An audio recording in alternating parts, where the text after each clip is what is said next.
Tom Spooner, welcome to the show, man. Thanks for having me. Happy to be here, Shawn. It's a real honor to have you sitting here. I truly mean that. Going through your outline and the little bit of research that I did myself on you, it's just wow. We've got a lot to talk about. Yes, You've had one hell of a career in the military, and I'm really excited that you're here, man. And so this has been a long time coming. So absolutely, and I'm equally excited to be here too. Good. But I always start off with an introduction. Okay. And so here we go. Retired Master Sergeant, 21 years in the U.S. Army, 16 of those in Special Operations, veteran of the Gulf War and the Global War on Terrorism, 5 years in the 82nd as an infantryman, 6 years in 7th Special Forces Group as an 18 Charlie, 10 years in Delta as an operator, assaulter, and sniper, 12 combat deployments, 1 to Afghanistan, 11 to Iraq, 40 total months of time in combat at a team level. Yeah.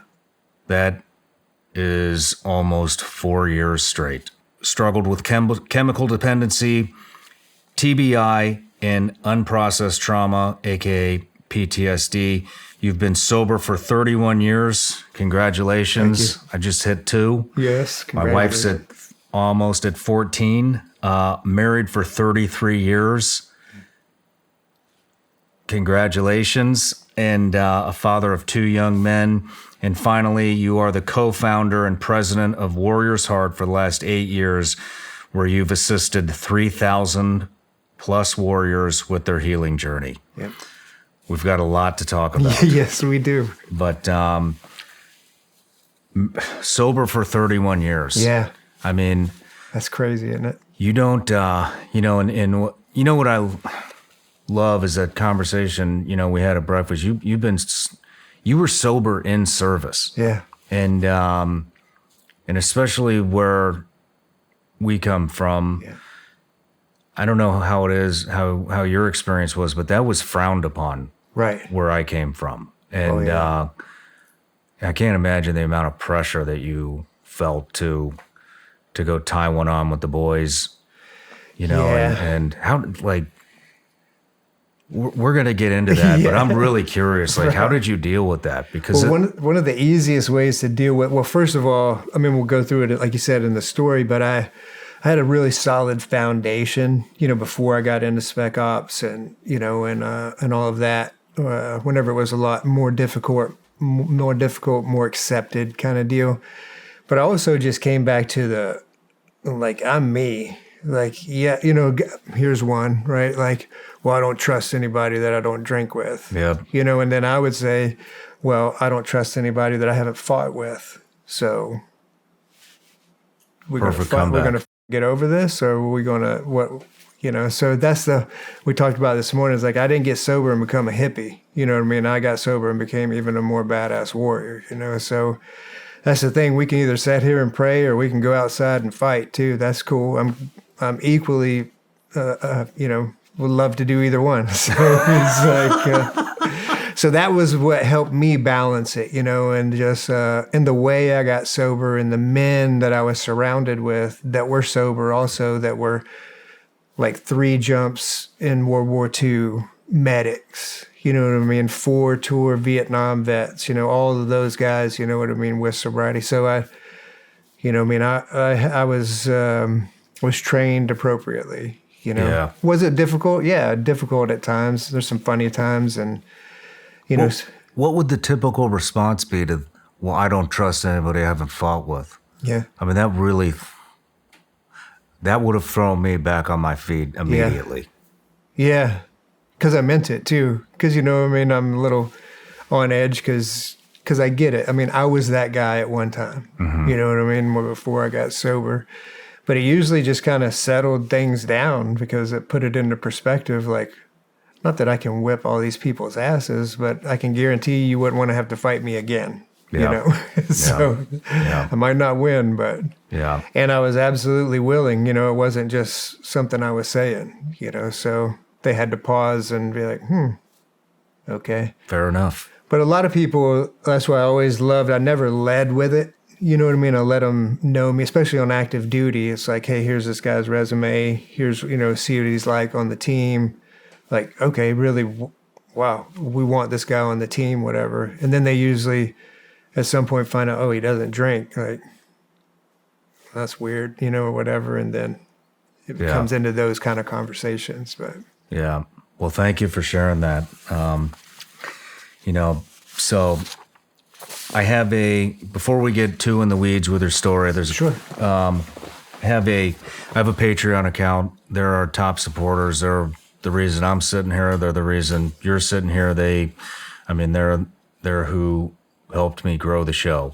And so one of the benefits that I give them is I tell them who's coming on the show early. Okay. And I give them an opportunity to ask the guest a question. And I thought this was a really good question. This is from Brian Watkins. Given you have 2 sons, what's the best advice you would give them generally for life? But then more specifically, perhaps, if going off to war, what would you say to help them prevent potential future post-traumatic stress? Yeah, I'll break it down for me, like the first part, give them to life, which a lot of it goes into the war piece also. But for life, the number one thing is like, hey, be a decent human being. Just right off the bat, like do more good than you do bad.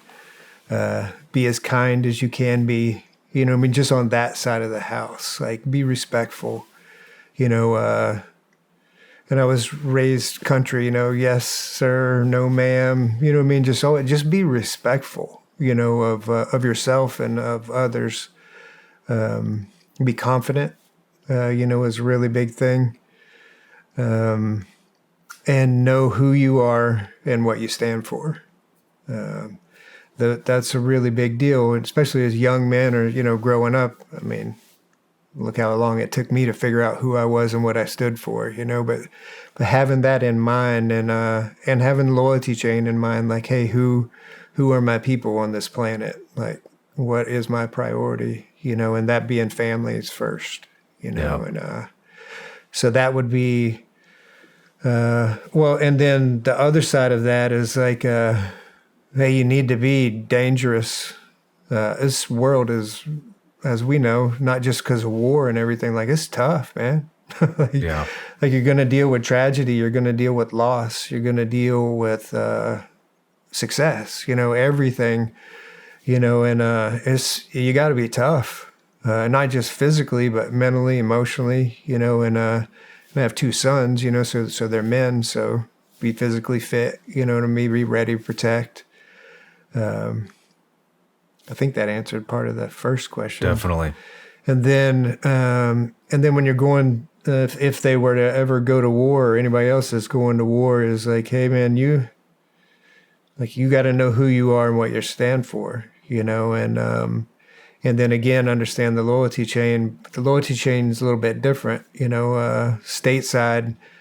It was my family, was first, but then deployed, the family that's not in my picture anymore. It's buried down deep, but what's my loyalty chain now is my brothers to the left and right of me, and the Americans that I'm protecting, and then the host nation folks, in that order, the innocent host nation folks, so yeah, that would be having all of that in alignment. And whenever it's time to fight, you fight. Yeah. And there are no rules, and you be just as ruthless. Again, it comes back to what we talked about before, that decision-making process. If someone meets the criteria, of that violence act, then there's no rules. There's, address the threat until it's no longer a threat, and what about, thank you for sharing that. Yeah. What about getting ahead of PTSD? So getting ahead of it, the getting ahead of it is, what everybody calls PTSD, for me, that makes the most sense, is just unprocessed trauma. So number one is to have tools in the toolbox to address all those emotions, because that's really what we're talking about, with all those kind of traumatic events, post-trauma is, for me, it was a super huge thing to have a power greater than myself, to have some sort of spirituality, that I can tap into. Because I don't care who you are, in my personal experience, there will come a day whenever the world, the events, whatever, completely overwhelms me, and I don't have my own power, to get through it. Yeah. So I have to be able to. Logic says if I don't have the power to deal with a situation, then I need to be able to access more power from somewhere else. Whether it's religion, whether it's spirituality, whatever, your ideas, concepts, there's a bunch of them out there, but have something, even if it's just a belief in your family, whatever it is greater than me when I'm feeling sorry for myself. That's been a huge thing for me. And then also, don't wait. Like you said, preparing is one thing, like have an emotional, toolbox, you know what I'm saying? Like deal with public speaking, there's all these different things that you can do and all these different personal development stuff, online.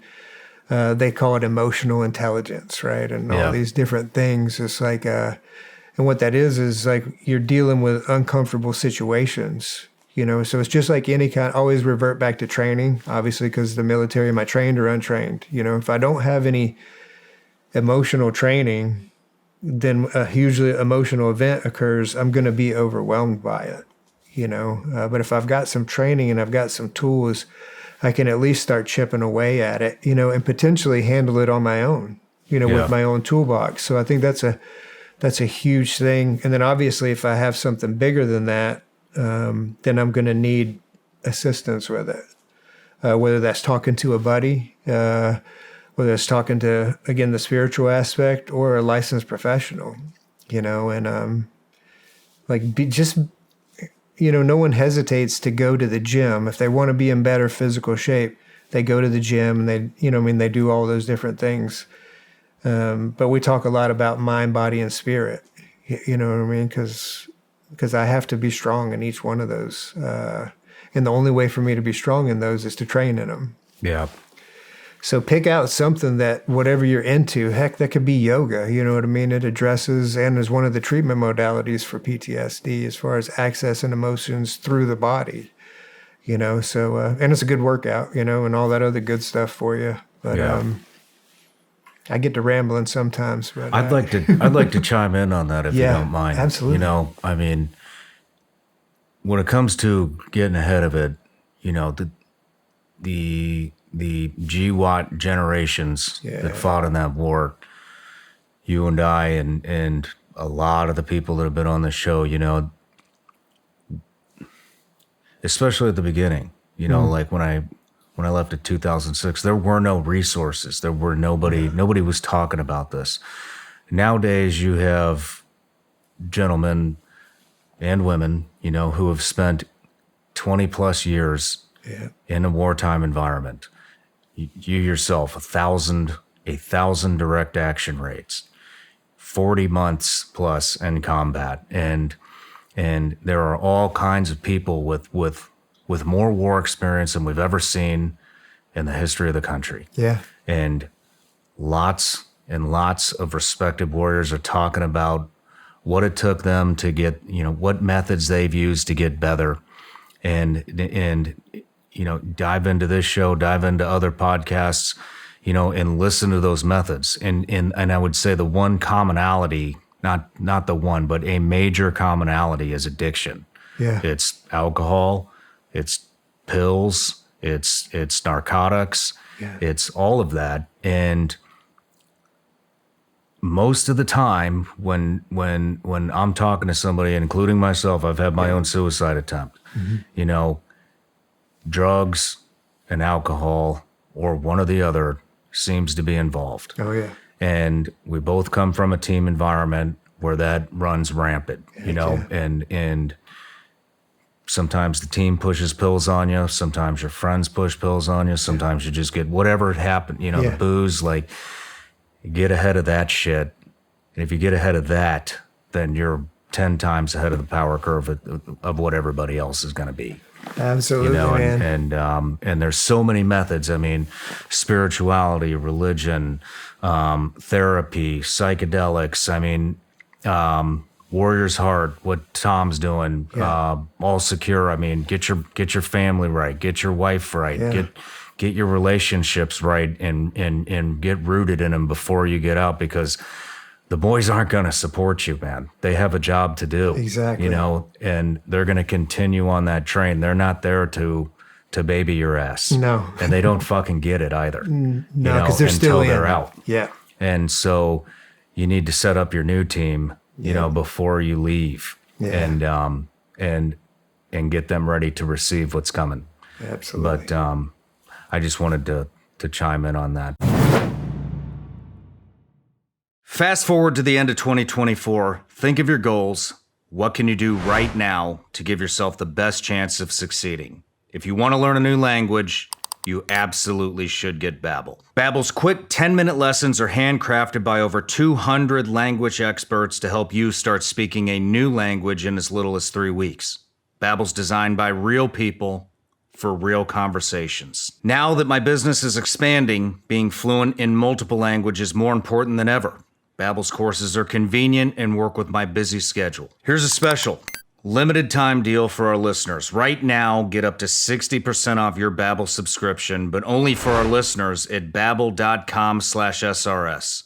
Get up to 60% off at babbel.com/SRS. Spelled BABBEL.com/SRS. Rules and restrictions may apply. Visit babbel.com for terms and details. Here's the situation. You've got China, Russia, Ukraine, the border. The banks seem to be collapsing. Plus, the Chinese just negotiated with Iran, Saudi Arabia, and Brazil to drop the US dollar. And most Americans, including myself, feel that we're in a recession right now. But despite all the evidence, I can't tell you what's going to happen for sure. Nobody can. Yet when it comes to your money, you should understand what's at stake. That's why I partnered with Goldco to possibly help at times like this. Go to ShawnLikesGold.com or call 855-936-GOLD to get your free gold and silver kit. The kit shows you how to defend your money with precious metals and how listeners of the show could get up to $10,000 in bonus silver. Go to ShawnLikesGold.com or call 855-936-GOLD to get your free gold and silver kit. I can't predict the future, but I can certainly prepare for it. So go to ShawnLikesGold.com or call 855-936-GOLD now. Performance may vary. Consult with your tax attorney or financial professional before making an investment decision. But let's get into your story. So before we do, everybody gets a gift. It's probably the only reason you're here. But, no, I'm just kidding. But, yeah, those are Vigilance Elite gummy bears, legal in all 50 states.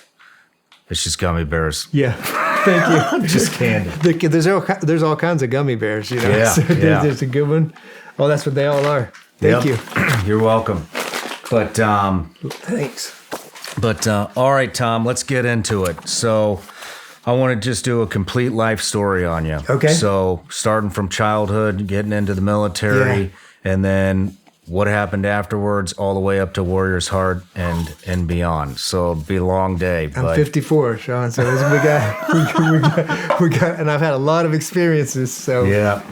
I know you have, and those are important to document. And I know you have a ton of respect in the community, and I know you probably don't want to hear this, but you've been called a legend multiple, all the time. And you just, younger guys that are coming in look up to you, guys that are in look up to you. I mean, you're a very, very well-respected warrior, and a lot of people want to hear what you have to say. And so with that being said, let's start with Where did you grow up? Yeah. Before that, I got to say is like, I'm super proud of everything that you just said and did, and a lot of people comment that I hear and get, and it's a great one is like, man, you're so humble. You know what I mean? You're kind. It's like, absolutely I am, man, because I know that I ride on the shoulders of giants. Like I can't really, the only thing that I can take credit for in my life is my willingness and a lot of hard work. But everything else, the men in the story, you'll see like the men that have been in my life, those that went before me and helped me get to where I was, you know what I mean? That's why it's super easy for me to be humble and grounded and where I am and know who I am and what I stand for. And even whenever it comes to that combat time and everything, man, there's a generation of guys, like you said, that's in right now or that have gotten out over the last couple of years that double everything that I've done. Wow. You know, I mean, literally. So I'm proud to be, again, everything that I've done, not going to minimize myself by any means. And I want to say that I know a lot of guys that have even more than I do. And I can't wait to hear from them one day, when they come out. So it was important for me to put that out. And growing up, so I grew up in this, in a small town called Belglade, Florida. Have you heard of Belglade before? Is that south of Okeechobee? It is. Whoa, that's a rough town. Rough town. That's a very rough town. Was it rough back then? Oh, yeah. What year? What years are we talking? I was born in 1970. Okay. So I was in Belglade from 70 to 87. So 17 years I lived there. Wow. Yeah. It's sugarcane fields, cornfields. It's a rough place. Yes, it is. And how I grew up is middle class. My dad worked at, everybody, was farming of some sort. My dad worked at the sugarcane mill, because literally sugarcane's all around there, and he worked on computers even back then. So that was like Gen 1 computer kind of stuff, but that's what my dad did, and he worked there. And my mom was, she helped out with the schools, with school teaching and stuff at that time too. So when I grew up, my dad was alcoholic also whenever I was growing up. Wasn't an abusive alcoholic, but, he wasn't around a lot of times just do. And my parents, they did the absolute best that they could with what they have, and I hold them in no blame for my life. They taught me how to work hard. They taught me everything that I am today, fundamentally. So I have a younger brother and a younger sister. My younger brother is 5 years younger than me, and my sister is 11 years younger than me. So we had quite the spread. Quite the spread there with that. And let's see. So growing up, man, I've always wanted to join the military, like my whole life. Primarily because my uncle was a 3-tour Vietnam vet, and my grandfather was a World War II vet. Were you close with them too? Yeah, really close. My uncle, because he was still on active duty, he was just that, me starry-eyed hero guy that was, in Germany, whatever, doing all this, come and visit. He'd bring me all my paratrooper T-shirts, U.S. paratrooper, death from above, but my grandfather on my mom's side was, super, super close with him. Yeah, really tight. Always take me fishing at all the games. Him and my grandmother on my mother's side was very influential. My grandfather on my dad's side, he was in law enforcement for 35 years, during some really, really tough years. He was already a law enforcement officer, so they kept some of them here for law enforcement and send the rest of the men to overseas, So that was both. I had law enforcement and military on both sides of my family.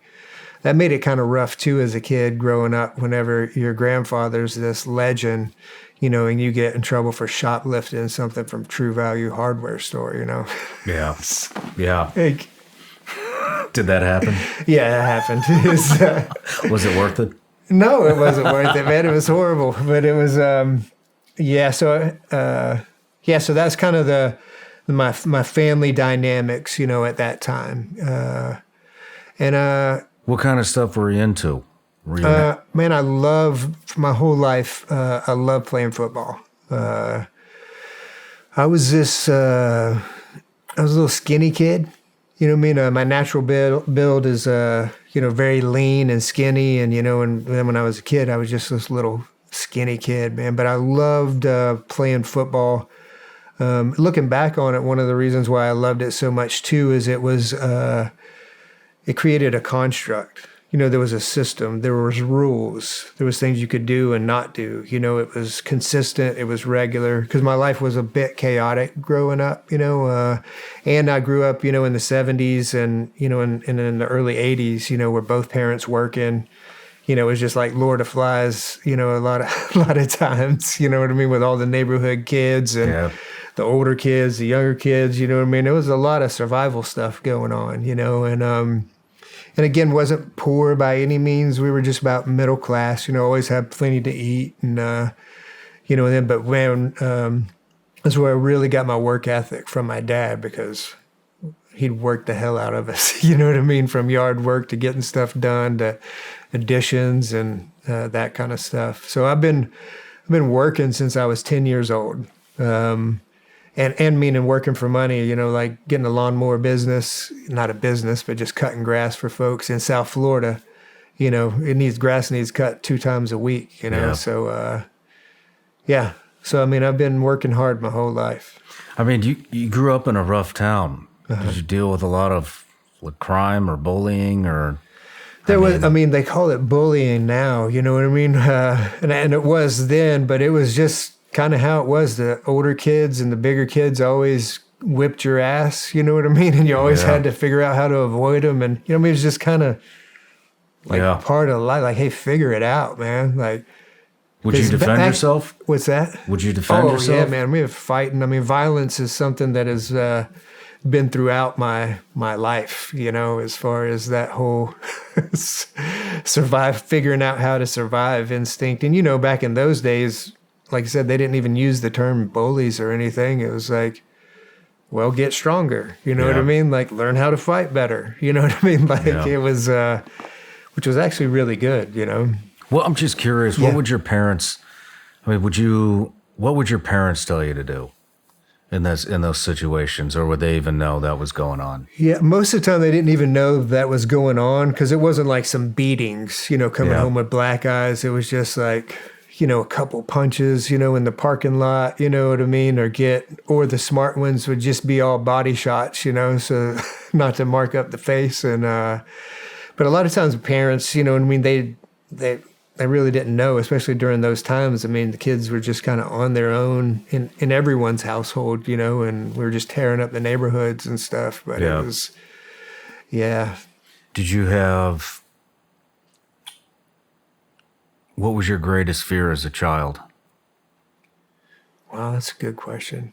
Greatest fear as a child would be that something would happen to my mother.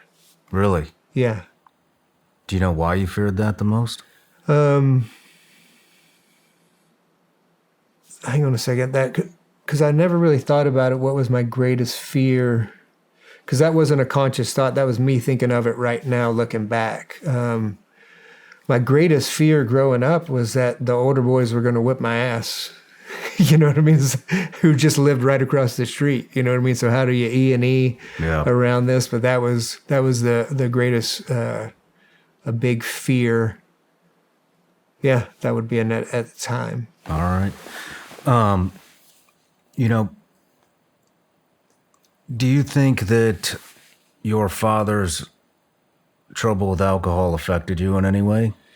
It did. We didn't have a great relationship growing up. And being an alcoholic myself, I understand why now. Mm-hmm. At the time, you know what I mean? Like, he didn't have the ability to engage in meaningful conversations, in depth, about emotions, about preparing, like what one of those questions that was asked, you know what I mean? How would you prepare for something? He didn't So none of those kind of conversations. He was just the rule enforcer. Gotcha. You know what I mean? His household. And again, no blame to him knowing what I do now, but it was, we didn't have a great relationship as far as learning, other than me learning how to work hard, Makes sense. What about, you had mentioned you were really into football. Yeah. Would you consider yourself an athlete back then, or was it more of a hobby? No, I was. I was an athlete because I wanted to be better in football, and so I hit the weights, at a young age. You know what I mean? So I hit the gym. So, I was putting in hard work at the gym. And, and I was in small town, South Florida. Football is religion. Mm-hmm. You know what I mean? It is what everybody in the town talks about. You know what I mean? So it's really all that anyone ever cares about. So being good at that, was a good thing, and I always, I wanted to be stronger. I wanted to be faster. I wanted to be all those things. And again, I was a skinny kid, so it took a lot of work. So natural ability or personal drive? I had some natural ability in there for sure. I just was lacking on the size and strength a lot of times as far as that piece. Yeah. Perfect. But I was, and I got, working out's always been good medicine, for me as far as self-medication, right? We always talk about everybody's got it. Like working out always sorted out my emotions, sorted out, we got my energy levels back down to not being like super pissed off or super sad or super anything, just get tired enough, and you'll be kind of all right. But, and I loved lifting weights, man. You know what I mean? I just loved everything about it. But I always had that, like I said, that desire to be in the military, which meant you had to be strong. You had, like I said, I'm in my 50s. Like Rambo was the thing, Chuck Norris, like, man, those were my, you know what I'm saying? That's what I grew up on, man. And not just only did I just want to be in the military, I wanted to be in the Ranger Regiment. Like, you knew exactly what you wanted to be. Oh yeah, man. I wanted to be a Ranger. And then that like got solidified whenever, because, technology was minimal, back then. It was, didn't even have cordless phones, Yeah. So it was just magazines and articles and reading stuff about it and TV shows or movies, and but then one time they had Army recruiters had some guys come in and they had some Rangers come in. And I just remember looking at these guys, and they're at that time, this is the late 80s, they're all high in tights, lean, you know what I mean? And this one guy, he talked about something just this simple. He was on a little cocky E5, you know what I mean? He was just like, yeah, I'm a Ranger, and this is my house. He had his ruck on. He's like, everything that is valuable in my life is in that. And I take it wherever I go. I was like, that's the coolest thing I've ever seen in my life. Like, I want everything that is about me to be in one pack. And that, so I was all in on the Ranger thing. Like, that's all I ever wanted to do. Right. What's the hilarious thing about it is the one thing that I never got to do in my whole military career. That's interesting. I don't recall seeing that in the timeline. You would say, yeah. But so when did you finally enlist? So, my uncle and my grandfather, being the big influencers that they were both enlisted guys, right? And so they're like, hey. Because they knew I'm going to join the Army. I wanted to enlist right out of high school, like, period, in the story. That's what I wanted to do. And they both said, is like, hey, well, if you're going to join, then you need to be an officer. I'm like, well, I don't want to be an officer. They're like, okay. Because how I was raised, like, you did what you were told by men that you respected, Mm-hmm. And I'm like, okay, well, I guess I'll go be an officer, so I got some college time. But again, I was a mess, man. I was an angry, emotional mess, already an alcoholic. You know what I mean? I was already that guy that always drank too much. You know what I mean? You know, that guy that you're like, bro, like, for real? Like, what age did that start? Probably 16. Yeah, man, that was it was a huge part, you know, and the thing about, because it's such a huge part of the story, you know, all the way to Warrior's Heart, like as we go through the story, it's like my life's work is now at Warrior's Heart. Like everything that I experienced along the way is put into practice there.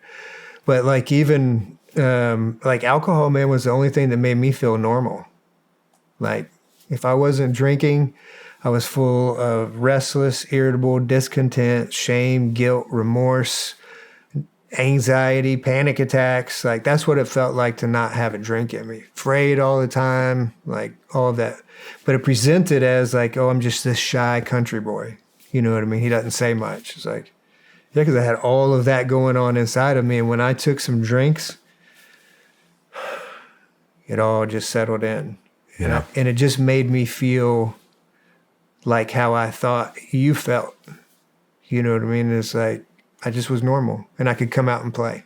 Yeah. And that's what made me an alcoholic, you know, because there's some people that are just drink too much and are hard drinkers. And there's alcoholics who there's a chemical reaction that occurs, you know what I mean? And it's a physiological thing. So if I didn't have to feel as bad as I felt with just by taking drinks, then I'm going to do that as often as I can, you know, and I did. And I'd be lying to you if I didn't say I had a ton of good times drinking, because I did.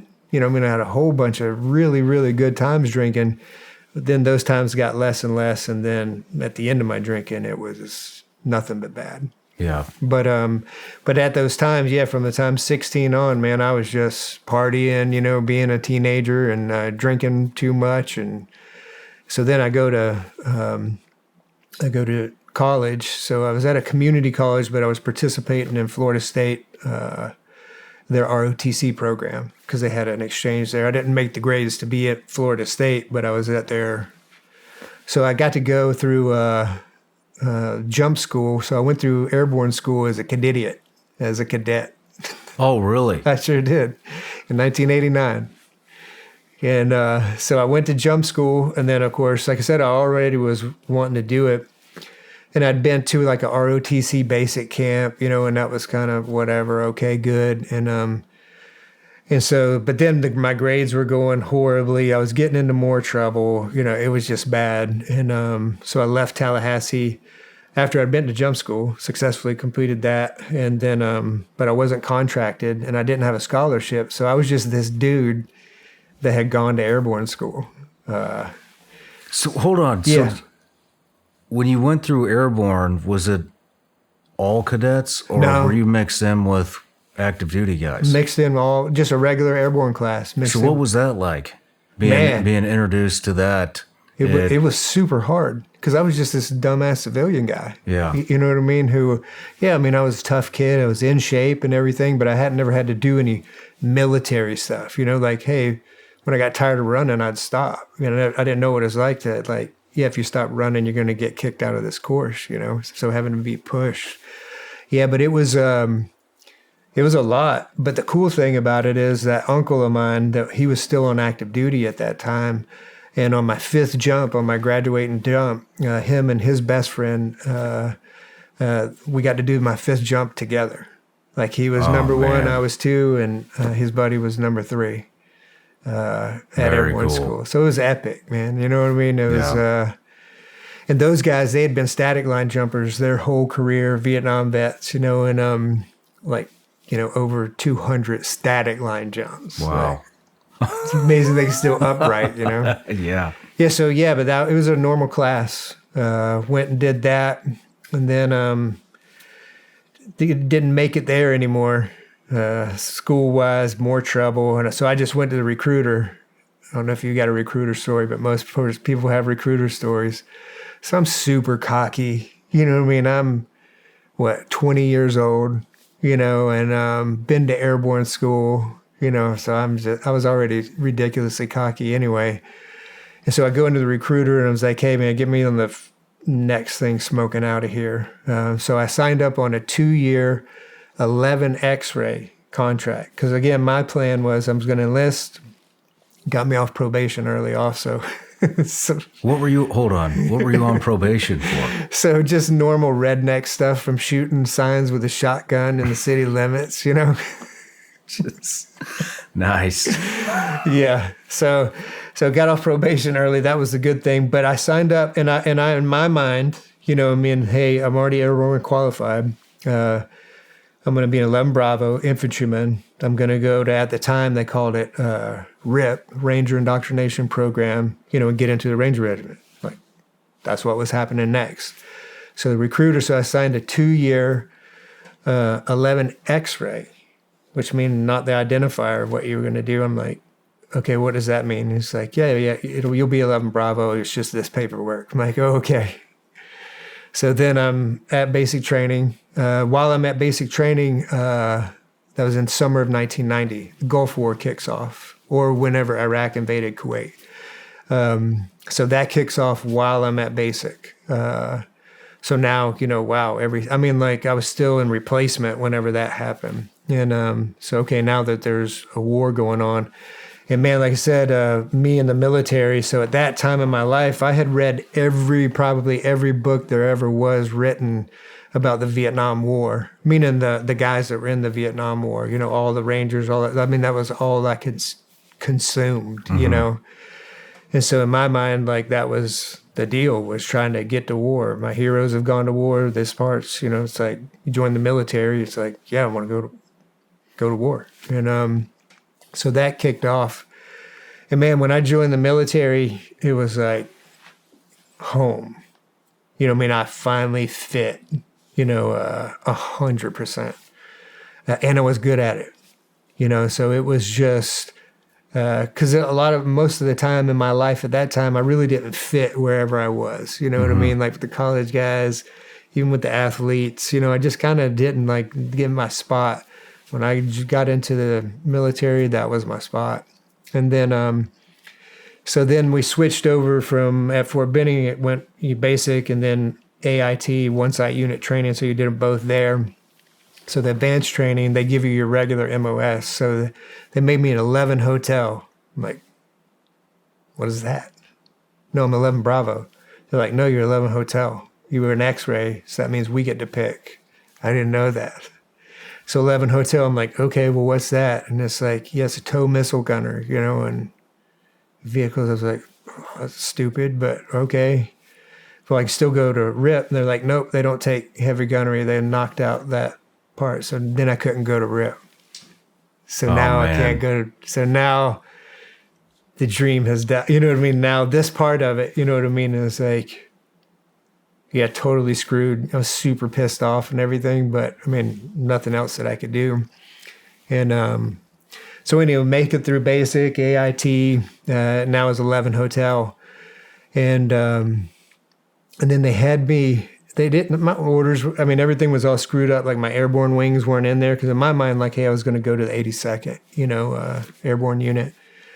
And they had me like slotted for Fort Riley, Kansas, like the big red one. And I was like, what is going on? So my uncle was still on active duty at that time. He had gotten out of active duty, but he was still working for the government. Short version is he got me orders to the 82nd. Nice. Yeah. So I was going from there to the 82nd. But prior to that, just like any good movie, what do you do before you go to war? Like you have to get married, right? Because you get married, you go to war, you get killed, and then you're this big hero, and everybody loves you, So that's how I saw life anyway. And so I got married, and my wife, I met my wife my senior year of high school. My parents got divorced. I went to a different high school, and I met her. And I still remember the first day I ever met her. Like, it was one of the weirdest things in my life as far as, like, I can still picture it in my head the first time that I ever saw her. Like, and it was just like, yeah, I need to be with that person, and so that's still with that person. And to date, I wonder about her decision-making process, you know what I mean, as far as sticking with me. And well, hold on. Where did you guys meet? We met in high school through she was a junior in high school. I was a senior in high school. And like I said, my parents got divorced. Just rewinding a little bit, my parents got divorced. And I went to my senior year. I started a new high school, and that's where. So I didn't know anyone there. Had a buddy that I'd met, and he was friends with my future wife, you know, who was there. So he introduced us, and then we were boyfriend and girlfriend throughout that time, the college time, and me joining, and now we're getting married. Was she as wild as you were? We were pretty wild, but no, she was not as wild as me, but because I was a little bit off the chain kind of deal. But yeah. So, and the thing about with her, she just always made me feel like it was all right to be me. You know what I mean? And always gave me this encouragement of that I could accomplish whatever I wanted to accomplish. Like there was just some kind of connection that I could not deny and obviously welcome. You know what I mean? It was just... And I was a knucklehead, man. You know, and I was mean, and I was not kind person, and she stayed with me, you know, through those times. I mean, we've got a lot of years together, you know, it's gone back and forth. We've traded hats a few times, you know, but yeah, man. But that was, so from that, we were together from that time, and then we got married, you know, right before I shipped out to go overseas to the Gulf War, and. So we got married in South Florida, got up to Fort Bragg. She came up to Fort Bragg, and she ended up living with my aunt and uncle when I deployed, you know, and they were already over there. I got over there like December of 1990. Well, we're skipping a couple of steps here. So you got into the 82nd. Got into 82nd, that's right. Where were you stationed? At Fort Bragg. At Fort Bragg. Mm-hmm. What was it like? Do you have any family history in the 82nd by chance? No, there's like the name history, but not personally that I know. Okay, I know you because I know you have some lineage that served. So oh yeah, well there is between me and my brother also. Okay. Yeah. What was it like for you to check in? I mean, that's a well-known unit. Yeah. You know, were you excited to be there? Super excited and absolutely terrified. I mean, because here I was, because we'd come up to North Carolina and visit my uncle, you know what I mean? And we would go he would take me to the gym, you know, on post. We would drive by the 82nd Barracks, all this place where I wanted, I mean, you know, it was like, oh my gosh. Yeah. You know, all the special forces stuff, the museums, everything. I'd already been to all of this stuff as a civilian, you know, and so now I'm coming back and I'm like, okay, now I'm going to be in this unit and I'm getting ready to go to war. Like, yeah, so I was terrified. So you knew you were going to war before you ever even showed up to the 82nd? Oh, yeah, because it kicked off when I was at basic, you know what I mean? And then pretty much everybody, you know, majority of the infantry units, you know, were deployed to Saudi Arabia at that time. And then in the 82nd, 100% was there. You know, so when I got orders to the 82nd, even though I was still at Fort Benning, I knew that, hey, it was going to be like within 3 weeks, I was going to be over there. Wow. Yeah. What did that feel like? Were you...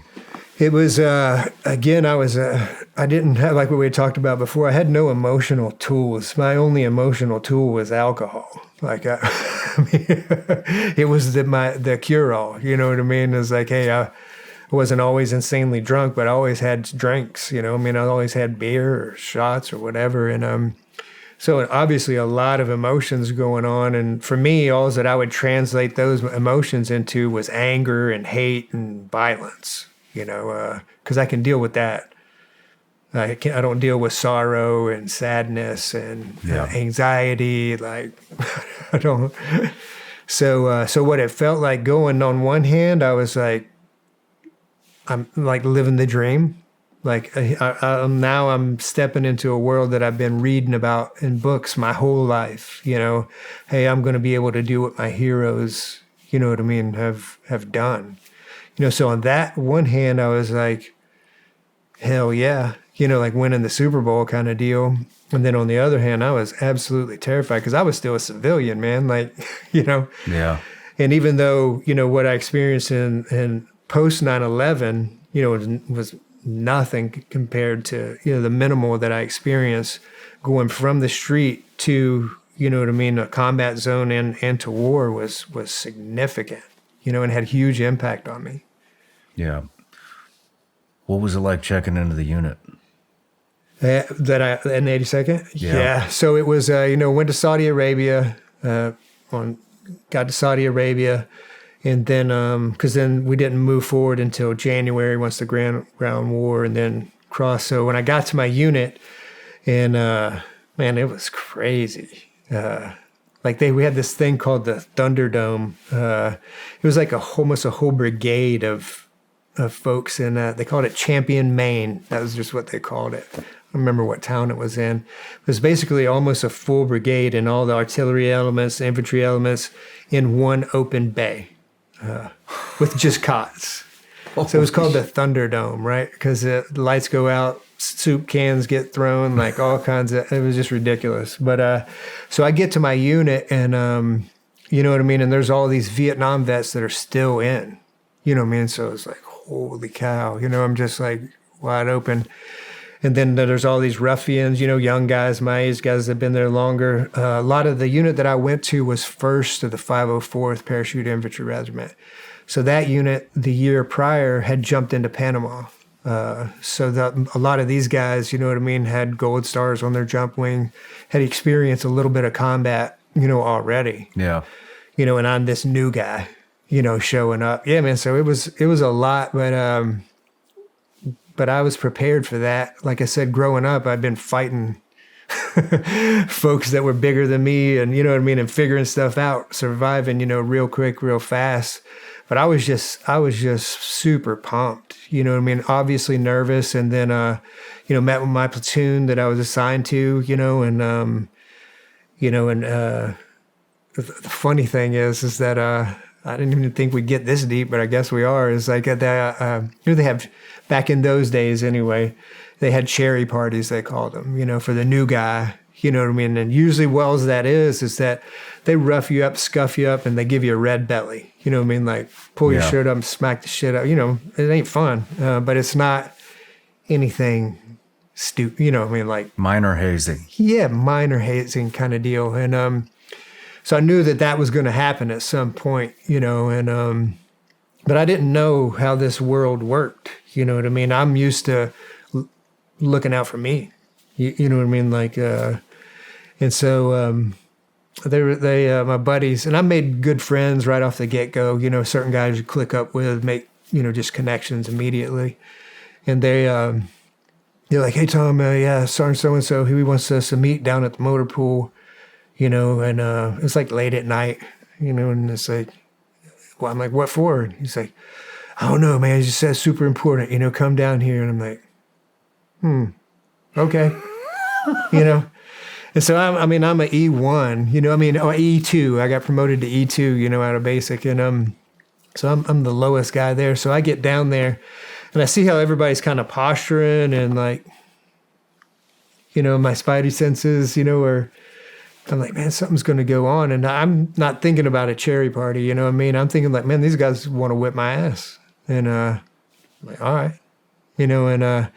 So and then one came in on me, and then I knew. So then it was, that's like, it wasn't like fist throwing fights, but it was like, it was coming there. And then once I finally got one guy down and I cocked back, and then somebody said like, give him a red belly. And I was like, oh. This is what they call a cherry party. You know what I mean? It's like, so it's not a full-on fight, So I got my little cherry party thing there with that, and I was in the platoon. You know what I mean? I was good. Yeah, so that was what it was like, man. A lot of senior guys, man, so many good NCOs.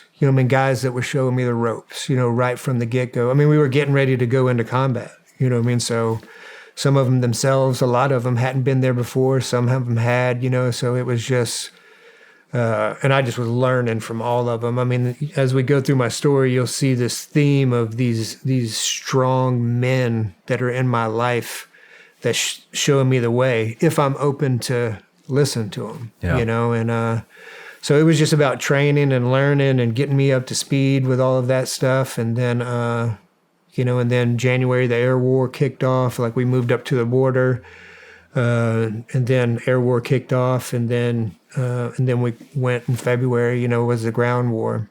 But it was kind of hilarious because it was, I didn't get into, personally, a lot of guys got into a lot of serious fights during that time. I wasn't any big fights, you know, during that time. We were following behind the French Foreign Legion, their armor element. Interesting. Yeah, so you can imagine what the aftermath of that was, you know. And we're in deuce and a halves and 5 tons because we're a light infantry unit. I mean, we had our tow missiles and, you know, and our thermals and Humvees and stuff. None of it armored, you know. And so we were just following around. So it was a really big suck fest, but it was, you know, that same, you know, fear of war and seeing war's devastation, you know, and seeing a lot of innocent, you know, getting destroyed along with the bad. You know what I mean? So it was a really eye-opener for me. You know, we cleared a bunch of bunkers, had a lot of interactions with a lot of Iraqis surrendered to us, that stuff. But I personally didn't get into any big fights. But I definitely got, other than the fighting aspect of it for me personally, I got the full picture of what, you know, how awful, you know, war is. If you didn't get any fights, what gave you that picture? What did you see? So we seen, like whenever we would come through some villages that had been bombed before, you know what I mean? So you'd see what you'd normally see in a village that got bombed, you know what I mean? As far as the innocent folks, the bad guys, you know, burn up, blowed up, that kind of piece on highways that we were crossed. Because we just crossed hundreds of miles of desert, you know, and set up checkpoints and until we got to the end. But, and then... So did you see a lot of casualties? A lot of casualties, yeah. What kind of emotions were going through you when you saw your first dead bodies? What kind of emotions were? Did you see women? Did you see children? Yeah, I did. It was. I was pretty numb because I was pretty emotionally overwhelmed. Number one, I was hyping myself up to not be so afraid. Yeah. You know, because that was what was going on and being hard and you know and that kind of stuff, which was necessary. So I was just like, man, that's so screwed up. You know what I mean? That is like, but I had read so many books and stuff before, so even though it was books, I had and a lot of those guys that I was reading before, you know what I mean, those Vietnam vets, and especially the, you know, I mean, they talked about this thing that I was now seeing, you know, they talked about some of them, you know, in much more graphic details of like how horrible aspects of war is and war poems that they had written, you know, just the heartfelt, the other side of war. Yeah, there is the glory and there is, you know, good against bad teams, you know, that piece, yes, that's real, but also this other piece is real. But it really affected me, again, because I was already an emotional mess without any tools. So my only response to that was more hardness, you know, just being more like, yeah, this is war. That's what it's like. Makes you know, sense. I was 20 years old, you know, like, so experienced all of that piece, turned 21 in Iraq. I've got several birthdays deployed, but turned 21 in Iraq. So couldn't go out to a bar or drink or nothing, you know, and then, nothing really big, significant came back from Iraq. So 2 things happened after I got back from Iraq. It was on the military side of the house, man, I was on my way. You know, I couldn't go to the Ranger Regiment, so my next step was at least get to Ranger School. You know, so on the military side, I was excelling. You know, got my expert infantryman's badge. You know, go to pre-ranger. You know, all of that's excelling, but my personal life is coming apart, which was super weird to me. Like, and I didn't make the connection that it was alcohol was the main thing. There was a whole bunch of things, but, you know, hey, alcohol was the major catalyst of all these second and third order effects of When you say your life was coming apart, yeah, how so? So meaning that, so number one, I had no emotional tools. Number one, and I'm with this wonderful human being of a woman. I've experienced war. I've gotten even more harder and more angrier and more violent. So I'm just kind of going down the food chain, of Maslow's hierarchy of needs, to almost a survival kind of frame in a peaceful environment. You know what I mean? So the only people that I'm comfortable with is guys that I went to war with, and military guys, and and then emotional stability was not there. I couldn't provide all the other aspects that my wife needed from me, and she needed me to be there emotionally, physically, in every kind of way. And I was pretty good whenever I wasn't drinking. I was a pretty decent human being. But as soon as I started drinking, I started getting that mean level. So then there began to be problems with her and I. Obviously, our relationship wasn't doing good. It was just going downhill with no hope in sight on the personal side. So that's where, but I didn't know that there was another way. Did you have any kids at the time? No, thank God. No, it did not. It was just us. And I didn't know that there was another way, like what we were talking before, like, hey, no, this is what warriors do. Like, we get drunk, we whip people's asses, and everybody's terrified of us. Like, That's what makes you a warrior, in my mind at that time. So I wasn't about to give any of that up. Yeah. But it would always bleed over into my family life, because it always does. One always bleeds into the other. If I'm having problems at home, then that's going to bleed into work. If I'm having problems at work, that's going to bleed into home. Eventually. So that's what was happening at that point. But on the military side, man, within the first 2 years, I got my expert infantryman's badge.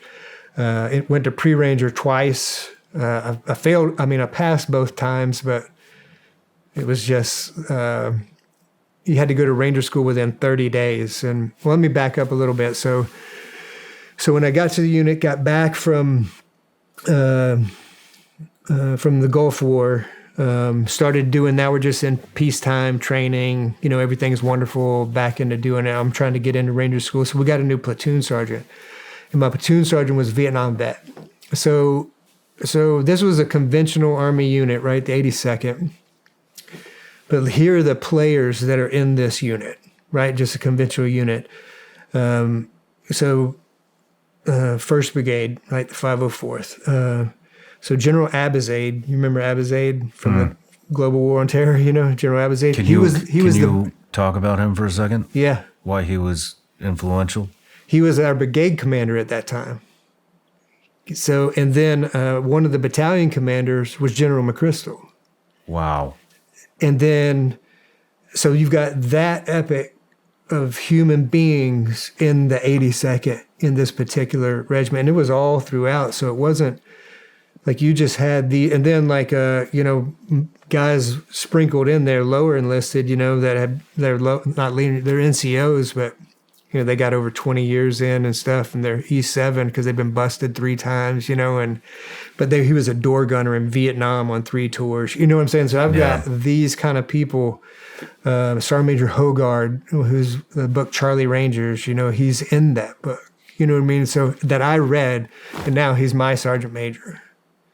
You know what I mean? So that's the men, that's the warriors that is around me as a PFC in the 82nd, with this level of folks, So my platoon sergeant at the time, the only PFCs that could go to Ranger school were in Ranger Regiment. Only PFCs could go. If you weren't in Ranger Regiment, you had to be a specialist, an E4. I was only a PFC. But my platoon sergeant said, hey, he knew I wanted, what do you want to do? Hey, this is what I want to do. He's like, okay, so battalion was running a pre-ranger, a little pre-selection for pre-ranger, so, because the military pre to pre to pre. Yeah. And so I was like, yeah, but I'm only a PFC. He's like, yeah, shut up. Go do what I tell you. I'm like, okay. So I end up making, getting the top bracket to go to pre-ranger. So I go to pre-ranger, pass. And then they screwed up. I've always had bad hearing from shooting weapons without hearing aid. We're just growing up, and so it delayed me being able to put in for orders to go. So then they informed me that, hey, pre-ranger's only good for 30 days. So I had to do pre-ranger again. That totally sucked. Passed. And so now I've met the criteria to go to Ranger School for the 82nd, as a member of the 82nd, except for one thing, I'm a specialist. So then the command finds out, they're like, what the fuck? Like Spooner's, he's a PFC. And it's like, and so we're going to lose, the division's going to lose a slot because they only got a couple slots, for the whole division. And like all this, that, or my platoon sergeant looks at him and says like, yeah, or you can promote him to specialist. Nice. Right? Because he's the old wise guy, and because he didn't even brief me in on that, I'm just, everybody's wanting to kill me, like, what the fuck? What? How? And I was like, I'm just doing what I'm told. And then platoon sergeant's like, yeah. So, of course, in order to not lose the slot, I got promoted to specialist at like a year and a half, and then went to Ranger School. Went to Ranger School and recycled mountains, but made it through Ranger School, graduated, and now I'm back, as an E4 in the 82nd with a Ranger tab. Like at that time, the only people in the Ranger tabs in the 82nd were officers or guys that, had come from regiment at some point in time. There was a few others, but not a lot. And so I was just like golden boy. So whatever school I wanted, I got promoted early, got this. It was just like, so professional life was incredibly good. Personal life, absolute wreck. And finally that personal life collapsed, and my wife's like... How did it collapse? It collapsed because I wouldn't stop drinking, and we had gotten to the point with my wife where she's like, if you keep drinking, it's over. Well, I mean, let's get a little more specific. Okay. How did it collapse? Like, what were you doing on the off time? Why was she going to leave you? Was she a drinker? Yeah, but not much at that time. I was training her to drink at that time. And so what happened was, like, internally, I was emotionally a wreck that, alcohol was the only thing that was keeping me going. The fact that I hadn't gotten a DUI, that I had gotten put in jail, that I had, I was a ruffian, man. Like, what was it? Were you cheating on her? Was it bar fights? No, it wasn't cheating on her. It was fighting, and and I would be a blackout drunk. So I would say horrible things, like I would fight. It was just no matter who was around, what was around, inappropriate all the times. And she was afraid to be with me. How many nights a week? At least 5. 5 nights a week? Yeah. And then over the time, especially at the end, like the last couple months of my drinking, man, the good days were gone. I was a blackout drunk. Yeah. And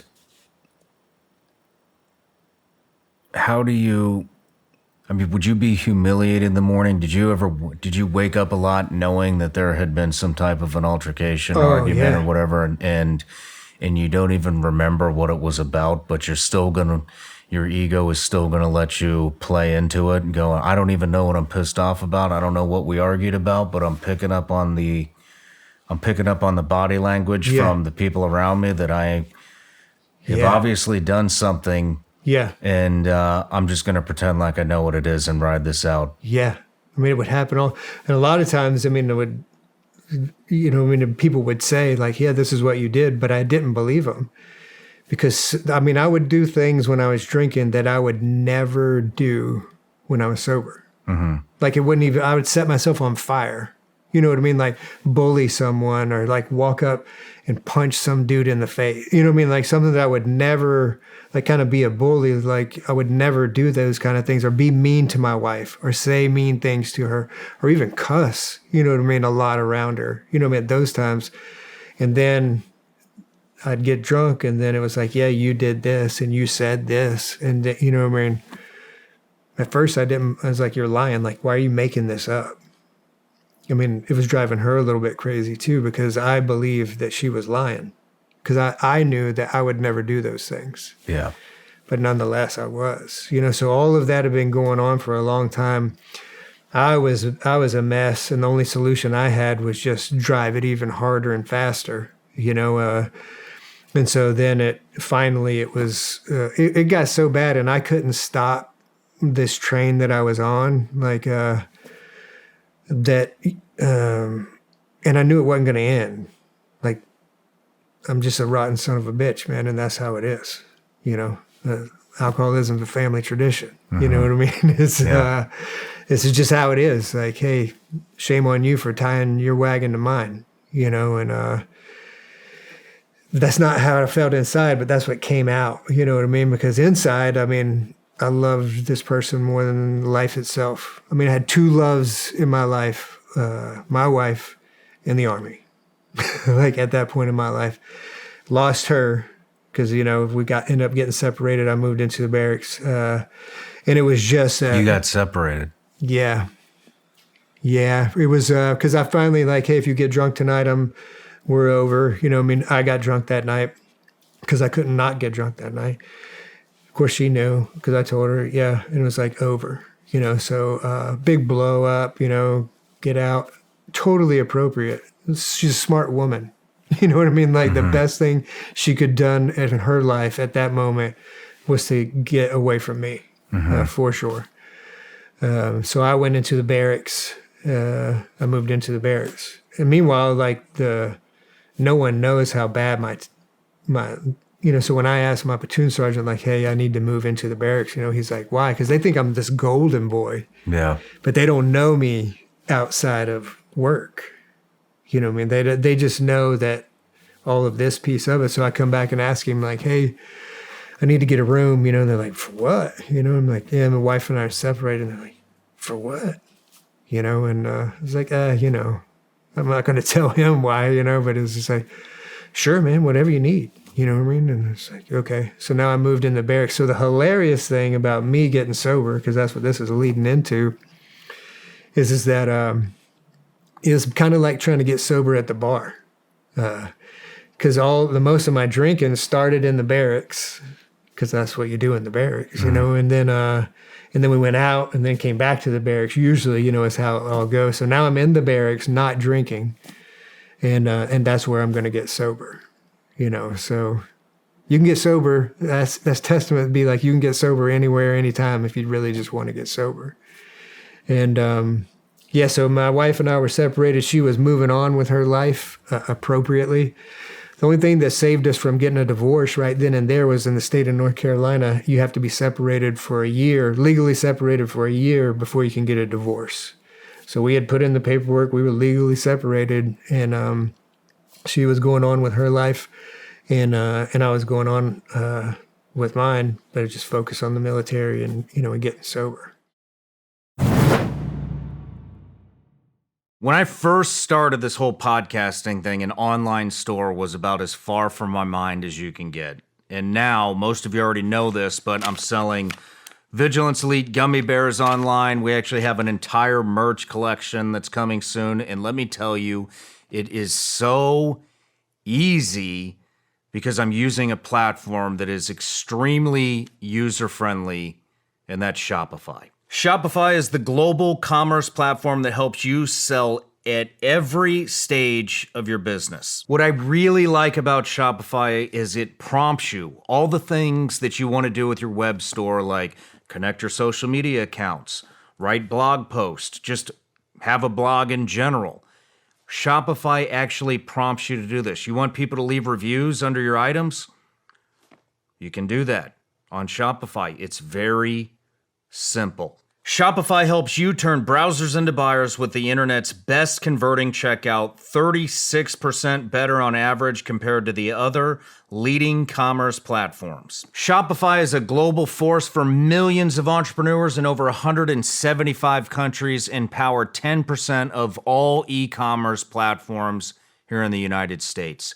You can sign up right now for $1 a month It's shopify.com/Shawn. That's all lowercase. Go to shopify.com/Shawn now to grow your business no matter what stage you're in. That's shopify.com/Shawn.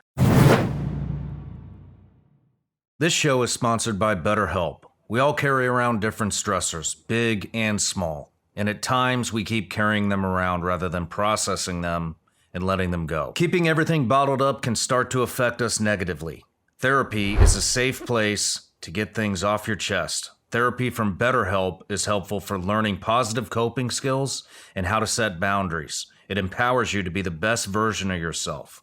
It isn't just for those who've experienced major trauma. It's for everyone. If you're thinking of starting therapy, give BetterHelp a try. It's entirely online, designed to be convenient, flexible, and suited to your schedule. Just fill out a brief questionnaire to get matched with a licensed therapist and switch therapists at any time for no additional charge. Get it off your chest with BetterHelp. Visit betterhelp.com/Shawn today to get 10% off your first month. That's BetterHelp, HELP.com/Shawn. So your wife left you. Yeah. Now you're ready to get sober. What was that like? How did you start to get sober? Yeah, so what got me in the mindset of getting sober was a few things, or just the idea of it. Because man, what all was going on is I've always had people that love me in my life, whether it's family, people. But what go on in my head is like, yeah, but you wouldn't love me if you knew me. You wouldn't love me if you knew all the things that I had done. You know what I mean? So it was this constant like unworthiness, whether it was real or not, it was real for me. And I would always hurt my family, emotionally, I would just let them down time after time and time. And that would always break my heart, which always led to more drinking, because alcohol wasn't my problem. It was my solution, so without my solution, all I got's problems. So, but man, I just got tired of hurting the people that I loved the most. And then my wife and I when we got separated, that was devastating to me on the inside. Externally, it was just anger and like, I don't fucking care. You know what I mean? Like, yeah. That was external. That was like what I had to display, because I had nothing else. Inside was just crushed, wrecked, hurt. How did you feel when your wife told you she's get out? One part of it was relief. Really? Yeah, because I didn't want to hurt her anymore. That's how jammed up I was as a human being at that time. I have this person in my life that I love more than anyone on this planet, who wants to be with me, but I keep pushing her away. You know what I mean? And now I want her to leave because I can't. So part of me was relief, and the other, because at least I wasn't going to be hurting her anymore. Then the other part was devastation. Like, oh my God, like she's my person, like my person. And so, so I'd heard about AA because my dad got sober back in 1988, so this is 92. So 4 years prior, my dad had gotten sober. I didn't care. Like I said, we didn't have a great relationship. He's like, he's talking to me, telling me he got sober. He's in AA. I'm like, oh, stupid, weak ass shit, where I was at the time. And, but what I couldn't deny was that here was this man, he'd been sober a few years, like I said, almost 4. Here was this man that had lost it all, right? He lost the family. He lost the job. He almost lost his life. But here he was sober. He hadn't had a drink in 4 years, and he was happy. And that perplexed me. Like, you lost your family. Like, you should just be miserable for the rest of your life, just my mindset was. But undeniably, he was happy, and he said it was because he went to AA, and God, which that was a different subject, too, because I hated God. You hated God at the time? Hated God. All my life, I'd been raised in the church, had wonderful examples of church. I just could never connect with it. And that's not anything negative on church. That was just where I was. I could never relate or understand to the God that they were talking about, how they were talking about him. I knew there was a God for sure. I just, for whatever reason, knew that.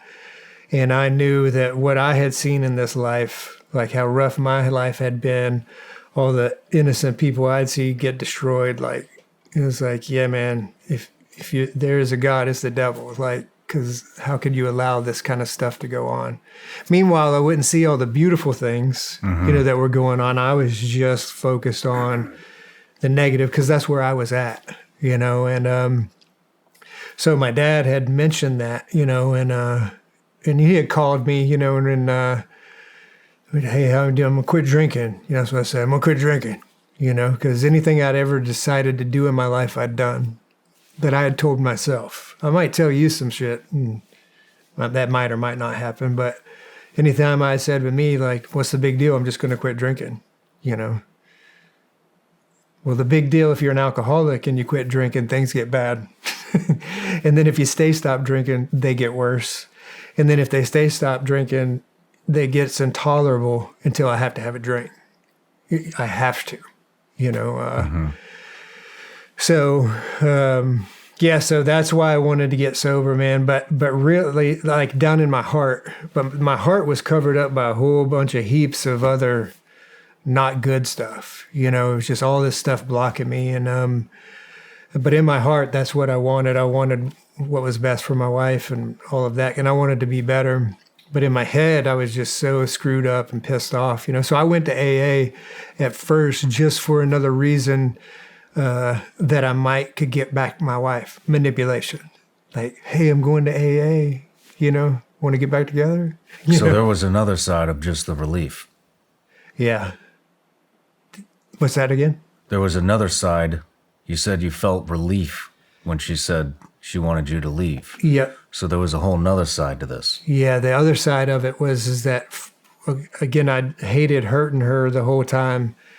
And now that she wasn't going to be in my life, then therefore I could not hurt her again. How long did it take you to, how do I put this? Yeah. How long did it take you to realize that you needed her? Because now you're playing manipulation games. Yeah. Trying to get her back. Yeah. How long did that take? Oh, it was instantly. The manipulation games. Again, I was so kind of twisted up inside. Like I was relieved that I'm not going to hurt her, but I know I can't live without her, so now I'm going to manipulate the situation to try to get her back. Okay. Like that's a mess. I think they call it a hot mess nowadays. Yeah. And so when you decided to go to AA, did you not have any intentions of actually getting sober? This was just a way to manipulate.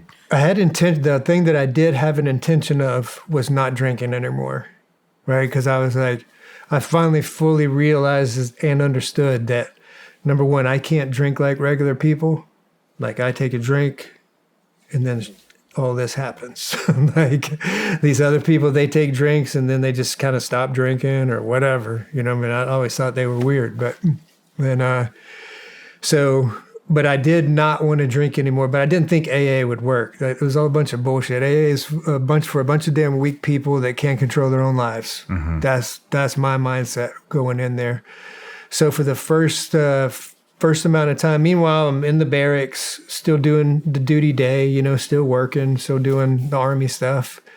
But I'm going to these AA meetings at night, and I'm reading the AA book, the blue book, and it's got the 12 steps in it, and so I'm reading that book, but I'm not, there's a lot of things they recommend, like, hey, you go to meeting, obviously you don't drink, you go to meetings, you get a sponsor, which is someone who guides you, through sobriety, and you go through the steps, and work the steps with a sponsor. I wasn't doing none of that. I was, because again, I got real problems, man. Like you're saying, this little bullshit stuff is not going to help me. And plus I'm damaged. Like y'all can't help me anyway. Like I'm rotten. And, but anyway, so I'm going through it and, why did you think you were that rotten? I mean, because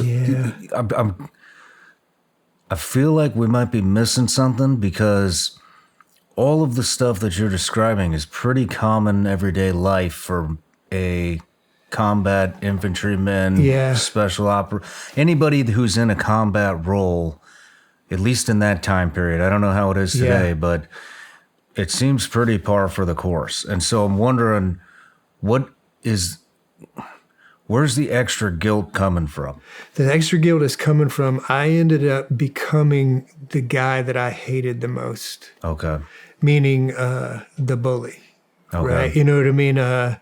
The guy that would take advantage of situations. You know what I mean? That was mean, that was nasty, that was ugly to people. You know what I mean? That like I ended up becoming the person that I hated more than anything.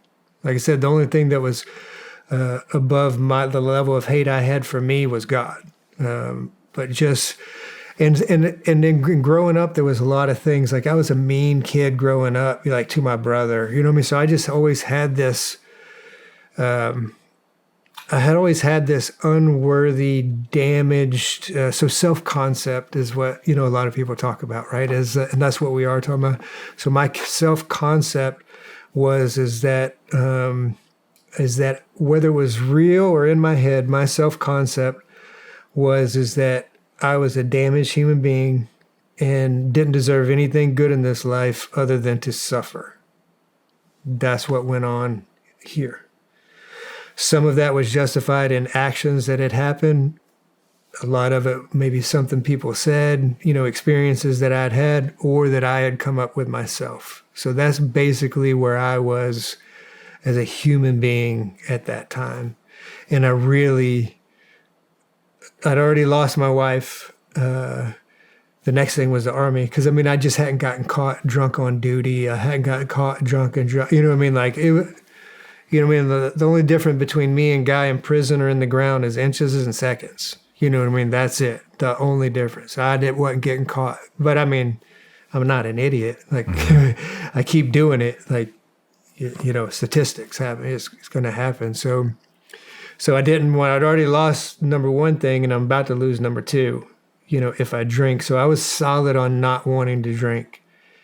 And I wanted to drink so bad I couldn't stand it.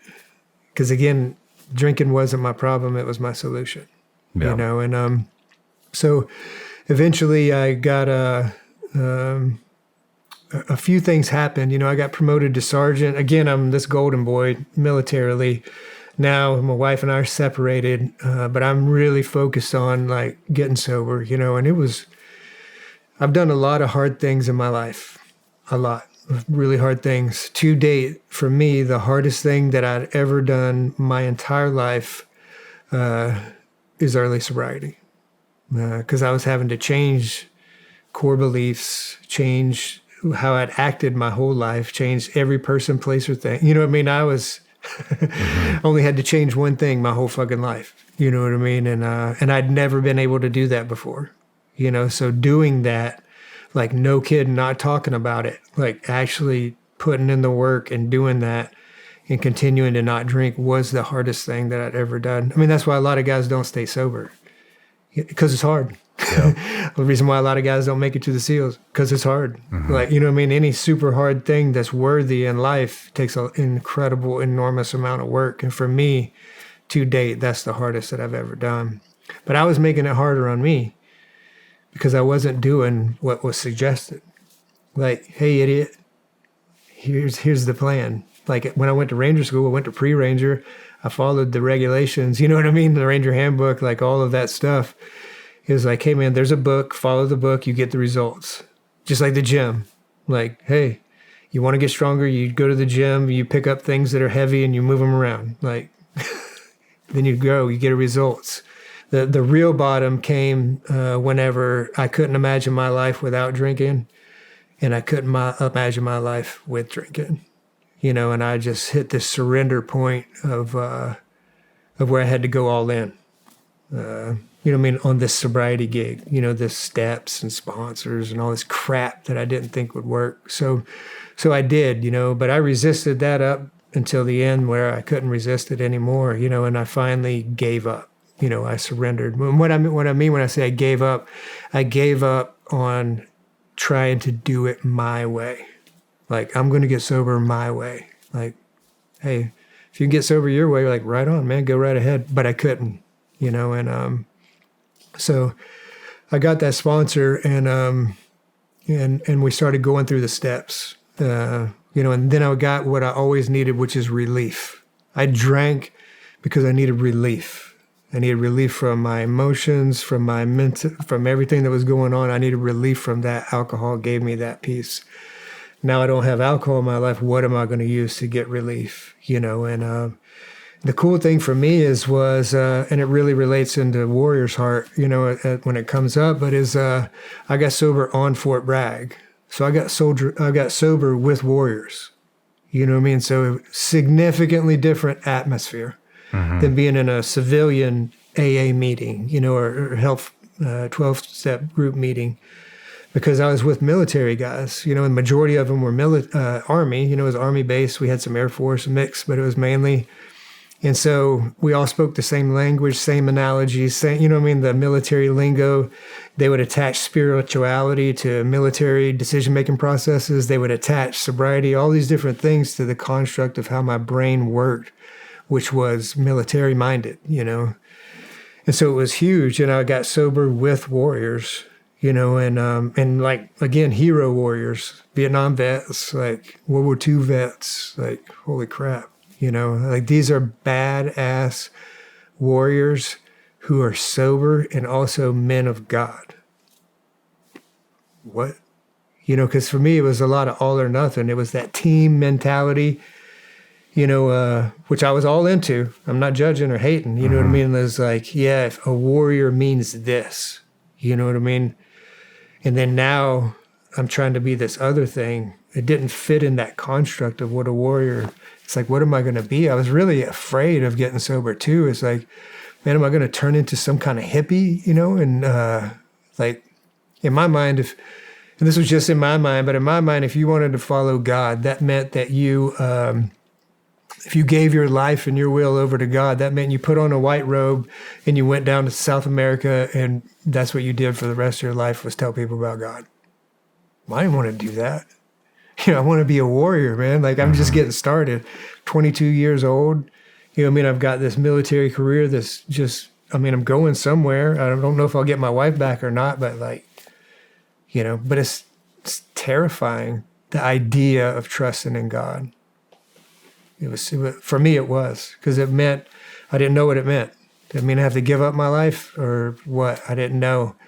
But through that process of going through the steps, with my sponsor, that process alone clears away all the wreckage of the past. If you do it, if you follow the directions, you get the results, And for me, that's what was life-changing. Obviously, I'm condensing it down a whole lot, but it's for the first time in my life, by clearing away the wreckage of my past and making amends to the best of my ability, and having a fellowship, of men in my life, women also, but stronger with the, fellowship of men, and that held me accountable and held me and encouraged me, and busted my ass when I needed it. I had a God in my life, my own personal God, for the first time in my life.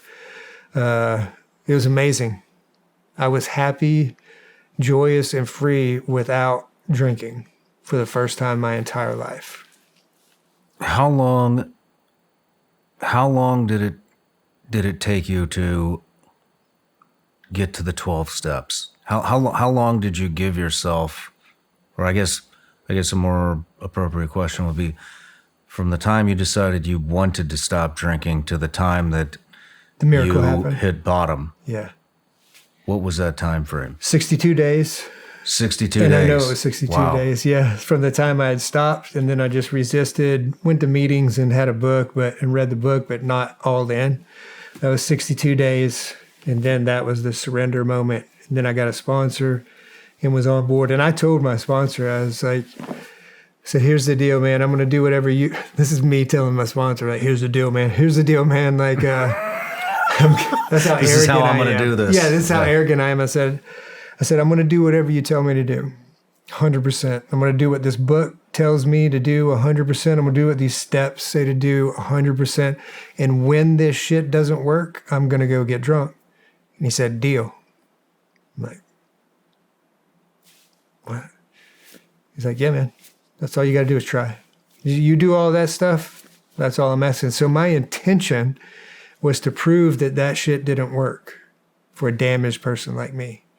And I got sober. Wow. So intention, that was the absolute horrible intention. You know what I mean? Like to prove that it didn't work, and I got all the goods out of it, and all the wonderful miracles that came from it. That what it reinforces is action is all that matters. Do the actions. Do the work. Don't think about it. Don't pray about it. Like do the work. Like going in the gym. If you look at how we go into the gym, you can watch all these YouTube videos. Me and you can talk about it all day long. We can make up a plan, and we would just geek out on it. But until we go in there and start lifting heavy things, nothing's gonna happen. When did your wife come back? So see, it was a little less than a year. We were separated almost a year. Wow. Yeah, and during that time, all I was doing was working and recovery. When people talk about recovery, it's like, what does that mean? It's like, what are you recovering? Man, if I'm in recovery, I'm recovered. I was trying to recover me. You know what I'm saying? Like, that's what recovery is about, is I'm trying to recover myself. Meaning, because in my heart, in my true self is a really good, solid human being. But I've got all these traumas, and I've got all this mess, and I've got all these bad behaviors, and I've got all this bullshit in the way of me just being me. You know what I mean? So in recovery, I'm to date for 31 years, I'm still trying to recover all the pieces that are me, because life goes on, and you're always presented with more trauma, What was it that brought her back? I mean, she leaves. Yep. You attempt for 62 days. There's 2 months. So she made you go 10 months sober. Yeah. With no really intention, to my knowledge, of her getting back. Because I was always, during that time, I gave her space. Like when I said I was all in on the recovery process, it's meaning I couldn't manipulate anymore, couldn't lie anymore. I was to be honest. I was to be true. I was to be authentic. All these things I'd never, accomplished before in my life. And she knew that too, and so I gave her space. I would, every opportunity that I had, what I would get, because my sponsor, right, man, he set me straight right from the get-go, because he asked me, hey, what do you love? And the normal get-to-know kind of questions, like, what are your loves? What do you love? Like, man, I love my wife. And he said, well, what do you want for her? I was like, I want her to be happy. And it was absolutely my heart. I wanted her to be happy. All that I'd put her through, the wonderful person that she is, like, I wanted her to be happy. He said, okay, you want her to be happy. He's like, well, what if that doesn't include you? You still want her to be happy? And I was like, damn. Because in my mind, that her being happy, I was somewhere in my picture, But when he put it to me like nuts and bolts, kind of like that, and my answer was yes, but it hit me, it like really settled, like really, like unconditionally. You'd never thought about that possibility? Hell no, man. I'm a selfish guy like me. I want what I want when I want it. You know what I'm saying? Like, used to getting it. And it was like, wow, that was a real question that required a real answer, like right now, and I said, yeah. And I was like, damn. But it also freed me up, because there was no more game. You know what I mean? Like, I was to be me, and whatever that meant, trying to figure it out, and then whatever, if we got back together, we got back together. The only thing that I made sure for me and did was I stayed, I didn't have a girlfriend. I wasn't seeing anybody else. I was truly just, because if there was any chance of her and I getting back, it meant that I had to be single. If I was in a relationship, then obviously we could never get back. I'm trying to live a life of honesty and all, So I had to not, to remain single, and which was another skill set in and of itself, So I really was getting sober, mind, body, and spirit, not just dry, meaning not having a drink. I was working on every part of my life, and I loved it. And I was with the men that I wanted to be with. So I'm still with my heroes. I'm still with the Vietnam vets. I'm still with the World War II. I'm meeting these giants of human beings. Like, again, we read my resume, not minimizing me, but my resume compared to those guys' resume, man, is like, doing good, kid, Yeah. Do another 20 years, maybe you'll be all right, Again, not in a minimizing what I did or self-deprecating, but like, dude, these guys were like World War II, Korea, and Vietnam veterans. I can't believe you were in with World War II vets. That's incredible, man. Yeah. There wasn't any on active duty at the time, but I was in recovery with all those guys. That's still like just the greatest generation. Epic, man. I mean, I can go on and on for days because I chose to have the willingness to be around these folks, the amount that I learned and the stories that I heard, which enabled me to make it the way that I did. Again, it all goes back to them, kind of deal. So I'm getting, so now I'm sober. And how we got back together is that, I just kept putting in the work and was consistent for the first time ever. And then she really believed, like, holy crap, this guy's not going to get drunk again. Because she didn't believe it, nor should have. And wow, I was kind. I was a solid, consistent, predictable human being. And so we got back together. And then who reached out to who? I reached out to her, you know what I mean, as far as, because I was always reaching out at every opportunity, not being manipulative, but just like, hey, would you like to go out to dinner sometime? Like, hey, you want to go out to the farm? A lot of times it was no, and that was okay, and I had to be, so we got back together. But you got a yes. What's that? You got a yes. I eventually got a yes. So what was that like to reconnect with her for the first time? Oh my God, man. Where did you go? Yeah, so it was, we were just out it unfolded, right? That's what I learned about living in my God's world is I always work hard and I make plans and stuff. But man, if I just allow things to unfold, like my God has the best of things waiting for me. If I just don't screw them up, like, how do we keep me out of the picture, And so we had just we met up and we were like at my uncle's farm, my aunt and uncle's farm, and we were just hanging out talking.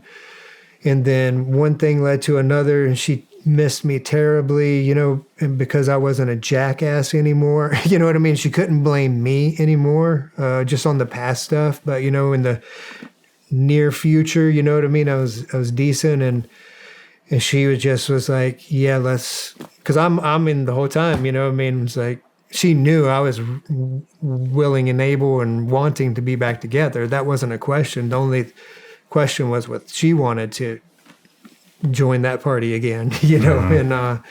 And then just one day it was like, yeah. She's like, yeah, I do. And so then now I had her back, you know what I mean? And I was a different guy, you know what I mean? Truly, you know what I mean? There had been spiritual changes that had occurred in me. I was no saint by any means, but, I had had a spiritual awakening enough to recover from alcoholism, number one, meaning I wasn't drunk. And then with that being in place, that I was actually a decent human being. Still a young man learning what young men have to learn, I mean, it didn't rocket ship me into some kind of yoginess, you know what I mean? It was, so I had a lot of hard lessons to learn, but man, I was good, solid dude. Yeah. And it was, man, and then from that moment forward, that was the beginning of acquiring, in my mind, zeros and ones, effects, put in the work, get results. It's like, okay, I put in this work. My wife is now back in my life as a result of that work. Now that's my motivation to keep doing the work.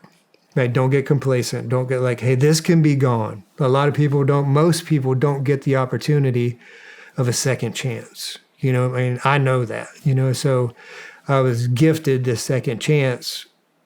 Like, all right, boy, it's on you now, I'm interested to hear what happened with your career. Now we're talking about the marriage, the personal life. Yeah. One thing I noticed when I quit drinking 2 years ago is my career went like this. Yeah. It was on an upward, but then It went straight up. Oh, yeah, man. So I'd already, even a high-functioning alcoholic that I was, again, I was already a golden boy status, right? And that was 92. Now we're talking 93 time frame. And so I'm going to all these other schools, right? So I'm like going to Pathfinder school, I'm going to Jump Master school, like whatever's available, like I'm going to it and I'm crushing it. And some other things that are happening along the way is back to the mentors in my life. So that same platoon sergeant, that finagled me into Ranger school, through his wizardry. When I became an NCO, an E5 sergeant, went to PLDC and Ranger school and everything. I think, he gave me one piece of information, man, that's still what I do today, and he asked me, he's like, so what does it mean to be an NCO? Dude, I'm 22 years old. I'm a Ranger qualified E5, I'm just, but now I'm sober and I'm not this asshole, as much anyway. And it's like mission and health and welfare of the troop. He's like, yeah, that's true. And he's like, but what does health and welfare of the troops mean? And I was like, well, I've been to PLDC. I know the answer, and it's like, yes, beans and bullets. And hey, you got to know what how many kids they have. And you got to know what problems they have going on their lawn. And they're like, he's like, yeah, jackass, it doesn't mean that at all. I'm like, so now I know I'm about to hear something, because anything that I'd ever read in the books and from the Army and from, NCOES system and everything, like, okay, I just had regurgitated what he said. And so what he said, no, what health and welfare of the troops means is you give the men that are under you the ability to survive and thrive in combat. That's what that means. That's a whole lot different than beans and bullets. Like, he's like, yeah, you have to know all that stuff to just be a good leader. A good leader knows their people. I said, but don't ever be confused that with being, providing health and welfare to the troops. The ability to survive and thrive in combat. That's a whole nother thing. That doesn't have anything to do with this piece. And because of my limited experience, but experience nonetheless in the Gulf War, I knew what he was talking about. I had an idea of what he was talking about. And so from that moment forward, and I was sober, so now it's predictable and consistent and regular. That's what my whole life has been about. You know what I mean? How to give, obviously when I was on active duty, is like give those ability, meaning in training, to survive combat. So teach them right, number one, and then to thrive in it. That's a whole nother different piece of just survival of combat, So it was given, and again, I'd already mentioned all the other war wizards that were in that brigade, and then, and I started getting exposure to, so I was a Vietnam vet, and I started getting exposure to this idea of, I really didn't know what I was being exposed to, but it was PTSD, right? And I'd learned that battle fatigue, PTSD, all that stuff, that was a leadership issue. A leader's job is to be able to identify if one of their soldiers has battle fatigue, post-traumatic stress, that kind of stuff. It's a leadership issue. Not to heal it, not to fix it, but hey, Jimmy right there, he's developing these symptoms, his nightmares, his all the stuff that we know that are symptoms of PTSD. Like, I identify those things, and hey, he's got to be pulled offline and fixed. As far as for unit readiness, not caring about the human in you, just back to the military machinery piece of it. So I knew it was a leadership issue, but there wasn't any offerings. It was the early 90s and stuff. But I got exposed again to more, I'll probably get this in order, but then the next kind of situation I found myself with was, had one like soldier of the quarter board or something, I was doing all these different things that you have to do to excel in peacetime, because we were in peacetime Army. I was in peacetime Army for 10 years before 9/11. That's a lot of training. Yeah. That's a lot of experience. So won this, because I want to get promoted, you got to go to these boards, it's all this peacetime Army things that you have to do to excel during that time. And so I won this trip to Sacramento, California to be at the 173rd Airborne Division's reunion. They reenacted it, reactivated it, but back then it wasn't. So it was just Vietnam vets, in Korea. But the thing about it is that also during the Vietnam War, the 173rd, the Ranger Regiment, all the different Ranger companies, because they didn't have battalions then, but companies had supported that unit. So there were every Ranger that had served in Vietnam was there also. So I get to go out to their reunion in Sacramento. So now I'm sitting with hundreds. I mean, there was more missing body parts in that room than probably ever until that thing happened again, because these are all the Rangers, all these guys. There's guys walking around, with 4 gold stars on their jump wings from World War II. I mean, there's just... there's these guys that the only time they come out of the woods, is for this reunion, and then they go back to the woods, and because they can't deal with society. Or they choose not to. Not that they can't. They just choose not to. So I'm sitting there I'm an E5. It's like 94. I got 4 years in the Army, and so I'm like in awe. But then I'm learning, you know what I mean? And what I'm learning about the message that just keeps hitting with me with war and trauma is that it doesn't go away. Because I'm watching all these heroes having fun, talking shit, you know what I mean, telling stories. That's a chunk of it. And then usually in the evenings, or some part even during the day, there's this darkness, you know what I mean? And there's this savagery of emotions that occurs and these come-aparts and you know what I mean? It's like, whoa. And this self-medication, right? Which I'm an alcoholic, man. These guys they're feeling so much emotion, they have to medicate it, and that's their medicine and drugs and everything. So I was just like, and I wasn't being judgmental by any means, it was like, the message I got was like, it doesn't go away. Like it doesn't, like it doesn't go away. It's 30 years later, it doesn't go away, So, and then shortly after that, I did a 45th anniversary jump into St. Mary-Glise, France. Epic. Right, you know what I mean? Jump mastered into the static line, jump mastered into that. There was some old World War II guys that jumped into there also. Some of those guys were still healthy enough to jump in, and they walked in, and so we're there. And it's, again, epic, right? Here I am with all my heroes, and the same thing happens. Like during the day, it's like I landed right over there and broke my leg, and I crawled over here, and I shot 3 Germans over there. You know what I mean? Like holy crap. So during the day, we're talking about all that stuff. And then sometimes during the day or then at night, I'm watching them just come apart, unhinged. You know what I mean? Like, wow, it doesn't go away. Doesn't go away. Like, okay. And that's just information that I'm having, and so I would talk to a lot of them about that, especially the World War II guys, which was a much... in my opinion, don't know if it's true or not, a much tougher group of men come out of the Depression, you know what I mean, and then live world wars. I mean...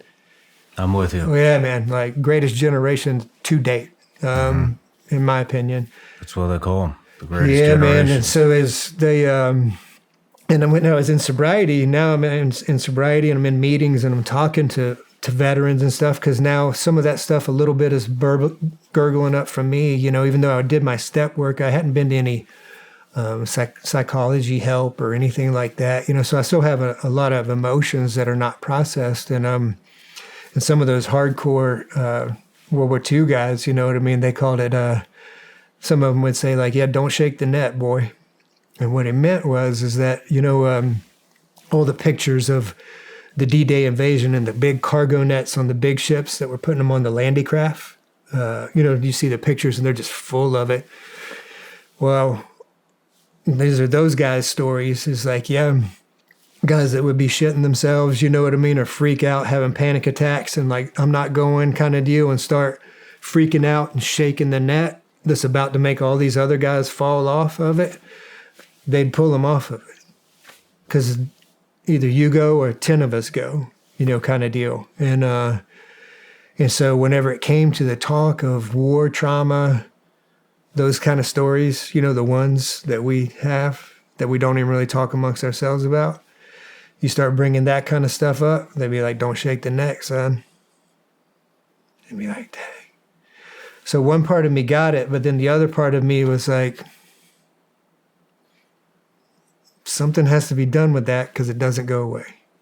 So, these guys were in their later times of their life just because where they were. And so anyway, I got this. This was even when I was in the 82nd, and... Let's backtrack just a second. Sure. So you're sober. You get sober. Uh-huh. You get your wife back. Did you tell your dad? Did you call your father and let him know you got sober? Yeah, I was staying in contact with him. So that was the beginning. Like I said, my dad and I didn't have good relations, young in life.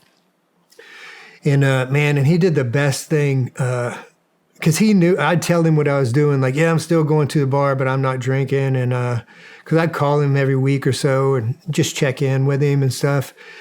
Man, and he was, now, I mean, me being a dad, your son is your son no matter how old you are, and he knew, I knew he wanted to say, you need to stop doing that. You need to do this, and do that. But he didn't. He was just like, well, you just keep at it. Just keep at it. Just keep at it, and so when I was enjoying the conversations with him, they weren't any kind of deep, but I wasn't angry with him. I wasn't, there wasn't anything in between us. I was a young man, and we were having conversations. So it was super cool. Yeah. And he didn't get into my business. He just kept encouraging me. Cause if he'd have said it just with the dad factor, I wouldn't have done it cause he asked me to do it, cause I'm again, that jackass that doesn't like being told what to do. So yeah, he's back in my life and, because of me, not because of him, back in my life and man, and we're creating this new relationship, which was huge for me at that point in my life too, it was really big deal. So all those relationships are being, being mended up and it's good. Yeah. Let's get into your special ops career. So then, it ended up not even, so again, my whole thing was like wanting to get to the Ranger regiment, right? So I'm Ranger qualified, but I didn't go to the regiment. And they'll be quick to tell you the difference between those two things. But anyway, so I went to, I'm like, well, what next? Because I couldn't stay in the 82nd any longer.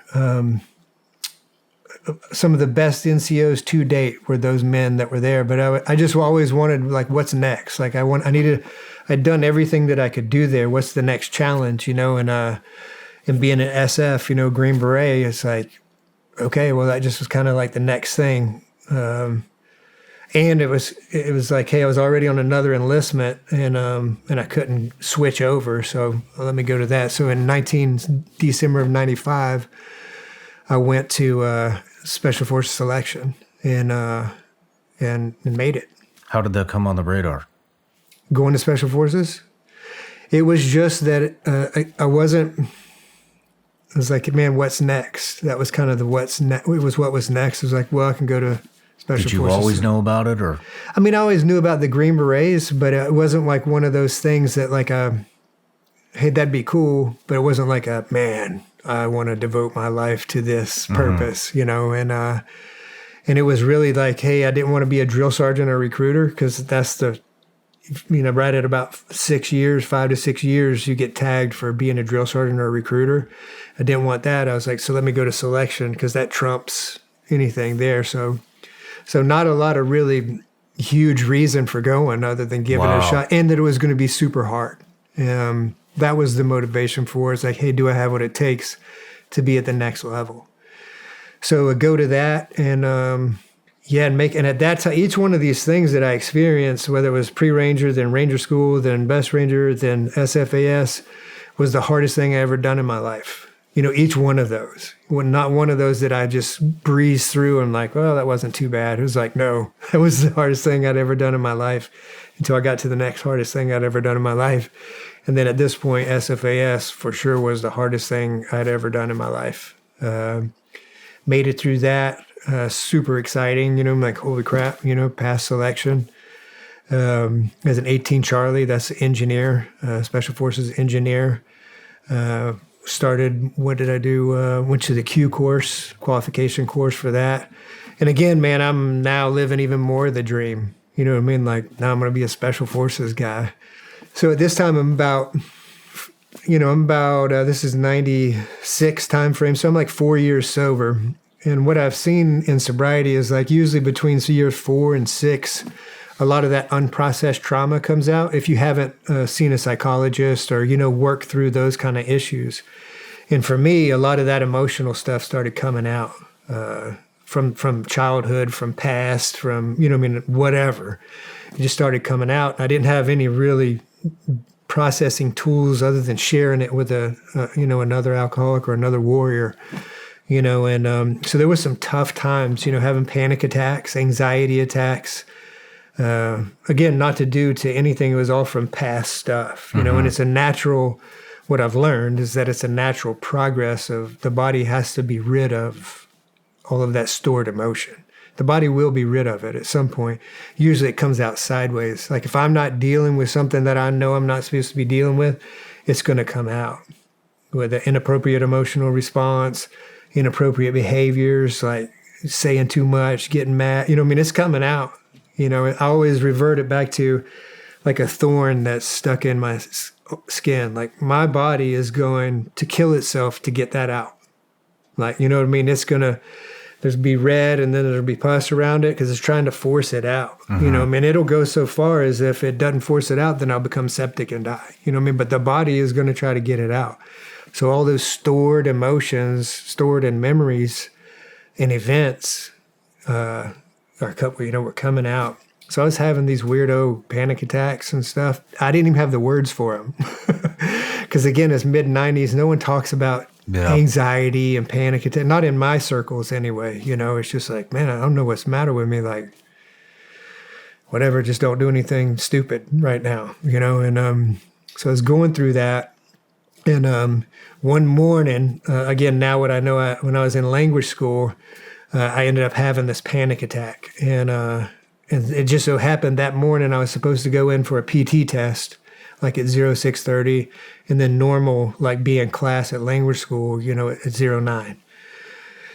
And so I got up with that panic attack thing. My wife had already gone to work. I was at the house by myself, no kids still. And I'm having this panic attack, man. I'm not leaving the house. I'm supposed to be at formation. Man, I'm not going. I'm well aware of the consequences of my actions.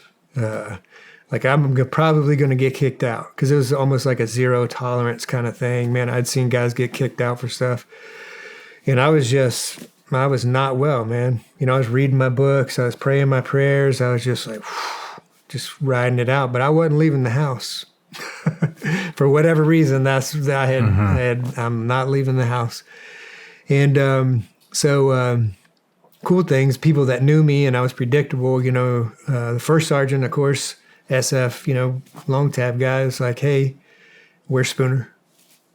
Why isn't he at my formation? Because I'm student status. I'm not, like, I haven't made nothing in those guys' minds, and so the first sergeant was, of course, pissed. And then I didn't show up for the next formation. And first sergeant came down and he's like, where's Spooner? And I don't know, he's not. And so two of my best friends one of them I knew in the 82nd, and we'd gone to selection and we're in the course together. They go to the first sergeant and they're like, hey, first sergeant, something's wrong. Because the first sergeant was getting ready to come to my house, unbeknownst to me. Like, I knew I was going to be in trouble, but I didn't know, like, some dude was getting ready to come to my house. But something kept coming up and he couldn't come to the house because that's what he told my buddies. He's like, hey, I was going to go to the house. I can't. He's like, so y'all two, go to his house right now. And I'm like, unbeknownst to me. So I'm just at the house having a panic attack, trying to get my shit together, And so I finally do, it starts easing up, as most emotions do, passing. And I'm like, okay. And right about that time, I look out my window and I see my buddy Robert's truck pull up. I'm like, the fuck are they doing here? They're supposed to be in language. We're in the language course together, And I look like a mess, right? I got like some Bermuda shorts on. My hair's all crazy, sticking out. I'm look like a dude that's probably having a panic attack, you know, and I'm at the door, and my one buddy, he knows about my sobriety and my other path and my other one, and he's like, "Hey, bro, how you doing?" You know, I'm like, not so good this morning, and like, come on in, you know, because I wasn't hiding anything, and so they come in, but it was that act of human kindness. You know what I mean? Here, it makes me emotional even now to think about it. You know what I mean? Here, warriors came to the aid, like, because Rob knew something was wrong, because I'm a good soldier. You know what I mean? I don't miss formations. Like, I set the example. You know what I mean? That's what Tom does. So he knew something was wrong. And so, but just that act of human kindness, man, just from other warriors, you know, just like really calmed all of it down. I was like, man, ain't that something? So they knew I was good, and, you know, everything was good. And I was like, yeah, man, I'm going to iron my uniform up, you know, and then go talk to First Sergeant, right? So I'm going to talk to the First Sergeant. I was like, man, I'm probably going to get kicked out. I mean, at minimum, they're going to recycle me. You know, I'm going to get punished somehow, even though I just missed a couple. But at those times, zero tolerance. The guy's name was First Sergeant Stack. And so I go into the First Sergeant, and I was like, he's sitting down. I sat down. He's like, yeah, sit down. And he's been in SF for over 10 years. You know what I mean? Like, this dude's a crusty old SF dude, you know? And I was like, like, just says that, like, I mean, wait, like, you better start talking, boy. You know what I mean? And so I started talking. I was like, hey, first of all, you know, there's absolutely no reason I shouldn't have been at your formation. There's no excuse. I should have been at your formation. He's like, yeah. He's like, yeah, I know that. He said, so what's going on? And I was like, what? You know what I mean? Like, I'm already expected to be kicked out in my little movie. You know what I mean? I'm kicked out. I'm going, I'm doing, like, and this man is asking me what's going on with me. And he meant it. Like, what's going on? Obviously, something's going on. Tell me what's going on. And I told him, you know, I was like, hey, you know, I was having some struggles this morning, and there was some things going on in my family. My brother was struggling a little bit. There was some struggles going on with my mom. You know what I mean? I wasn't going to tell him fully that I was having a fucking panic attack. You know what I'm saying? I mean, but I told him enough of the truth, probably about 90% of it, that I was struggling, that I owned up to. And then he said something that I had never experienced before. He looked at me and he said, okay. He said, he's like, look, you're in Special Forces now. We take care of each other. And I was like, what? You know, because we say all that shit, you know what I mean? Like, oh yeah, family first, all this stuff, you know what I mean? No, you know what I mean? Like, we're part of the machine. And he said, and next thing you know, he's offering me time off. He's like, hey, if you need time off, you take time off. And then he said, he's like, but if something comes up with you again that you haven't already talked to me about prior to it happening, you're out of here. But I understand that kind of language. You know, I was like, but again, it's like, hey, I'm entering a brotherhood. Like, I was already in every unit that I left, I was not disgruntled at. Like, I wasn't like, screw these guys, I want to move on. It was like, man, these were, I enjoyed it. I wanted to be where I was. It was just time to move on, you know? And so here I'm in, like, something's different here with these guys. Like, they mentioned this brotherhood. We talked about brotherhood there. Like, it's a little bit even different. And so I made it. And the significance of that, obviously very significant at a low point in my life. You know what I mean? This male figure that has now provided me encouragement, structure, you know what I mean, and the way ahead. You know, like, hey, keep kicking ass. Don't come in my office again, you know, and all language I understood. He ended up getting killed in Afghanistan.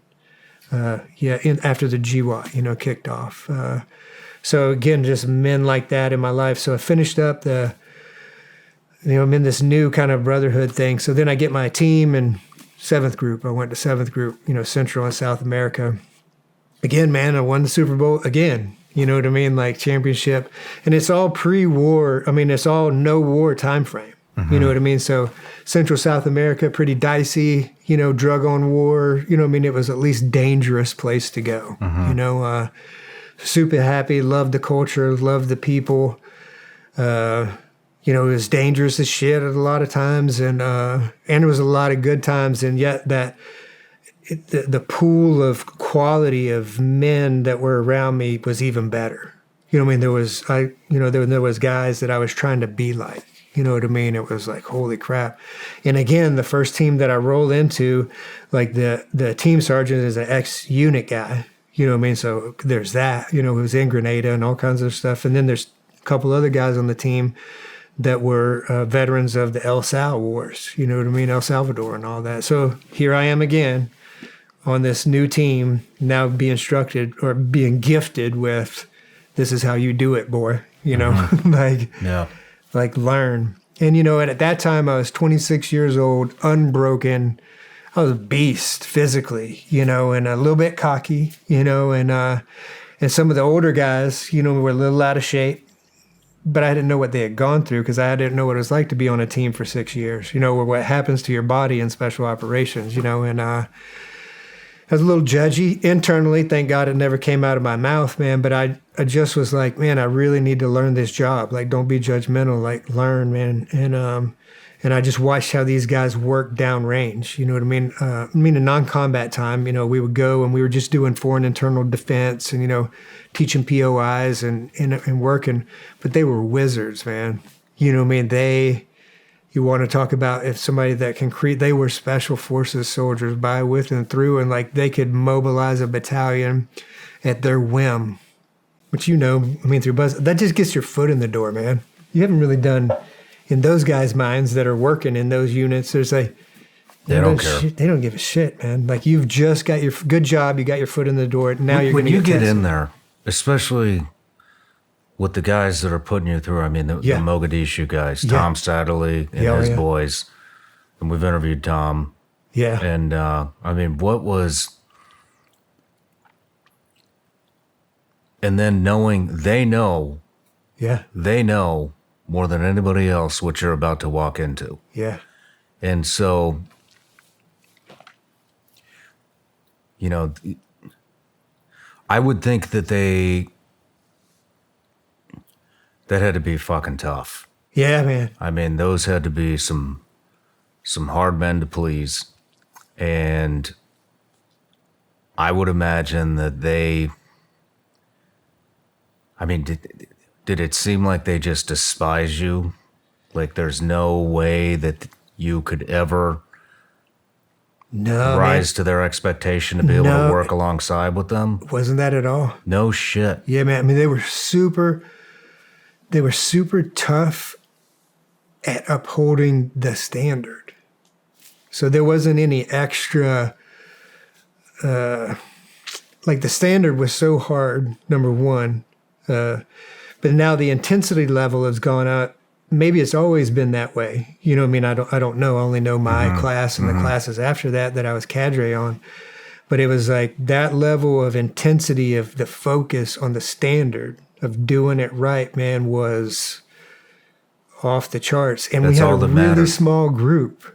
How many? Like, there was probably 10 to 12 guys in my little group, you know, so there was almost a one-to-one instructor. Like, you weren't getting away with nothing.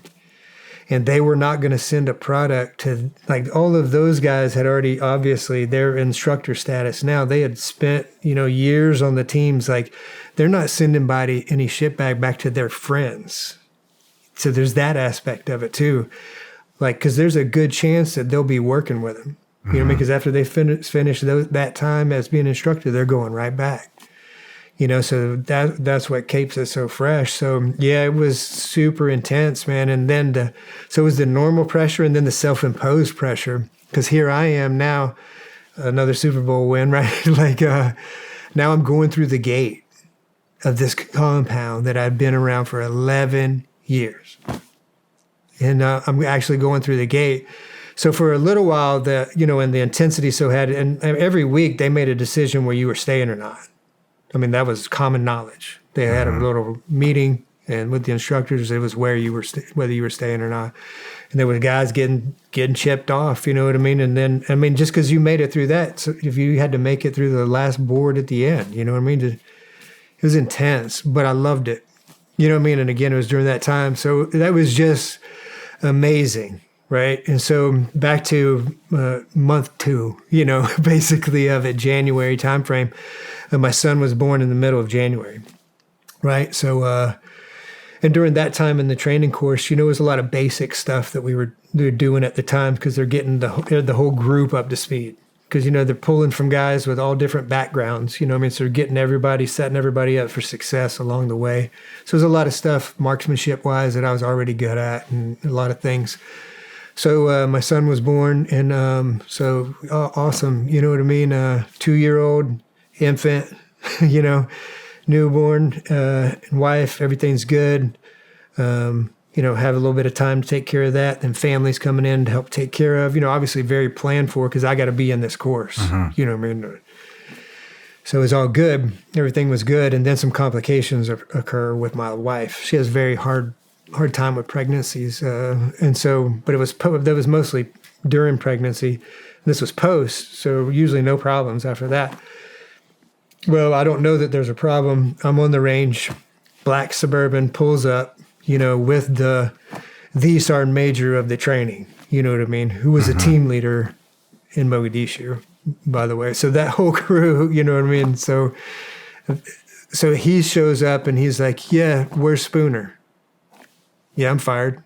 You know what I mean? Like, the sergeant major doesn't come, you know what I mean, at the range and ask for only one reason, you're out of here. So I get in and he don't say shit. He's like, yeah, get in.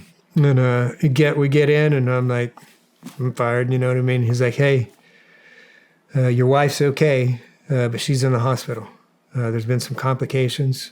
She's stable, but, you know, there's a lot going on. He's like, so you're going to take this Suburban, you're going to take this cell phone, because 2001 time frame, right? So we don't have iPhones and all that. You know, you're going to take this cell phone, go take care of business, go take care of your family, keep me updated. Fuck out of here. And so I do, you know what I mean? Oh, roger that. Thanks, Armin. You know what I mean? And I go. But in my mind, I'm like, what? Where am I? You know what I mean? Like, what? Who does this? Like, I'm in a course that you can't miss any time, man. I haven't even made it, you know what I mean, through the first month. And now this is going on. Whatever. So I go through and, you know, it was a lot of complications. We got septic. There was, you know, different things that had happened. And, it took a few days to get stable. So, I mean, I missed a couple of days, you know what I mean? Because I got a newborn, a 2-year-old, you know what I mean? Like, there's a lot going on. And so I was like, hey, whatever. I know my priorities are straight, you know what I mean? The family is first in this scenario, you know what I mean, versus the school. And we're just taking care of it. I'm heading. So we get it all settled in again. And after a couple of days, and I go back to work, you know, keep Sergeant Major updated. Everything's good. Back to work. And then it was after work this time, she ended up having to go again to the hospital. You know what I mean? So it was another little stint. And so it was a lot going on, right? And so I know, I'm like, man, I'm going to get at best recycled. You know, and here I am again, like my little scenario. It's not me this time, it's a family situation, but it's like same kind of scenario where, like, at best, I'm going to get recycled. If not, like, hey, man, you can't handle your own family problems, you probably don't need to be in this unit, you know what I mean, kind of deal. So anyway, I call the Sergeant Major up and say, hey, Sergeant Major, everything's settled. Like, he's like 100%. He said, don't call me until, because she didn't know she went and had to go back. He's like, okay, like, make sure it's settled before you call me back again. Like, take the time, make sure your family's good. The support is there that you need, whatever you need. Meanwhile, this dude is, number one, taking care of me by allowing me to do that stuff. And his wife is taking care of my wife. Like, she's we don't know this, these people. They haven't said this, but without saying it, they didn't need to. It's like, yeah, this is how we handle people here, our people. You know what I mean? It was like, it was fucking bizarro world to me. And it's like calling my wife, checking on my wife, like, who the fuck is she? Like, it almost weirded me out a little bit. Like, what the fuck's in it for them? You know what I mean? Because I'm just, but it was just like, so I call Sergeant Major up, say like, hey, yeah, it's good. I was like, we're good, we're solid, and I'm waiting for him just to tell me. He just didn't want to hurt my feelings along the way, like, hey, we're going to recycle you into the next class. You've missed 6 days of training now, and he's like, okay, you settled, yeah, good. He's like, all right, go to Raleigh. There'll be because my guys, they were doing training out at Campbell with aircraft, and it's like, hey, your team's already out at Campbell. There's a plane ticket waiting for you in Raleigh. Pick up a ticket, get on the plane, meet up with your team, continue with training. I started laughing at the dude. I started laughing, and he's like, what? And I was like, hey, Sergeant Major, like, do you want one of my kids? Like, what? No one does. Like, what do you mean? Like, he was supposed to tell me, like, no, I'm recycling, and he's telling me to continue with the training, and I was like, you want one of my kids or something? He laughs a little bit, and he's like, hey, he's like, hey man, it's just the right thing to do. I'm like, why's that? I'm like, what the fuck, man? Who is this? I haven't even made it. You know what I mean? And like, they're taking of me like I'm a unit member. You know what I mean? Like I'm. Your mindset is I don't deserve this treatment. Yet. Exactly. And they're like, hey, this as if, and here's another example of like this next level of brotherhood, this next level of care for the family. You know what I mean? This like, okay, I'm in a different spot, and this is and these are with these guys. You know what I mean? So it bursts that bubble or begins to burst some of the bubble that, hey, to be a badass commando, you got to drink and tear up, and all that kind of stuff. I mean, some of them do, and again, I'm not judging, but then there's also a large group that they don't. They're just total badasses anyway. You know what I mean? Yeah. Like, and so I was meeting all these different kind of dudes and everything, So my wife's better, everything's good, make it through the course. So I'm in. Well, what did it feel like getting through that course? Man, what to graduate when you're done? In 9/11, you're the first class to graduate OTC at Delta. I hadn't thought of that till you just said it. Post 9/11. Yeah. The longest war in U.S. history. Yeah. Yeah, man, I was fucking pumped. What did they say to you? Welcome. That's to the it. team, yeah, man. Like, here's your team room, here's your team sergeant, let's get to. In typical fashion, it's like, hey, great job. No, hold on tight. It's going to be a wild ride. Oh no! So then, whenever it comes, and then you get with the team, right? And so that was the next kind of cup check, sanity check for me was like, how good can these guys really be? What squadron did you go to? I was A. Yeah. A? So it's like, hey, how good could these guys be? Because I've been doing CQB, NSF for a while, been to CQB schools and stuff. It's like now OTC level. It's like, and that which up the game. It's like, can they really be that much faster and that much better? Like, because I don't have a point of reference, you know what I mean? And I'm a little bit arrogant guy myself, and so when you get to the team and then my 2IC, he says to me, it's like, hey, when we're going on team runs, doing CQB in the buildings, he's like, hey, man, just throw chem lights and try to keep up. And I'm like, oh, okay. Like, yeah, watch. Me being my little bit of arrogance, like, you know how good I am? You know what I mean? It's like, and so what did I do for the next few weeks? Throw chem lights and try to keep up. You know what I mean? Because it was, these guys have been working together. Like, as you experience, you get on a team and these dudes have been doing it at this level together for this. Like, there's intuitive shit they're doing. You know what I'm saying? They just see how he's leaning and he knows what he's doing already. Like, these guys know each other in the house, under nods. Like, it's incredible. So there I am again, just trying to keep up, man. I'm always going for the title, man. And it's like, but in that crew of men, in that crew of warrior like that, man, it was like, holy crap, man. Let me just be amongst them, and have a decent reputation amongst them. Like, that was like the goal. I mean, some days you'd win, you know, be on top, but then you knew that they were coming. It was that healthy competitiveness, man, where it was just like, it was incredible. It created this fighting force that was unlike anything I've ever experienced in my life. And now I was part of it, man. So I was ecstatic. And again, with my belief system in place is that, okay, if I'm not supposed to be here, I wouldn't have made it. So I'm supposed to be here, so be all in until I'm not, like, living moment at the moment, living in the present, living in the day, having in the plan, and like learn your job, get to work, and like, let's go.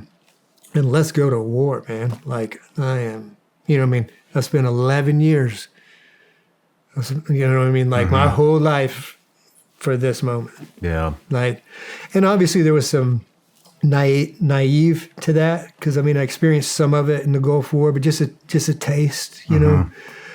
So there was a little bit of naive of what that meant, but I kind of knew what it meant.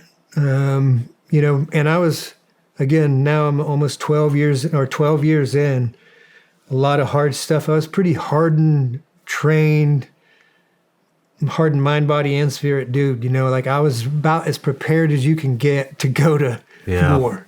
How long was it after you graduated OTC before you went out the door on your first deployment? Like 2 months. That's it? 2, maybe 3. I'm not sure, a couple, but minimal, no more than 3. Let's take a quick break. When we come back, we'll get into your first deployment. All right. I want to tell you about this business venture I've been on for about the past 7-8 months, and it's finally come to fruition. I've been hell-bent on finding the cleanest functional mushroom supplement on the planet, and that all kind of stemmed from the psychedelic treatment I did. Came out of it, got a ton of benefits, haven't had a drop of alcohol in almost 2 years. I'm more in the moment with my family. And that led me down researching the benefits of just everyday functional mushrooms. And I started taking some supplements. I found some coffee replacements. I even repped a brand. And, you know, it got to the point where I just wanted the finest ingredients available, no matter where they come from. And it got to this point where I was just going to start my own brand. And so we started going to trade shows and looking for the finest ingredients. And in doing that, I ran into this guy, maybe you've heard of him. His name's Laird Hamilton and his wife, Gabby Reese. And they have an entire line of supplements with all the finest ingredients. And we got to talking. It turns out they have the perfect functional mushroom supplement. It's actually called Performance Mushrooms. And this has everything. It's USDA organic. It's got chaga, cordyceps, lion's mane, maitake. This stuff is amazing for energy balance, for cognition. Look, just being honest, see a lot of people taking care of their bodies. I do not see a lot of people taking care of their brain. This is the product, guys. And so we got to talking, and our values seemed very aligned. We're both into the functional mushrooms. And after a lot of back and forth, I am now a shareholder in the company. I have a small amount of ownership, and I'm just really proud to be repping and be a part of the company that's making the best functional mushroom supplement on the planet. You can get this stuff at lairdsuperfoods.com. You can use the promo code SRS. That'll get you 20% off these performance mushrooms or anything in the store. They got a ton of good stuff. Once again, that's lairdsuperfoods.com. Use the promo code SRS. That gets you 20% off. You guys are going to love this stuff. I guarantee it.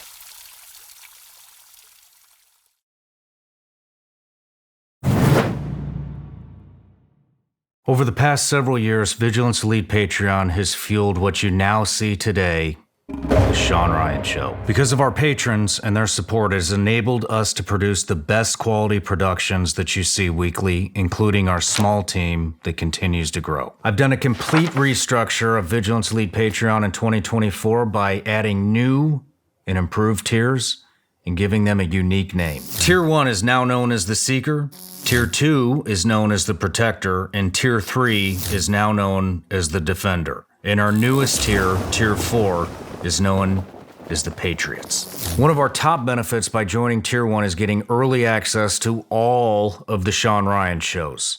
This includes both audio and video. Our Tier 2 option houses the old school tactical training library that is still used today, along with our newest benefit, a behind-the-scenes take of the Shawn Ryan show. I also include my file notes that give you a rundown of what me and my guests will discuss during the next episode. Tier 3 is the next option that allows you to have an end-of-the-month Zoom call with me, 24-hour early access merch drops, and a chance to be featured in the Shawn Ryan show by asking a question for me to ask the guest. Our last tier is for those that are committed to the cause and expect nothing in return, although you will get access to all tiers 1, 2, and 3. No matter how big or small your contribution has been on Vigilance Elite Patreon, it has made a huge impact on the success of the Shawn Ryan show.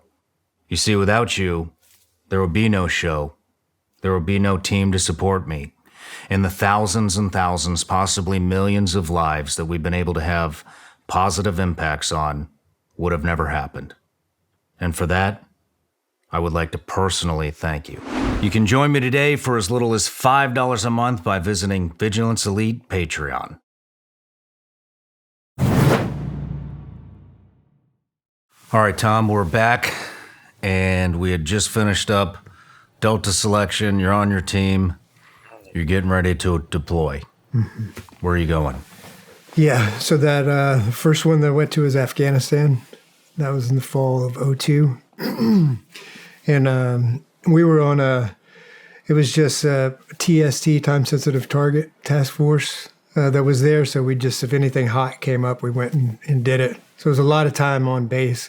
But my first mission in the unit was pretty, not anything glamorous on the end results, but I got a welcome to the party results of that is, so we were going without the whole story of the mission. It was, hey, going to go get a bad guy, you know what I mean, kind of deal in that level of target set. And we were loaded up. We had to get on 130s and C-130s and fly to another town. And so we get on in the back of these trucks. I'm in the back of this truck, and I'm holding this big device. It's like a piece of plywood, 2x4s, this whole sheet of plywood, you know what I mean, as far as, so I'm holding it in the back of this pickup truck, going out to the C-130, because it's going on the plane with us. And as soon as we get up to the airfield and take a right to head towards that, there's a C-23, a German airplane sitting there. And as soon as we turn that way, he gasses, as luck would happen, he gasses that plane, so that whole sheet of plywood that I'm holding on to and holding down with the 2x4s that I'm holding, of course, takes flight.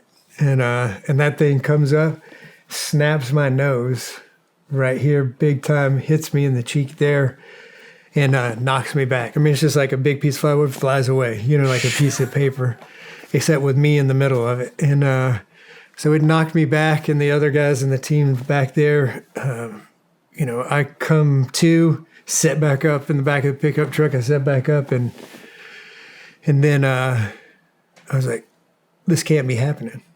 Like, I just took a shot, you know what I mean? And there's blood already pouring out. I'm thinking it's mainly coming from out of my, busted my nose before, so it's like, man, it's coming out like, holy shit, everybody's going to be coming to check on me. Like, there's no way I'm not going on this mission. You know what I mean? Like, this is my first one, like, ever. My whole life has built up to this moment, and I get hit with a 2x4 in the nose. So my 2IC, he comes around to the front of me, and I'm thinking that the blood's coming out of my nose, because there's a lot on my kit coming out of my nose. And he comes around, and he's like, because they seen it happen. You know what I mean? He comes around, he's like, you all right? I'm like, yeah, I'm okay. I didn't know that the nasal artery had got cut right there, and it was like, it was just like dumping blood out. And he's like, yeah, man, no, you're not. And I was like, oh, man, no way. And then I was like, this isn't happening.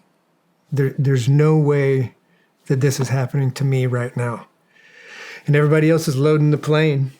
all the rest of the guys are loading up the plane. Some guys are coming by, and so the medic comes up to me, and he's like, look at me. I'm looking at him, and he's like, and I'm starting to go like this. And he's like, look at me, and I'm like, ugh. I'm okay. And I was like, I'm not okay, and then I almost pass out, lay down, get my feet up, just from the shock and the little bit of a blood loss thing. Elevating my feet. Meanwhile, everybody's loading up the plane. The dude's taking my shotgun off of me, you know what I mean? The other dude's pulling charges out of my pants, you know what I mean? Because obviously I'm not going, so I'm going to have to cover down. And I was like, there's no way this is happening, man. And so then I start feeling better. Like I leveled back out and I sat up and I was like, hey, Mike, I'm good. The medic, I'm like, hey, man, I'm good. He's like, yeah, Steve's got to bless off of you. You know what I mean? The PA guy that was there. And he comes up, old crusty dude, you know what I mean? A warrior. And he's like, looks at me. He's like, you all right? And I'm like, yeah, I'm good. I'm good. And he's like, okay, get on the plane. And so I was like, I grabbed my shotgun, you know what I mean? Go back getting my shit from everybody. And man, it took a long time for that. I put some ice on it and just to get it to stop from bleeding. And then we did a full mission, you know. I mean, it was the mission was just a regular mission going after bad guys, but it was the first one. So it was, I didn't know how I would be in combat sober. It was a new thing. I didn't, or with a God in my life, and I was like, hey, I know what I was like when I was hateful, angry man with no God in life. Now, what am I? And I know a lot of that is still in me. I didn't change who I was. You know what I mean? It's like, so I was a little concerned, like, hey, am I going to go too far? Am I going to, what's going to happen? You know what I mean? I wasn't really afraid of it, but I hadn't experienced it yet, and so we get on target. We do the target. It's a normal one. Good guys mixed with bad guys. We rolled up the bad guys. Didn't mess with the good guys. You know what I mean? So I was appropriate in my response to every single thing. On that particular one, no gunfire. We were on it super fast. A lot of hands-on stuff. But I was absolutely appropriate, when I applied force and when not to, when to be kind. And then loaded everything up on the Chinooks, you know what I mean? Pulled the bad guys out of there with that. And that was under deficit, you know what I mean? I had lost a good amount of blood. I mean, my nose, man, was like literally crushed in from this side. I mean, it was bad. And I was so happy for a multitude of reasons, you know what I mean? Like, hey, I did my first wartime hit, you know what I mean? Like, that was super cool. And then, like now I'm part of the war. You know what I mean? All this time, once 9/11 happened, I'd never got to get my hands on somebody, and so it was like all the way and then appropriately, professionally, whatever that was. And I didn't go too far, which was good on the personal side. Because, like I said, I did have a little bit of concern, like, am I just going to be a rage monster? Or because that's what I was at one time in my life, Yeah. And it was like, so it's fine. I was like, yet again, it's just like, okay, man, trusting in God, you know what I mean, and doing what I'm supposed to be doing, it just makes me exactly who I need to be, either merciful or merciless, you know what I mean? As long as I'm doing what I'm supposed to be doing and handling my business appropriately, putting in the work, the spiritual, mental, emotional, all of it work, you know what I mean? Hey, I'm going to make some really good decisions combat-wise. How did you mentally prepare for that first op? I mean, you only had 2 months with your unit, with your guys before you deployed. I was so ready. I mean, it was like 11 years of mental preparation for it. Mm-hmm. You know what I mean? Again, being a seasoned kind of guy, it was like I didn't make light of it by any means, and it was the real deal, and it was in a foreign land, and it was all of that. But it was way more exciting than it was anything. You know what I mean? Like apprehension kind of wise. Like, man, I was just super, super excited, man. You know what I mean? About with these guys doing this stuff, like for our country and for my family, you know what I mean? Because we've seen what they can do to our families, you know what I mean? Because that's a lot of guys we have the discussions of like, hey, military, always came before my family. And if you're not, and if someone who's in the military is not saying that, they're lying to themselves. You know what I'm saying? Because when the military calls, you have to answer that call, and it's a voluntary army. So, hey, I've chosen to place that ahead of my family. It's just the truth. And but I believe that by doing that, that's how I'm protecting my family. You know, with the skill set that I have and the abilities. So, I mean, I would say by going and doing all those dangerous things is absolutely how I'm taking care of my family, you know, back at home, even though assuming all that risk. But yeah. that. So, Tom, you have so many, 12 deployments? Yeah. Over 1,000 direct actions. Mm-hmm. We're not going to be able to cover all that. No, we will not. So we're going to jump around a little bit. Okay. Here. So with all of that experience and thousands of operations, let's talk about the first one where you engaged somebody. Okay. Let's go right there. Where are you? The op was, well, the setup was these guys were going to conduct attacks on Americans the next morning. Through signal intelligence, they found out that they were loaded for bear, had bombs, had weaponry, and they were going to conduct attacks on Americans. Our job was to go in on helos and then ground assault. Just a simple land and sort it out. Mm-hmm. So whenever we landed real close. Couldn't quite land on an L, you know, but just because of due to the terrain. And as soon as we landed, I was on this lead bird closest to the ropes, so on the tail end, and the other bird was landing over this way. And so big thing in my mind was to be, and it was all night vision, was to be like looking for that first assaulter that came in my spread from the other bird. You know what I mean? Obviously what's going on in front, I got my guy to the left, but really like, because I don't know where they're going to land. I don't know what angle they're going to come in on, but I need to see whenever one of our assaulters comes into my line of sight. So I got my mind on that piece. But dude ends up, they didn't have any weapons on them in the vehicle, which is weird. So we're getting off the bird, and he goes around the back of the car, opens up the trunk. He has like bedrolls and stuff on top of all the guns. So he's doing all this, and meanwhile we're just closing start closing the distance. We're just moving up because it's like, you know, it's intel. You don't know if it's 100%, you know, but got an idea of what he's doing. But then he gets everything that he needs out of the way, and he picks up a PKM, and because just the cutout handle on the side. And as soon as he cleared, I mean, it didn't even clear the trunk well, but as soon as I seen that it was a weapon there in his hand, that's whenever I started shooting him. And it was clear as day for me as far as, again, so much training, so much time, and I was so hyper alert, not so much on the situation with the guy, but because I was looking for my assaulter coming in, I was like super high alert. But I mean, it was like every dot, I knew where every single round was landed. You know what I mean? Until everybody else came online and started shooting also. And then everybody got out, and it was a big gunfight at that point. Well, they didn't get much shooting then, but we did kind of deal. How many of them were there? There was 1, 2 in one vehicle and 3 in another, so 5 total. But there was 2 teams, so 8 guys on the ground. You know, I mean, it was over in 10 seconds. You know what I mean? They didn't get any rounds off on us, and we knew it was the right one.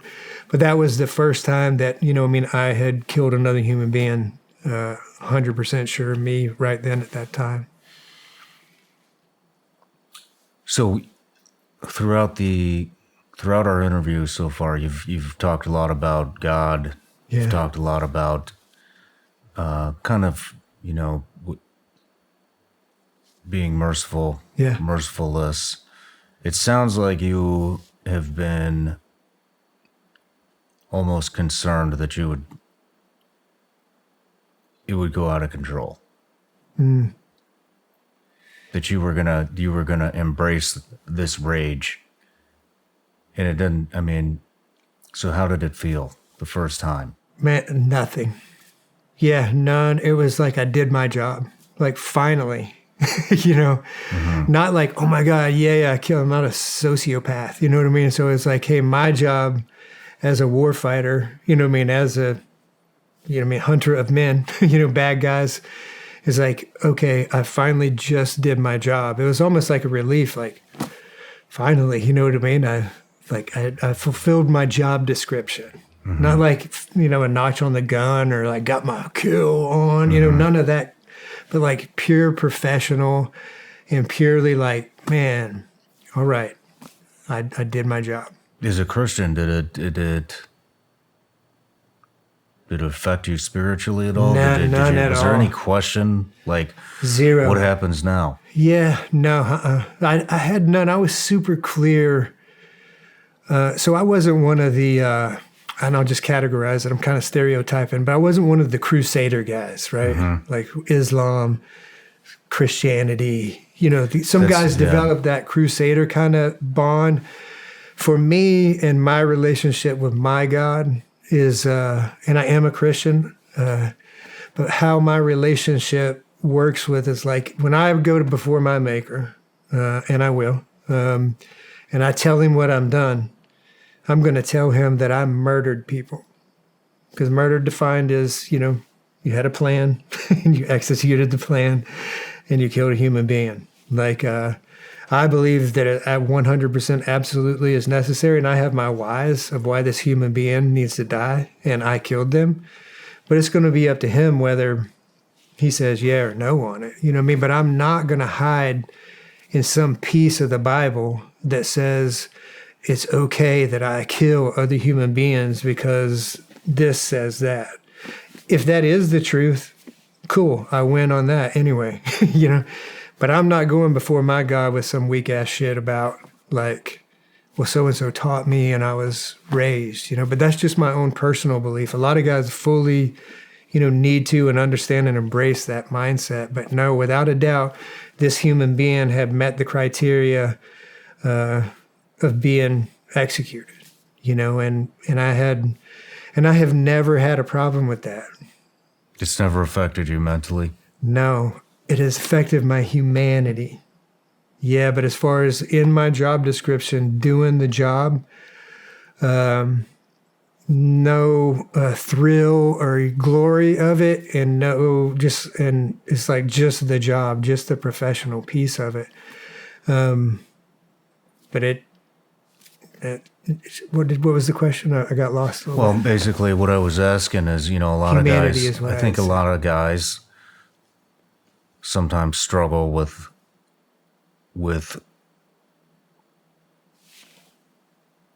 that, you know, with well, this just happened. Now there's no turning back, you know, and I know what you mean now. And I never have, man. I never, and I'll expound on it. The only time that the killing got to me was whenever it started chipping away my humanity of it. But as far as... What do you mean by that?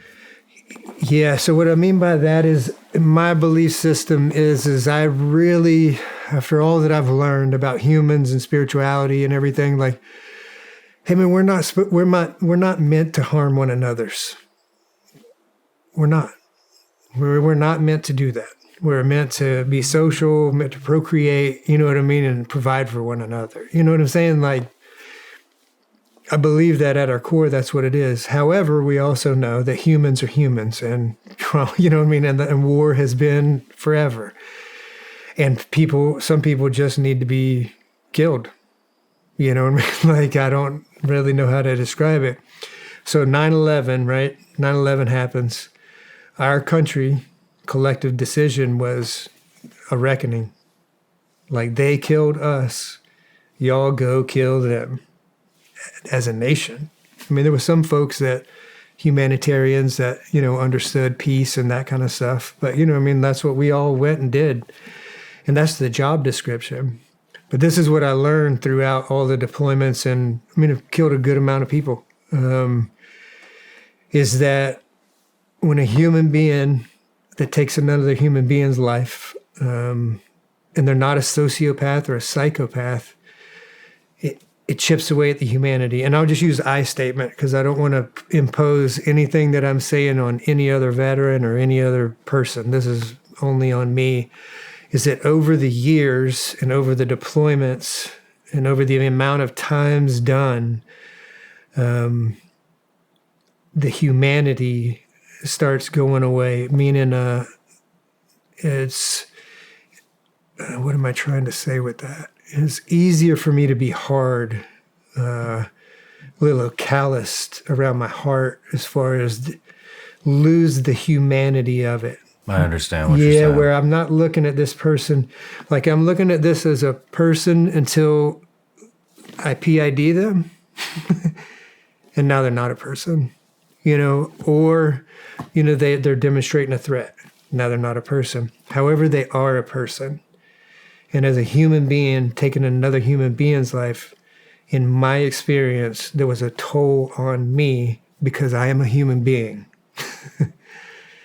And over that amount of time, it's just chipped away and chipped away and chipped away. So I got more calloused, more kind of hardened. Yeah. And then add TBI to that, which is part of the story we'll get to. It turned. It turned.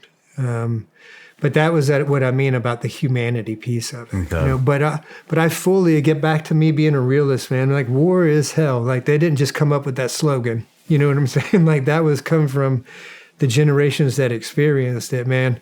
All the innocence that dies, that's war. Like, that's war. That's what we're signing up to do is war. Then we experience it. And then we get to decide whether we want to experience it again or not. The most comfortable I've ever been in my life is in war. That is, with all the horror, with all the stuff that I hate, with all the stuff that I love, me as a warrior, as a human being, and the God-given gifts and the training that I've done and put on this planet, man, there's the time whenever I would feel home the most, man, is whenever I was making that walk at the Balad airport, from the plane, going to get our gear to disperse to wherever we were deploying to in Iraq, man. It was like, and there's a why behind it. You know what I mean? I mentioned, number one, it's what I was built to do. It's what I'm wired to do. It's what I've wanted to do by choice. And man, just the aspects of it. The rules are clear. Crystal clear. There's no easier living, meaning decision making to me in ever than in war. It's kill or be killed, man. It's you're trying to kill me, I'm trying to kill you. Whoever doesn't die, you know what I mean, today, wins this round.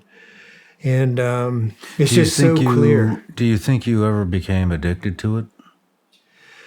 Yeah, I did, man. Once I got sideways with it, after I got my TBI and stuff, I got sideways with it because something had broken in my head too, man. There was a little bit of factors. But then I got to the point, like I said, it was super professional for a long time. And then 2006, you know what I mean? Whenever I got my TBI, then it became personal. And that's when there was a little bit of soul sickness that happened with me. Again, it was still done correctly, but the intent behind it had changed. It was a lot more personal, and that was more damaging to my person later on. Not at the time, but to your point of like addicted to it. Like, it's like, yeah, there was one point. I even said it to my brother whenever we were driving down the road coming back from a meeting in between deployments. As I've said to him, he's like, I don't remember which deployment it was, 8 or 9 or when in between. And he's just like, hey man, how long are you going to keep going, man? And I was like, what? I'm not going to stop. You know what I mean? Like, they're doing it, I'm doing it. My team's doing it, I'm doing it. And then I thought about it more, and then I told him at that time in my life, which was probably 08, 09, near the end, is like, hey man, the only time I feel anything in life is when I'm in a gunfight. And then I looked over at him, and he's had tears running down his face. And I looked at him, and I was like, fuck. You know, and then he's like, man, something's changed. Like, something's wrong, man. Like, that's wrong. Like, I should be able to, I mean, I have a wonderful family. I have all of this wonderful stuff in my life. And the only thing, what I just said was the truth. And that was the only time I feel anything is whenever I'm in a gunfight.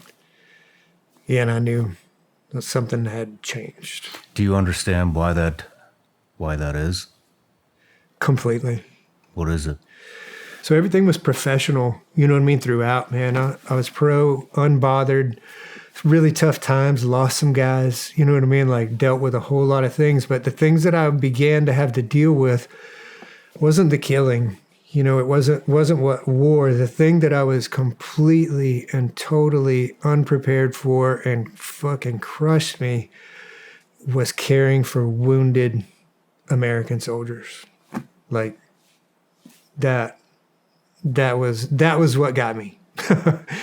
And so there was really, and thank God I was there. I mean, I always think it because, I mean, the level of medical experience, you know, that we have, I mean, working on live tissue, like we were more experienced than most medics, you know, and but I would be in these 3 different situations that were mass casualty events to some different degree. The first one was in 2004, whenever we were out with conventional guys, and it was, you know, there was one got killed and 8 of them were wounded, and it was just me and another operator providing medical support to him. And their medic, who was psychologically checked out at the time, not as a negative comment, but I mean, he had the freeze mode, fight, flight, freeze. He was just stuck in freeze for a little while. So we were working, and then he came to. So I was working on Americans during that time, and it was just the feeling of it, you know what I mean? And their blood on my hands and stuff. It was like, ooh. That was the reality of war to me, was American blood. And then the second one got a little bit even more intimate. It was 2004 time frame. I had a lot of significant emotional events in 2004. What was that the invasion of Fallujah? That was part of it. That was one of them. So in 2004, which it ties into what we're talking about, so it won't derail us too much. So in 2004, you know, that's when everything changed. You know, 2003 time, we were chasing the deck. Everybody's chasing the deck, you know, and now the deck's gone or mostly gone. All the big boys are gone. And now they're talking about these foreign fighters. You know, it's like, fuck is that? We're chasing the debt, you know what I mean? And during that time frame, other than the guys on the initial invasion, that was a lot of war that they fought, you know. And then there was just pockets of it though after that, you know. And a lot of times we were running around the country like with impunity, you know what I mean? Like we're doing whatever we wanted, how we wanted, and not really, you know, really getting into like hammered by it. There was no IEDs at that time either. That was a new thing. You know what I mean? That was new.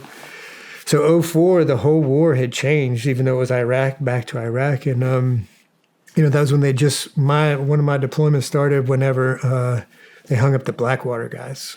You know, when they first hung those guys up. That was when our trip first kind of started. We were in Ramadi.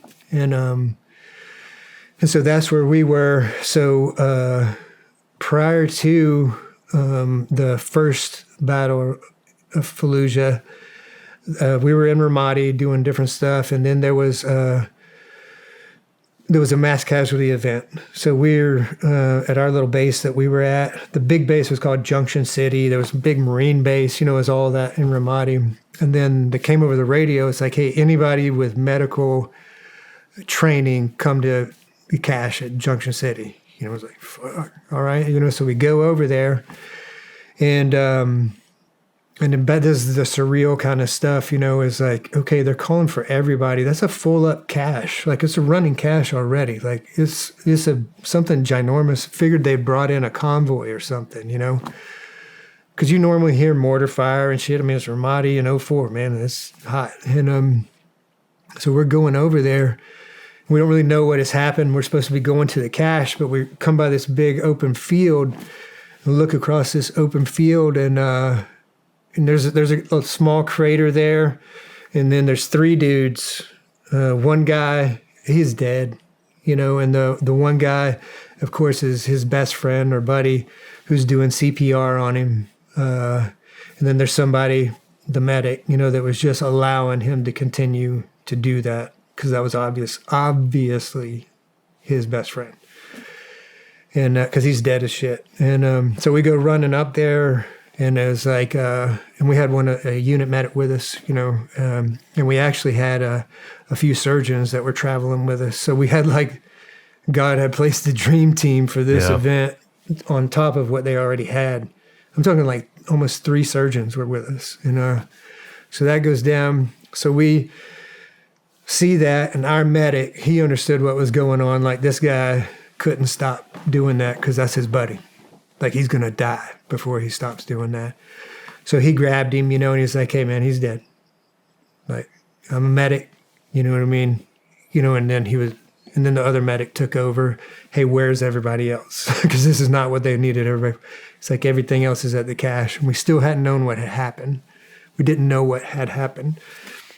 So what happened is they were getting ready to do a big convoy, to Baghdad or wherever they were going. They were, on base, in a protected area, somewhat protected area. And they were going to do a convoy brief. Hey, bring everybody in, right? They were giving a convoy brief with 50 vehicles. I mean, it was a shit ton of dudes. So there's 60 people in a, corralled up in a small group. And then 82 millimeter mortar lands perfectly in the middle of them. Perfectly in the middle of them. They couldn't make it up. And they didn't have they appropriately didn't have their armor on, a lot of them, because they didn't need it. They're in the fire, they're where they can be. So it destroyed them. So when we got to the cache and we made the corner and came back around, there's 32 dudes laid out, bleeding out. Probably at least 10 of them are bleeding out right now. There's already about half an inch of blood on the whole little concrete pad that we were on the back of this little building. And man, it's summertime, you know what I mean? It's hot. Or springtime is still hot as shit. And so we come back there and we're like, wow, just start working. You know what I mean? So we just immediately start plugging holes and everything. It was a huge event, Probably 3 guys had already died. It was so much that 32 guys got medically evac'd out. So not just little ones here. They were we put them on Chinooks, 32 of them, that level of. So that was mass casualty defined as there's more wounded than there is folks that can help the wounded, And so, of course, everybody went to work. It was, we just all went to work, plugging holes, tying stuff off, everybody, we were just all working. And then all these little, you experienced them too, all these little surreal things that would happen. So guys that were on the gurney that were bleeding a lot, and it was super hot outside, and dripping blood. And then there's this stalagmite of coagulated blood, and then this little stalactite of coagulated blood. Just looking at going, fuck is that? So it's just the odd things is what always hang me up. And so we were constantly working for a few hours, and then it turned into, it should have been a selection event, as hard as that was, and almost passing out, chugging water. And so everything calmed down, so emotions aside, everything calmed down. And so we started cleaning up, right? Now it's to clean up the whole, it's just all the blood everywhere. Got the guys out, you know what I mean? And so we're cleaning it up. And then I just had this overwhelming, I started tripping out a little bit. Now the emotions, are welling up in me, man, of if I just didn't want their blood to soak into that fucking ground, in that place, So I was scooping it up, doing all this stuff, and nurse comes over, and she's, been around, seasoned nurse, and she sees I'm kind of got a little bit of something going on, and she's like, hey, what are you doing? I was like, yeah, I'm cleaning. She's like, okay. Need any help? Nope. Okay. So I keep cleaning, you know what I mean? And then I start getting weird with it, you know what I mean? I got a scrub brush, trying to get up little micro pieces of, and there's like puddles of blood everywhere else. You know what I mean? So I'm like, it's just my mind trying to protect itself from the amount of emotion that is overwhelming me at this time, you know. So I'm tripping out pretty good, and I'm just trying to clean the blood. And nurse comes over again. She's like, "Hey," look up at her, and she's like, "Yeah, what?" You know, she's like, "What are you doing?" "I'm cleaning up," like I said before. She said, "I know." And she said, "And you're done with that now, because what's happening next is we're going to bring that fire truck over here. We're going to use a water hose, and we're going to wash all this blood down because we're going to get ready to have to do this again. You understand?" I'm like, "Roger that." So I got up, and I was okay, you know. But it affected me, man. That was the first thing, and I was in 04, you know. It really affected me. It was a big, I wasn't prepared like all the things that we talked about prepared for. I was not prepared to deal with wounded American soldiers. You know, mauled, mangled, you know what I mean? Like all of that piece. That was the first thing. And then the other kind of aspects of significant emotion. How long did it take you to rebalance? Pretty quick, man. It was like, because there was me and a couple of my buddies on the same team were together doing that piece. And then our other teammates there. So we got back, you know, we talked to him, like, "Man, that was fucked up, right?" You know, and I was like, "Man, yeah." And he's like, "Hey, you okay?" You know what I mean? "Yeah, I'm okay. You all right?" I'm like, "Man, I don't know." You know what I mean? That was a lot, man. That was like, wow, you know. And so we were kind of processing. That was the thing about me being sober is like I did not have the benefit of medication, you know, meaning external. Whether that was with booze, you know, and again, not judging anybody that did their thing that way, like, but I just couldn't, man. So I mean, I had to do a lot of writing, a lot of praying, a lot of talking, you know. But my connection to reality in war, I think this is funny. It's like, because, you know, I've been sober quite a long time at that point, and I was sponsoring a lot of guys, but I'd be in Iraq on an Iridium phone, like calling my sponsees, checking on them, seeing how they're doing. Like, "Hey, what the fuck, you going to meetings? Like, hey, you sponsoring those?" You know what I mean? I'd be digging into them, man, of like, well, what's happening? You know what I mean? But that was my touch back to reality, because there wasn't a lot of guys that I could talk to on the levels that I needed to talk to. I mean, I had the best of friends that would have done anything for me, but we were just on different paths in life, you know, spiritually or whatever. So I would always continue to do that. So we would process it some, even though we didn't call it that. It would be, at least we'd kind of talk about it a little bit and kind of AAR it, you know what I mean? And but it wasn't too awful at that point in time. But then some things started stacking up, you know? So then it was like, then we're at the first Battle of Fallujah. Hold on. Yeah. Are you telling your wife any of this stuff? No. So what are you telling her? So my wife and I, like, that's why I'm so, you know, a husband and wife's dynamic is so special and so different between every single one of us, you know. So my wife and I are pretty freaking tough people, you know, as human beings. She's she's way tougher than I am. And and we've never been the kind of folks where we share our whole worlds to one another. You know what I mean? They're just, we've always had this wonderful, great communication, honesty, respectful. We communicate what needs to be communicated. But like I didn't want her to know certain things about me, and she didn't want to know them either, because she doesn't want to think any differently of me, and I don't want her to think any differently. More than likely she wouldn't. When you say things, do you mean what was happening over there?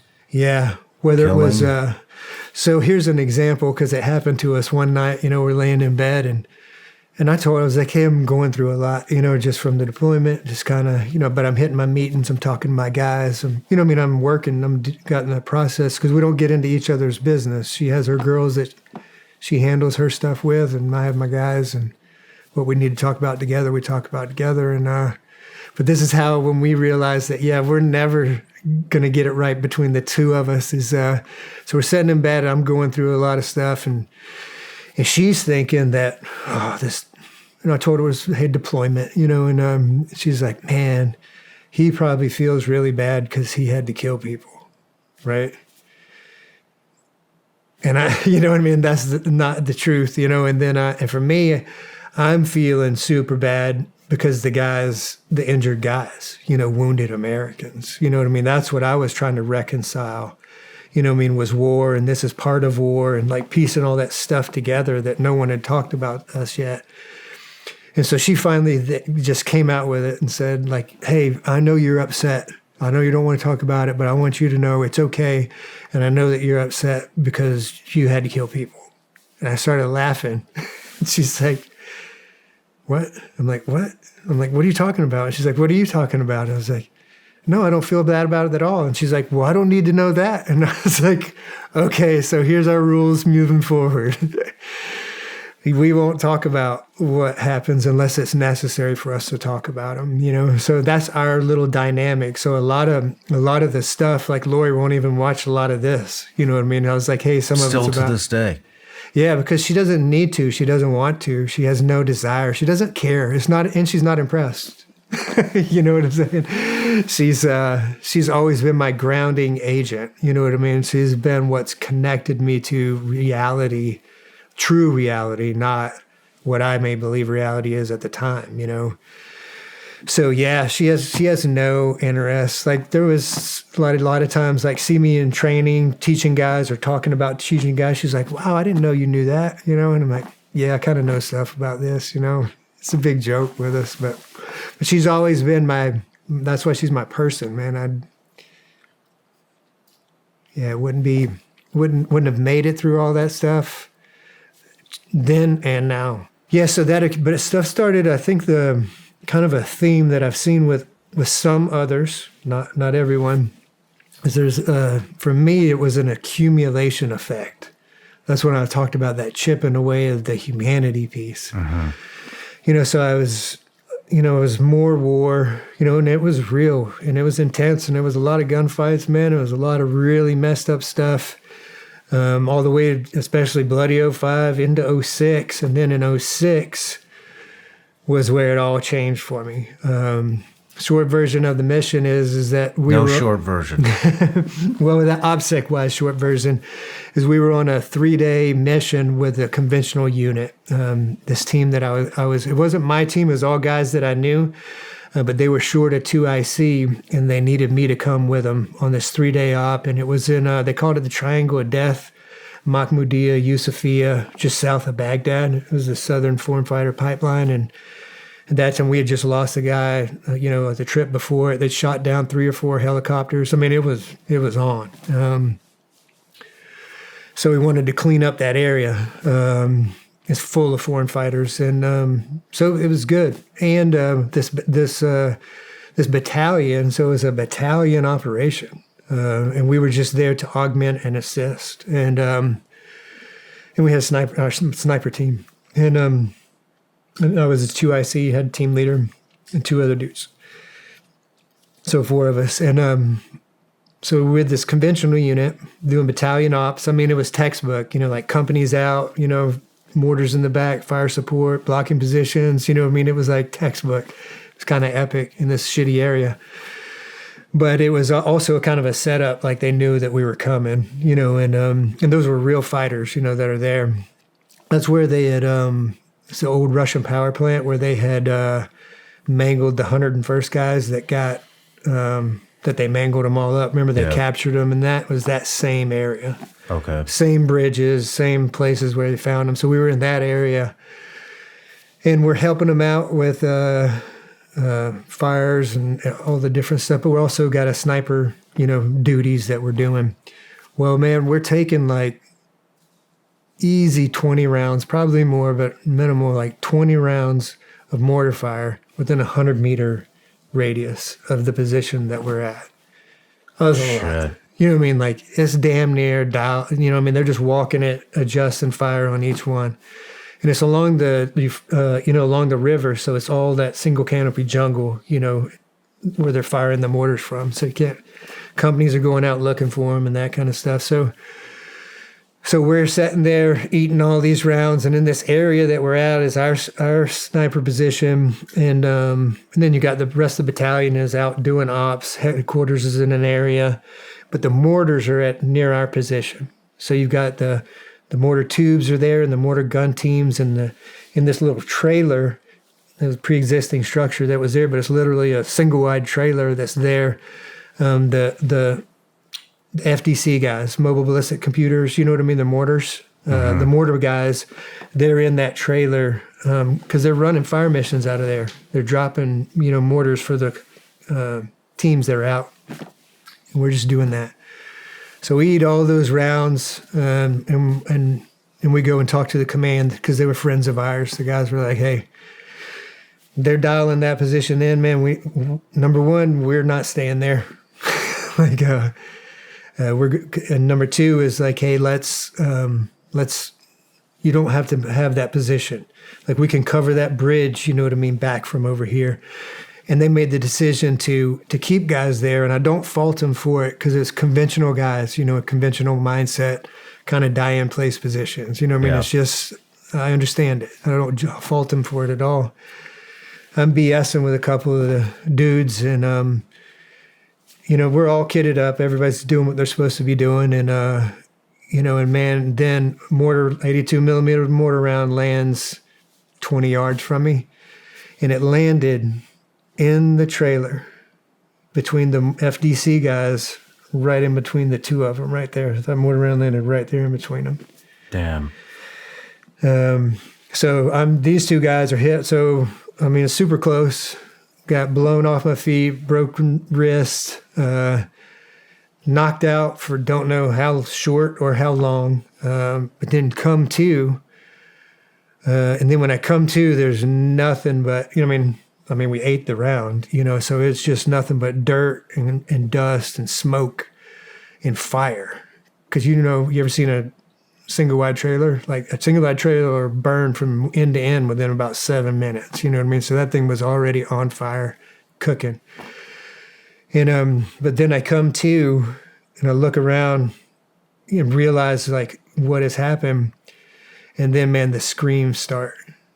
As far as the guys screaming, a sound that no one had ever prepared me for, and that I'd never heard anybody talk about. Now, I'd heard enemy screaming before, different, right, wrong, or indifferent. It's different to me.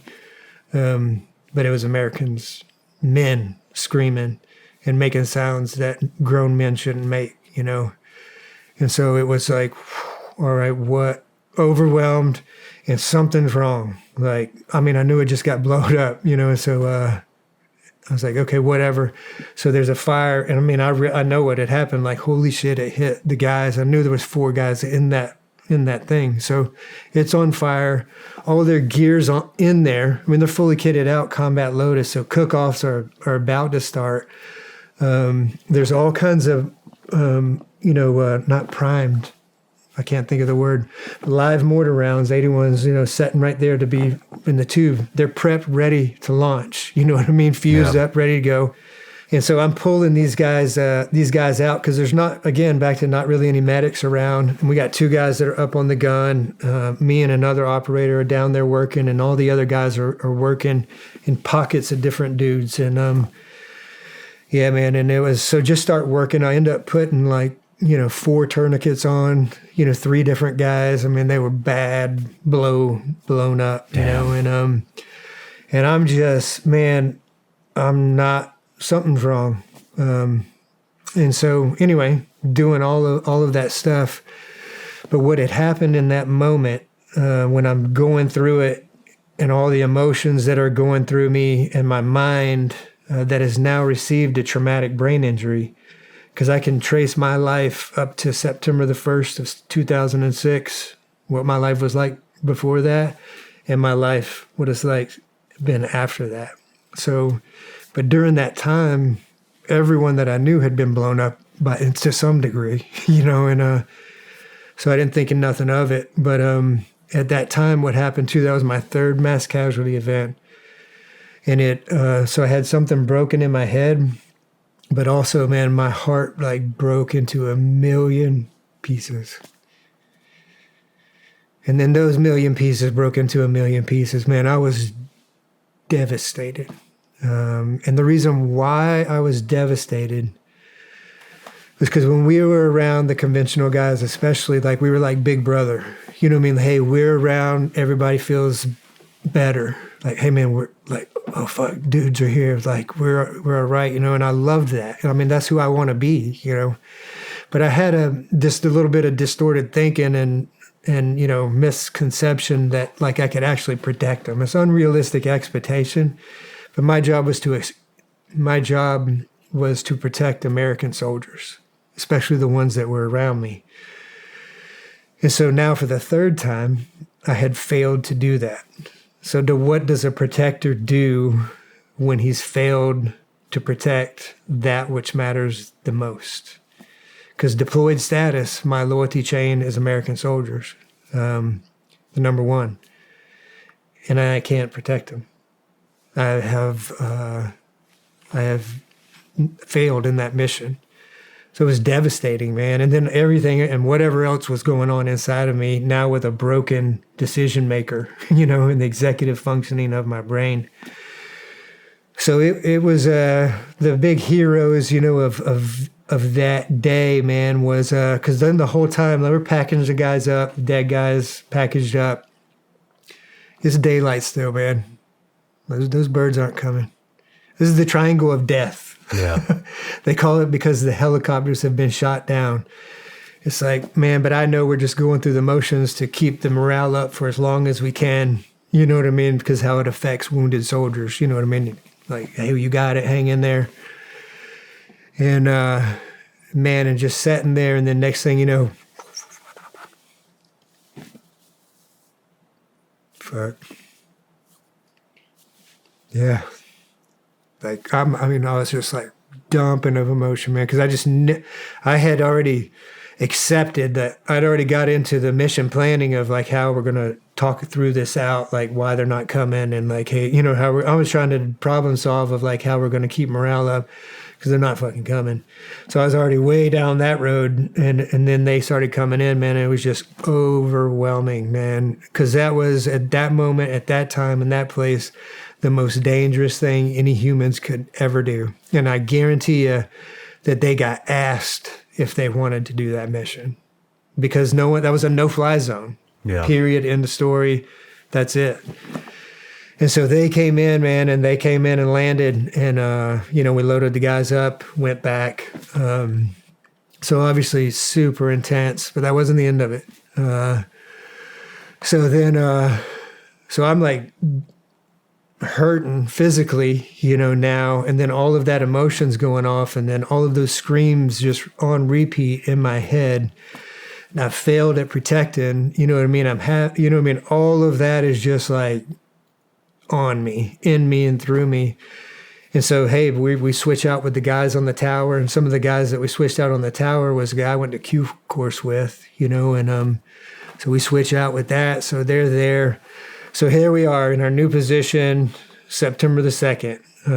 So that was September the 1st when that happened. September the 2nd. We were talking about dates and numbers earlier, right? My sobriety date is September the 2nd of 92. This is September the 2nd of 2006, right? So at one of the so I'm sitting there on that tower, so happy to be alive, right? I mean, like, whoa, I'm so happy to be alive. And with the same conviction, felt like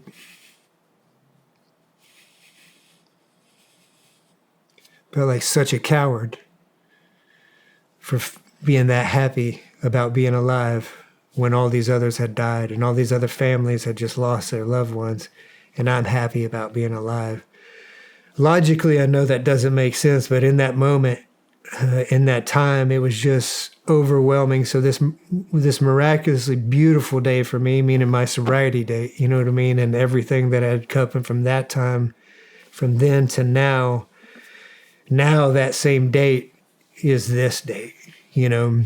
And shortly after the sun came up, another mortar round landed right where my rucksack was, where those new guys that from the tower we had just switched off. 2 more dead, more injured, more birds coming in on my sobriety date. Shit. Yeah, man. So it was a lot. So back to how do you recover? How do you get back in the game? You know what I mean? Like, okay, I've just failed at my mission of protecting American soldiers. Well, you either quit, which I'm not going to quit. So then how do I reconcile it? It's like, okay, if I can't protect them from a defensive kind of posture, it's like, if there's not any bad guys to harm them, then they can't be harmed. So from that moment to my last deployment in 2009 was about killing as many of them as could be, or capturing as many as you could, but get them out of the game. You know what I mean? Because they can't hurt the others. But that's when it got personal, and like I said, I had an undiagnosed, untreated TBI, which meant that my executive functioning and from a physiological level, I was no longer processing, chemicals right, at that time. So from that time on, it became personal. And I was really good at it, which was another really trippy thing. I didn't think too long about it. Again, we talked about my beliefs, and I trust that my God is going to put me exactly where I need to be, when I need to be there, all that stuff. And it was a little bit trippy, right? Because I was ate up with it. Like I would do a lot of the target packets, and putting them together on the intel side of the house. And I geeked out over that stuff too, man. I was a total nerd. And so I would get in on the targeting aspects of it, and then obviously get in on the hits. And then I did the battlefield interrogations too. So start to finish, I was working the whole target to set up more targets. That was my life, and I loved it, and I was good at it. And one of the weird things that I didn't study on too much is that, and it just is a testament to the power of my God. You know what I mean? It's like I'm one person, right? One brain doing these things, and in one aspect of my life, say a guy that I'm sponsoring, through the 12 steps and in sobriety, my job is to help them build their spirit up. You know what I mean? Because they're crushed. Like, how do I build them? You know what I mean? Assist in building them as a man, as a human, their spirit, everything. And I was doing that, and I'm good at that. And then in the other field, my job is to break this man's spirit. The complete opposite. And I'm really good at that too. It's like, how do those two things coexist? I don't know. I just say my prayers. I show up to work and I do what's in front of me, and, but the thing is that, that now tying that back into, like, that's what the thing of what changed it for the war, and back to the humanity aspect of it started really being effective. Because it was personal. None of my actions were the same. It wasn't like all of a sudden I started running around killing people. You know what I mean? Because that wasn't the case. Yeah. It was just the intent, was so much different. And then, it's 2006. I probably did. You find yourself anticipating more? Meaning? Like hoping that they make... We talked about your first engagement. Oh, yeah. It was very... Hoping they'd vote to shoot? Yeah. Yeah, absolutely. Yeah, because it was the whole thing. Me and a lot of us warriors that... Do what it's at that time, please, man, it was... do what I need you to do. Yes, so we can get back to normal gameplay. Back to the rules of war. That's what we would always say is like, man, would somebody please just start shooting? Because prior to the shots being fired, it's kind of like that Terminator screen. Like, you're looking and there's 10 things coming to your mind. Your processes and everything. Is it a threat? Is it not a threat? Is it high? You know what I mean? You're like, it is consuming. You know what I mean? Just looking at the team, looking at movement. Where are we on nav? You know what I mean? All of that stuff. And then they start shooting. It's like, now we all know the rules. Yeah. Yeah, so it would just be, but not in a But even with me, like wanting that to happen, it wasn't this viciousness of. It was just like, hey man, let's vote quicker. Let's get on. Let's get the gameplay going. You know, you vote faster. What does that mean? Meaning that, like, if they were gonna, whatever the trigger was to meet the rules of engagement, which all that changed depending on the level of intel. If they were physically on target, that may meet the trigger for engagement. Or if they had weapons, or it was the demonstration, how they moved the, aggressively kind of piece. So it was just the want for it to go to whatever way it was going to fast enough, either come out quicker or. Is that an individual vote or a team vote? You mean a U.S. guy side? Yep. I'm talking about them voting, the bad guy side. Okay. No, I'm talking about the bad guys voting. Yeah, no, team-wise, we were always on the same thing because everybody was in alignment with the ROE. You know what I mean? So if the ROE was dependent on, some missions were kill targets. You know what I mean? Where it's like, if they're on target, PID, that's the trigger. You know what I mean?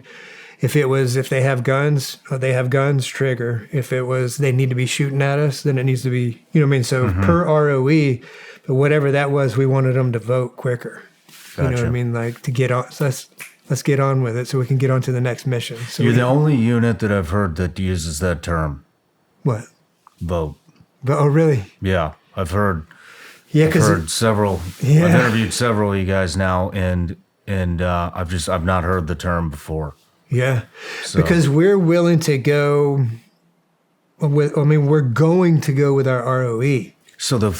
When we talk about voting, Yeah.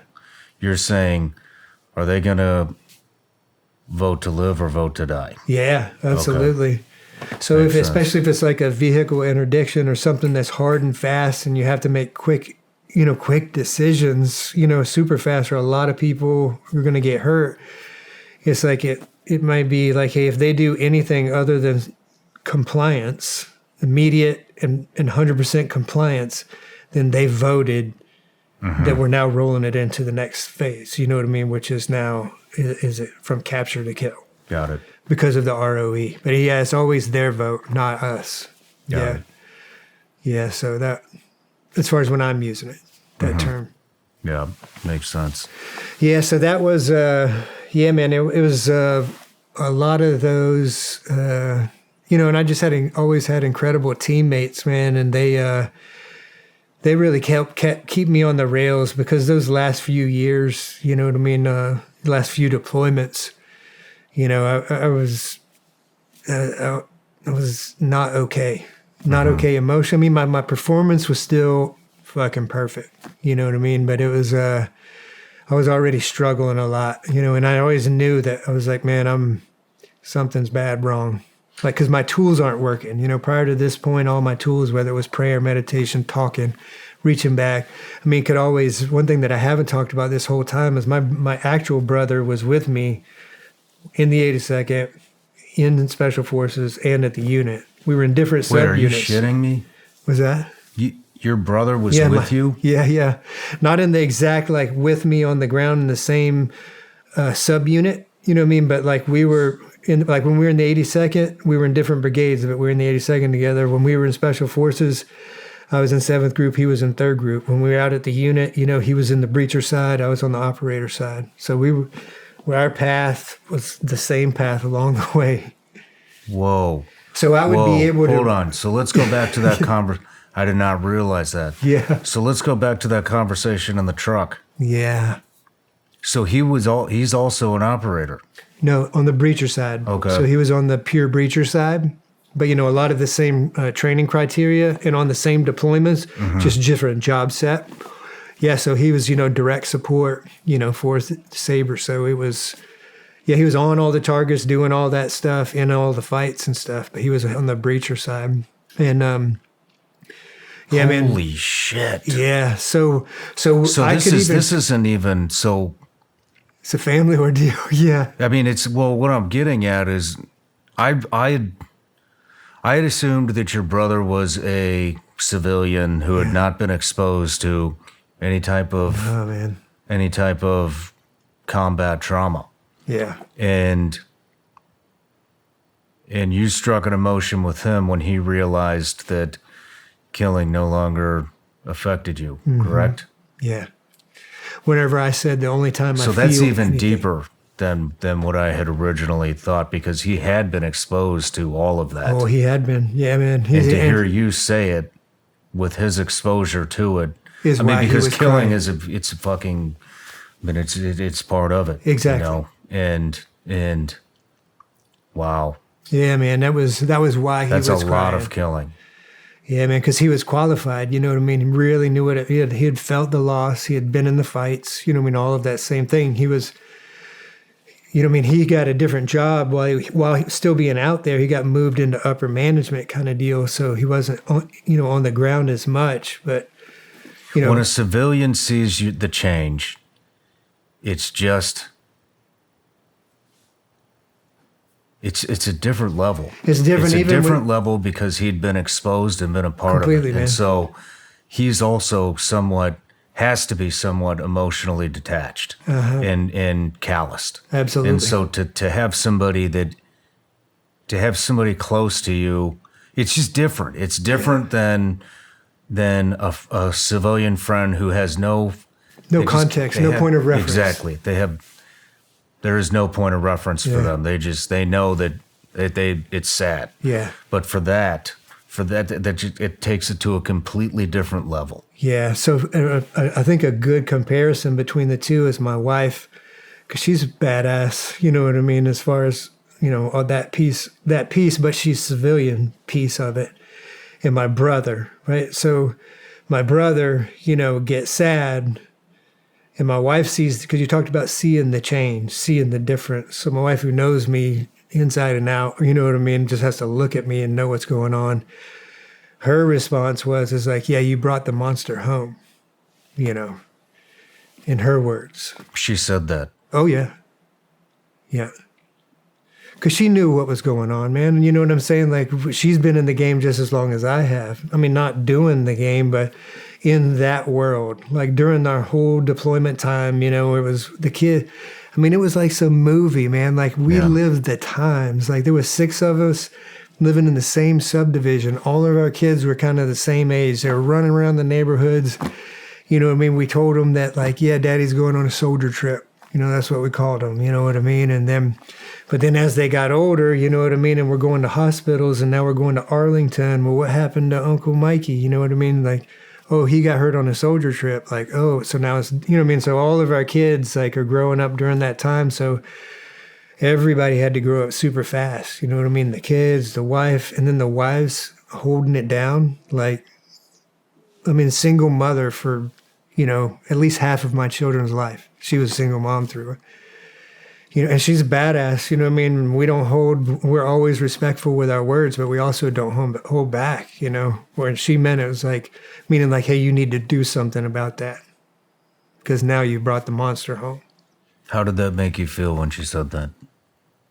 It was like... Did you feel? No, well, it's like, the only thing that I felt like was like, damn, I wasn't doing a good as job as pretending as I thought I was. Because I knew, man, the switch had occurred. You know what I mean? I knew something inside had changed me. And I knew that for the time being, I was still going to continue on this mission that I was on. What was it that triggered her to say that to you? How I started reacting and not reacting. You know what I mean? And my distance, my emotional distance, and how long it would take for me to recover from a trip. You know what I mean? As far as to be back present with the family. And especially during that time, just with a regular brain, not having getting blown up. And, so many of us have been blown up. I'm not the only one, kind of guy. But during those same times, you know what I mean, we're coming back, sometimes within 24 hours of doing an op, 48, all the time kind of deal as far as coming back. And then like going to take the kids to school. You know what I mean? After like 48, like just killing kid's dad in front of him, kind of deal. So it was like, okay, and now I'm doing this. It was like so trippy.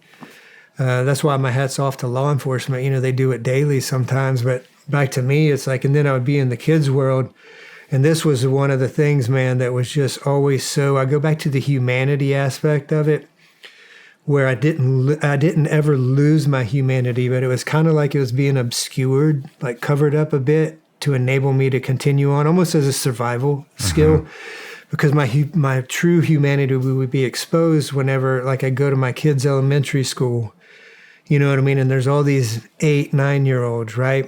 Just angels, you know, and then they would start like singing "My Country 'Tis of Thee," you know what I mean? In that kid voice, I would start fucking coming apart. And I'm just sitting there. Because that's what, you know what I mean? That's humanity, right? Like, that is the essence, our children, you know, of everything that is beautiful and wonderful in life, and my own even, you know, blood in that. And it's like, but I'm you know what I mean? I'm not healing that, you know what I mean? I'm not addressing that side of it because I have to keep on going. Because I can't be having that kind of stuff doing what I'm doing. That, for me at that time, it didn't no longer coexist because of the accumulation of all the different things, you know? Yeah. But that's whenever it would also be, even though it'd be crushing to me, it also gave me a little bit of relief of like, okay, I'm still, that part of me is still me. You know, I'm not a robot. I'm not emotionless. I'm not a monster, you know, kind of deal. Yeah, so there was a lot going on during those times, and I had to process a lot of it, and then it all got backed up, and that was what led me to end up getting out. Was let's before we do that. Yeah. Before we get to you getting out,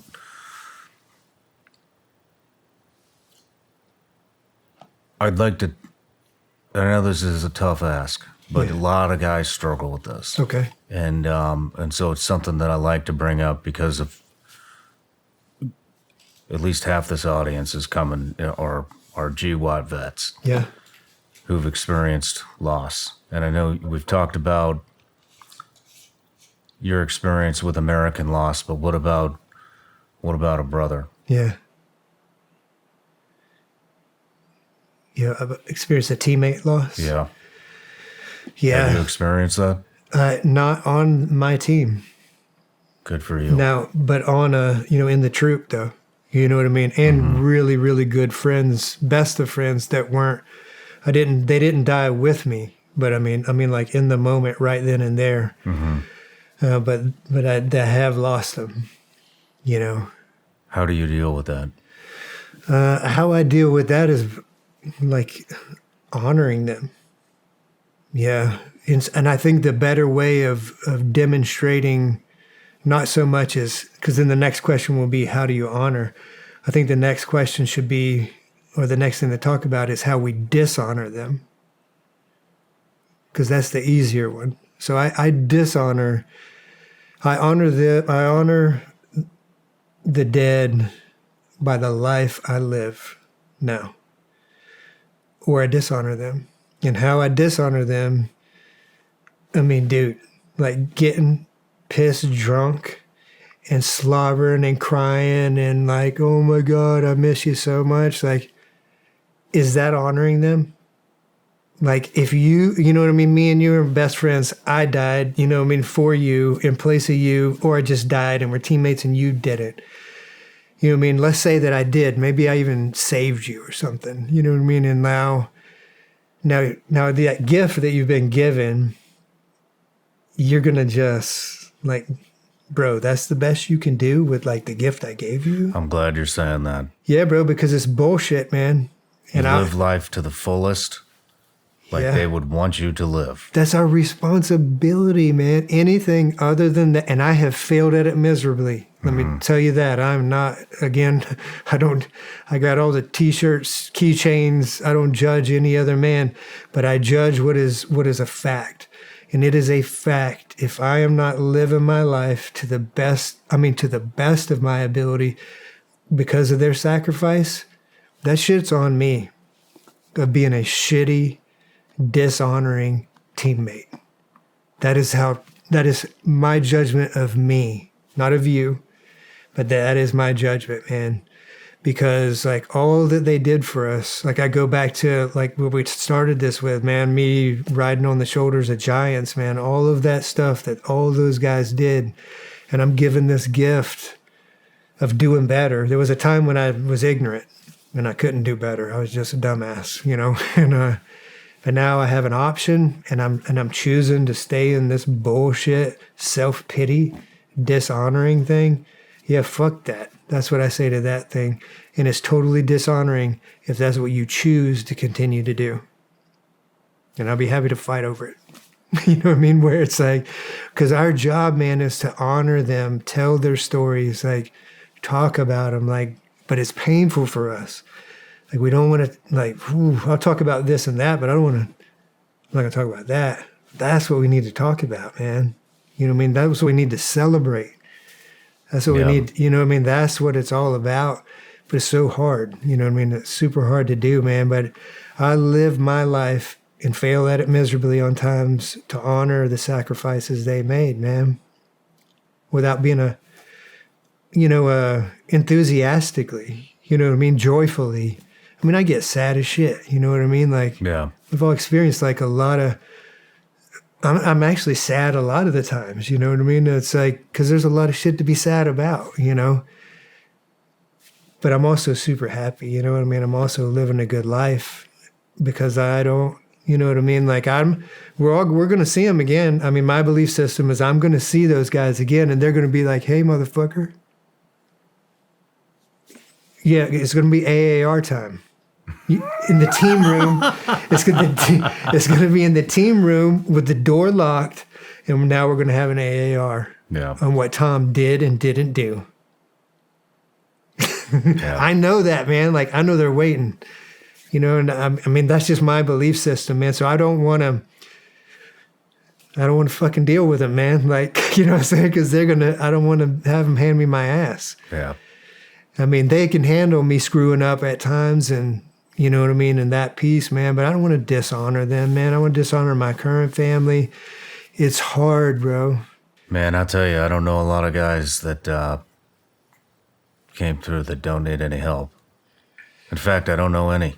Yeah, man. It's and Do some you? of these.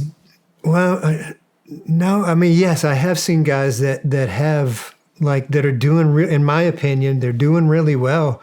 Guys, I mean, they're like oddities, you know what I mean? Like they're the, you know, just the freak shows, and they're just great humans, and they process all right. And from my knowing, they're doing all right, but they're like a super 0.0%, you know, but most people just, even just in life in general, man, you know what I mean? Like, look how hard life is just regular. And now you talk about, we always joke about, it's like we've lived dog lives.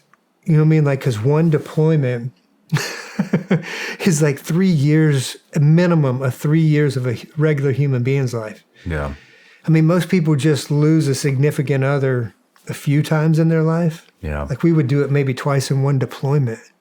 You know what I mean? Like someone that we truly loved. Yeah. You know what I mean? So you can't stack up that much life experience, because I don't like even calling it trauma.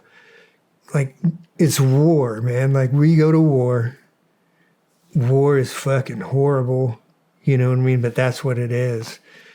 And it helps us categorize it by saying traumatic, because it is trauma on the brain and emotions and that kind of stuff. But that's what the show is, man. Like, there's no war without that stuff. And to think that we can get through it, or to think that I can get through it without needing assistance, you know, man, I did it to learn how to shoot the pistol at 25 meters. You know what I mean? I didn't learn that on my own. I had an instructor. Yeah. I didn't do physical therapy on my own. When I had shoulder surgery, I had a physical therapist, you know, so now my emotions are out of whack. I'm not going to go see my teammate. Yeah. You know what I'm saying? I'm going to go see someone or do something in a different vein. But I do, as you can tell, I get fired up, man, when I hear guys whining about, you know, loss and suicide, and they're not doing a fucking thing about it. You know what I mean? Except talking. Yeah.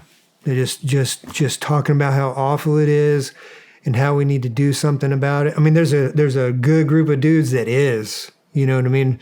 But the majority, they'll talk about it and they'll share to where it costs them. There's so many. It's like when I asked that question to you at the beginning, how do you get ahead of PTSD? Yeah. What would your advice be?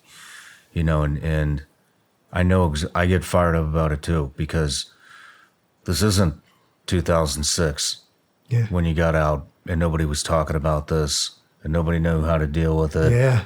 And you didn't have anybody to talk to because everybody's still in it, you know? And now there's just, I think that man, I fucking hate saying this, but I think that there is a portion of the veteran community that has really embraced becoming a victim. Yeah. And now there's just not a valid excuse anymore. Yeah.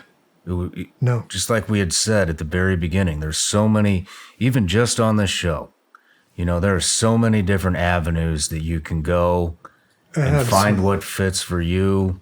And there's example after example after example of warfighters who've been on the show, who have done all these different, started things, been through things. You know, there must be at least a dozen different avenues of ways to a good start. Yeah. You know, pick one to get and trained fucking up. go with it. Yeah. You know, and there's just no excuse anymore. No. You know, for it's choice. You're choosing that. Choosing to be, like you said, it's not available. Okay, hey, figure it out. Happiness is a choice. Yeah, man. Getting better is a choice. It is. You know, and nobody owes you a fucking thing, man. Yeah. Like, I did this for my country. Bro, it's a volunteer army.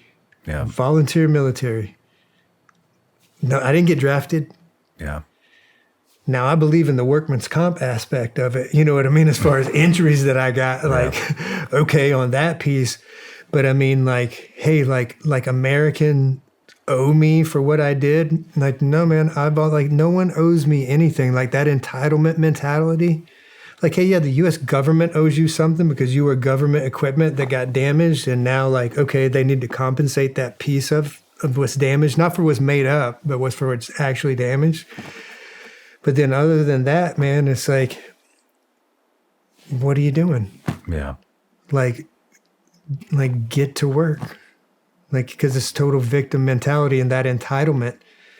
Because I see it all the time. And actually an entitlement mentality is a victim mentality.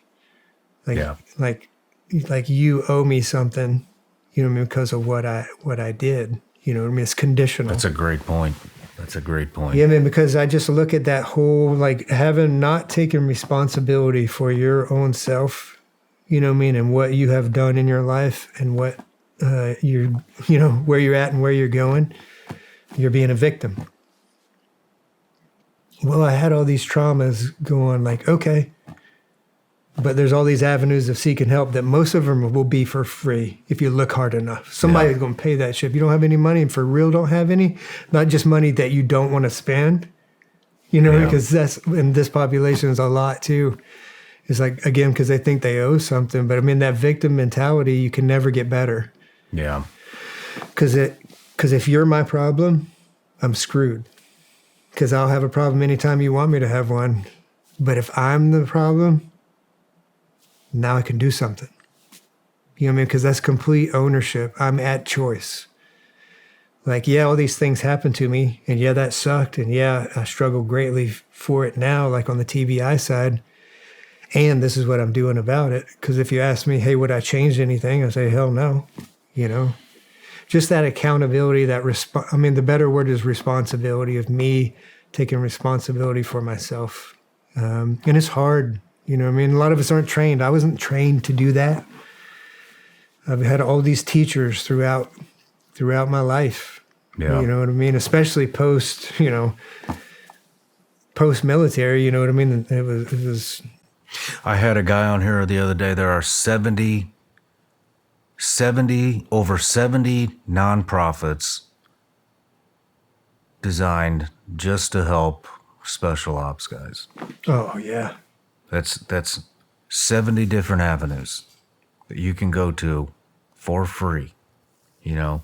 Mm-hmm. I think, I wish they had more for the conventional guys. See, and that's where my heart always goes to. I mean, I love my spec op guys, Yeah. you know what I mean, that stuff. But, man, we got it good, you know what I mean, who my big concern is the conventional guys and the cops, you know what I mean, the people that don't have those avenues, you know. That's one of the things I love about Warrior's Heart is what you're doing, what you and your partner had started. I'm sorry, his name escapes me now, but it's for everybody. Josh. Oh, yeah, man. Correct? Yeah, that is absolutely correct. And that was actually one of my patrons' questions too, is where can conventional guys go and get help? Because there isn't much for them, you know, and I mean, as tough as those stories, as tough as those experiences were for you to articulate, with the mass casualty events, those are conventional guys. Oh my God. And all these people are starting these nonprofits, and they're all for spec operators. Sexy spec op guys. And it sucks, man. It fucking sucks, because it was grunt Marines that took the brute, the front of Fallujah. Oh yeah. And there's just not that much out there for them, man. Yeah, and that's where my heart, my only combat patch that I wear is my 82nd patch. Because that's how I was raised. Don't forget where you come from, boy. Yeah. Yeah, man, but it's wild, when we kind of switched up a little bit, but as hard as all those things were in the military and all of that stuff, experiencing those events, transitioning out of the military and dealing with those events was 10 times harder. Yeah. Because I didn't have a gray hair, for one, when I was in the military doing all that stuff. I'd get out, and have to get a job and learn all this other stuff and all these healing modalities and cognitive therapy and vestibular therapy. I was like, fuck, it's kicking my ass. Yeah. But it all worked, so. So what was it that made you to separate from the unit? Yeah, so number one, it was time. But again, back to me trusting in God. Like, I'm too hard-headed, was kind of too screwed up. You know what I mean? I was leaning more toward what's better for the team than for the family.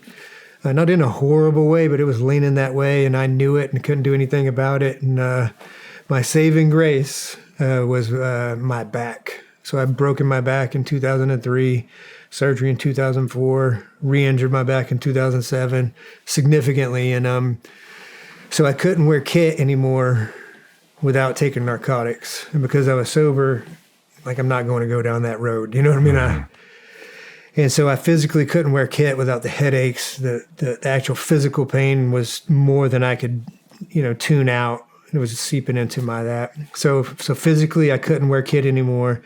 And if I couldn't wear kit anymore, then I wasn't going to do the job anymore. Because the only reason why I ever wanted to do the job was because of the kit. And so, a bigger man would have probably taken a support job and give back. I was not that guy at that time. I was like, I can't do. I successfully avoided It's almost humorous you say give back. Yeah. But I was done, and when I wrote up the pros and cons for staying in, because the cool thing was I had a good reputation. They wanted me to do another year team time, which not everybody, everybody got 2 years if you didn't screw up. Not everybody got 3. I got offered 3, so that was really cool. But physically, I couldn't do it. And when I added up the positives and negatives, and I never cared about being a sergeant major. I never cared about rank and higher position, man. I'm that dumbass private, at heart. The greatest job I ever had in my life was 2 IC on the teams, you know what I mean? Because you had to, that's my style of leadership, is like being up front, leading from the front. It's just what I've always been really good at. And those days were gone. And but I couldn't wear kit anymore. So I guess it's like, man, I'm getting out. It was super hard though, because I'd planned on doing 30 years, man. I was a super lifer. I was like, I am not leaving the Army until they kick me out, But then all the different things happened. And then once I decided, like, hey, I'm going to get out, and it was a family decision, you know, because we weren't doing that great at the time. I mean, we weren't going to get a divorce or separated or anything. But I mean, when it's like when you ask guys, what'd you do in your 30s? Like all of our 30s, my mom and my wife, like we were in and out of war. You know what I mean? The whole time, our children in and out of war. Like I didn't bring it. I'll make sure the picture, if it's okay with my wife anyway, I'll make sure the picture gets up, man. If you look at the picture of my retirement ceremony, you know, me and my wife and kids, you just see how tired they are, man. They're just, I mean, they're all in, you know what I mean? Wasn't anything bad, loved me, you know, it was good. But it's just like you see their eyes and they're just like fucking tired, man. Just because that tempo, you know what I mean? And then as kids, you know, if there's anyone that's, people like talking about sacrifice, and man, I didn't sacrifice anything. I didn't. I volunteered for all of that, man. I volunteered for it. I didn't plan on the injuries, some of the injuries that I got. The sacrifice means that, you know what I mean, I have a, you know, I'm doing something I don't want to do. I'm sacrificing this. It wasn't, I traded my family time for the wartime based on my priorities and what I thought was right. You know what I mean? You know, so they sacrificed because they didn't want me to go. Yeah. You know what I mean? So it's the families that sacrifice. Unless a draft kicks up again, like, okay, then I'll buy that you sacrificed. Because I chose to go to all those different things and do all the different things that I did. Like for me, I have to stay in that mindset or I'll start feeling sorry for myself. You know, because I have bad days, you know, I mean, go through a lot of, life is difficult, like we said at times, and I can't handle an ounce of self-pity. You know, it creeps in enough as it is, you know, and like talking about sacrifice, like, hell no, man. Yeah. Yeah, so, oh no, I got off on that little tangent, but that's what the choices of getting out was. That's just how everything had kind of lined up.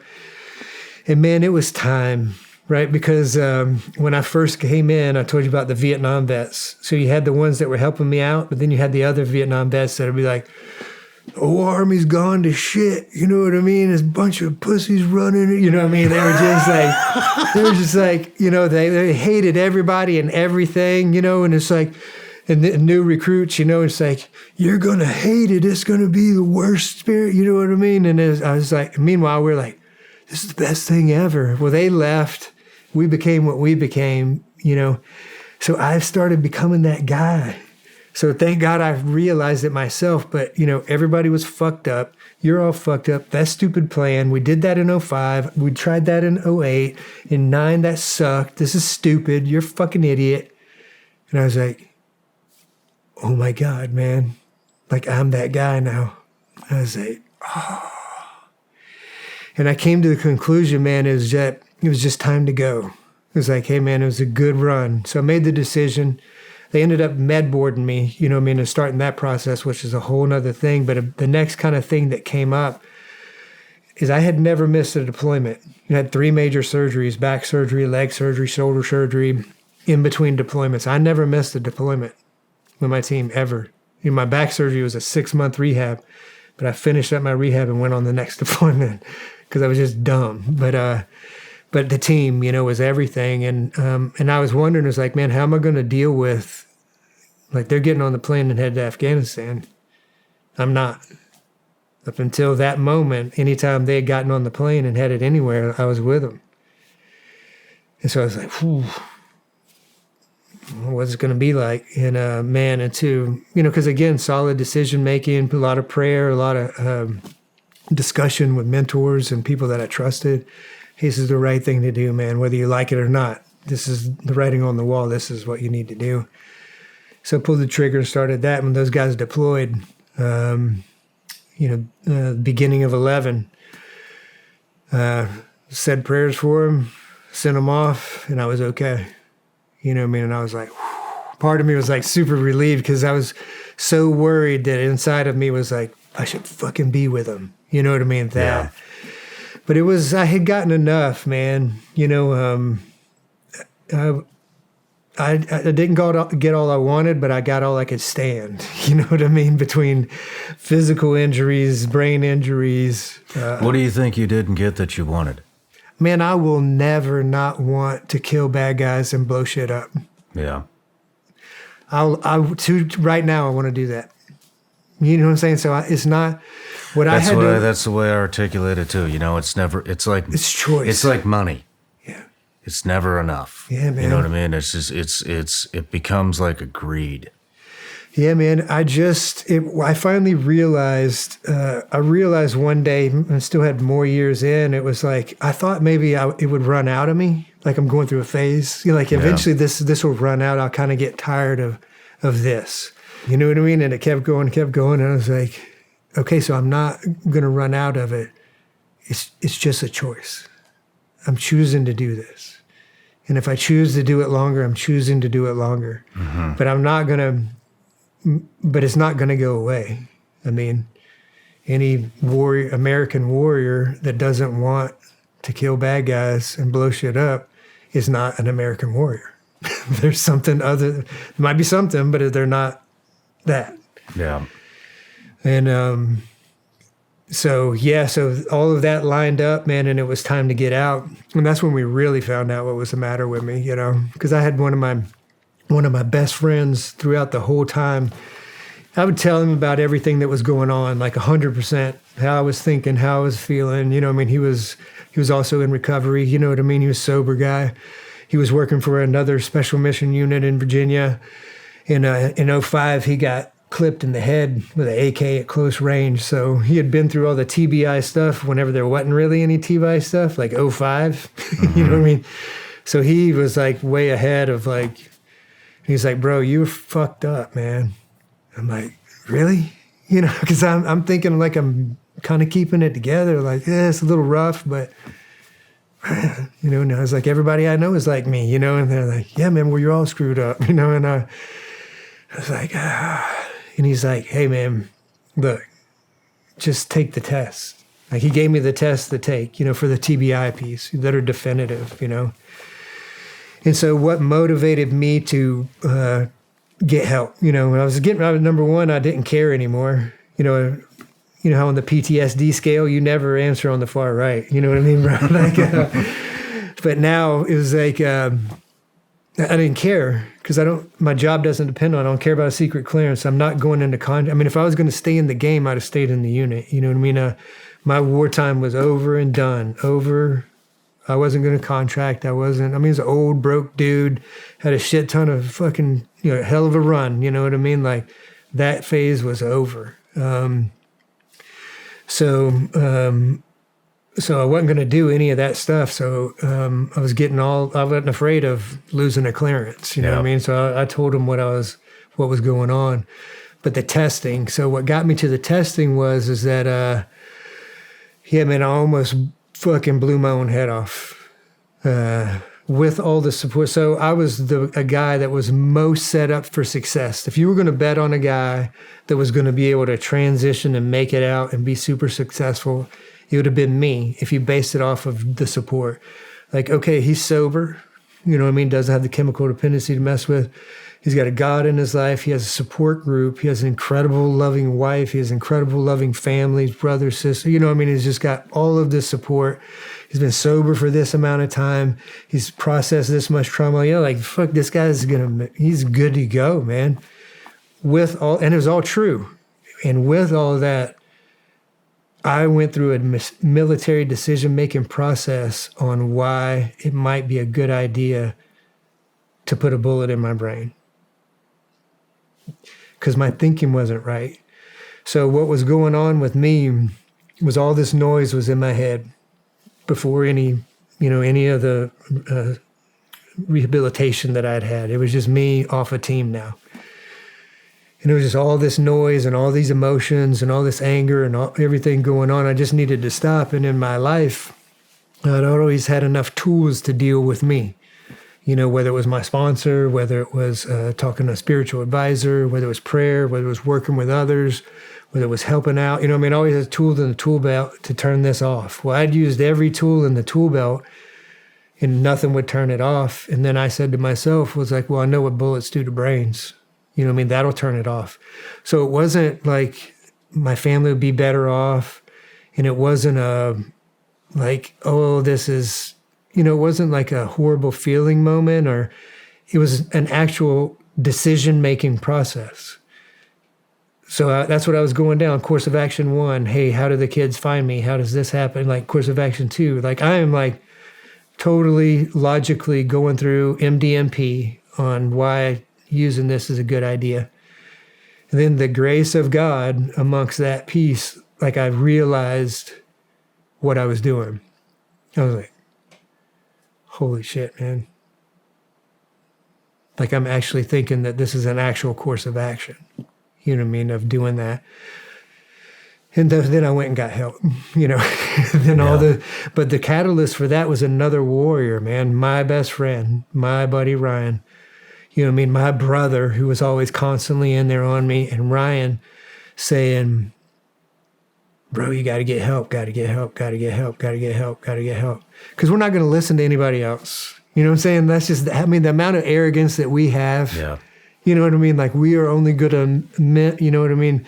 If you say you've done it, like, okay, you know what I mean? You're giving me, okay. Somebody else, I don't care what they're saying. It's just how we're wired. So it takes us to do that. It takes a warrior to get a warrior's attention. And then it takes a warrior to heal a warrior also. And so I took all the tests. They're definitive, like 8 hours of testing with a clinician, you know what I mean? Verbal memory, puzzles. That was an interesting game too, man, because I would get so furious, again, because I was having those huge swings and I couldn't figure out how to do a puzzle. Dude, I had so many symptoms, like I would get lost driving to and from work. I'd have to put it in a GPS. Same route for 10 years, you know what I mean?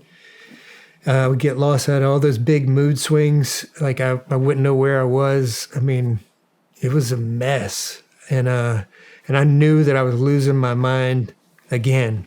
Because before I got sober, remember, I was almost losing my mind. And now I knew I was going crazy. And you can't fix crazy. I know that. And so I was really concerned. So I took all those tests, got the results back, met with the neuropsych, sat down with the neuropsych, and he's like, hey, Tom, I'm reading the results. These results are definitive. The tests are set up to prove if someone's faking it. It's bulletproof, man. You know what I mean, on what these results are. And he said, we don't have your solid IQ as a baseline. We just have your general IQ, which we know our IQs are usually much higher than that. And so based off that baseline, he's like, yeah, so cognitively, you are operating 50% processing speed cognitively. Yeah, and then 50% verbal memory. Your brain, those parts of your brain are working at that capacity. Shit. And he said that, and I felt the biggest relief. Right? And that doesn't make sense. No, but it does. doesn't. This is why it makes sense. So I like visibly relax, right? So the doc, he's looking at me, super great man, and a great doc. He's a solid man too, and he looks at me and he's like, hey, Tom, and he's wondering if I'm having a cognitive moment, right? And he's like, I need to know that you understand, what I just told you, because you did not have the reaction that I thought you would have. And I was like, hey, doc, yeah, like, no, cognitively, I completely understand, I have brain damage, and that's bad. 50% processing speed, 50% verbal memory. I said, the reason why I'm relieved, though, is you just told me I was injured and that I wasn't crazy. Because I can work with injury. I understand, I really understand the amount of physical therapy and everything therapy, I understand that.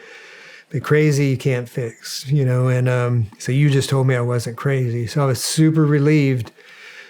And then I'm like, okay, now I have an injury. We attack it like all my other injuries, what's the healing modalities, what's all that. So once we had all that, and then, at the unit, they did the best that they could. Again, it was full up war was going on. It was 2010, 11 time frame.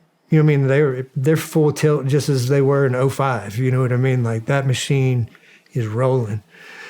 So there wasn't a lot of things in place now, as far as to help out or anything like that. And so whenever it came to help, it was basically I needed to get it on my own, because once they found out, because I told them, I was like, hey, something's wrong with my head. And they're like, well, you're getting older and maybe this or maybe that. And I was like, no, you need to test me. We got the test. Then they seen the results and they're like, holy shit, like no jumping, no shooting, it was bad, you know, and that brain injury is nonlinear, it's bad and then it goes to there and then, it's all over the place. So that, no nothing. And then I was like, okay, now I got to start getting all the therapies, So then it was cognitive therapy.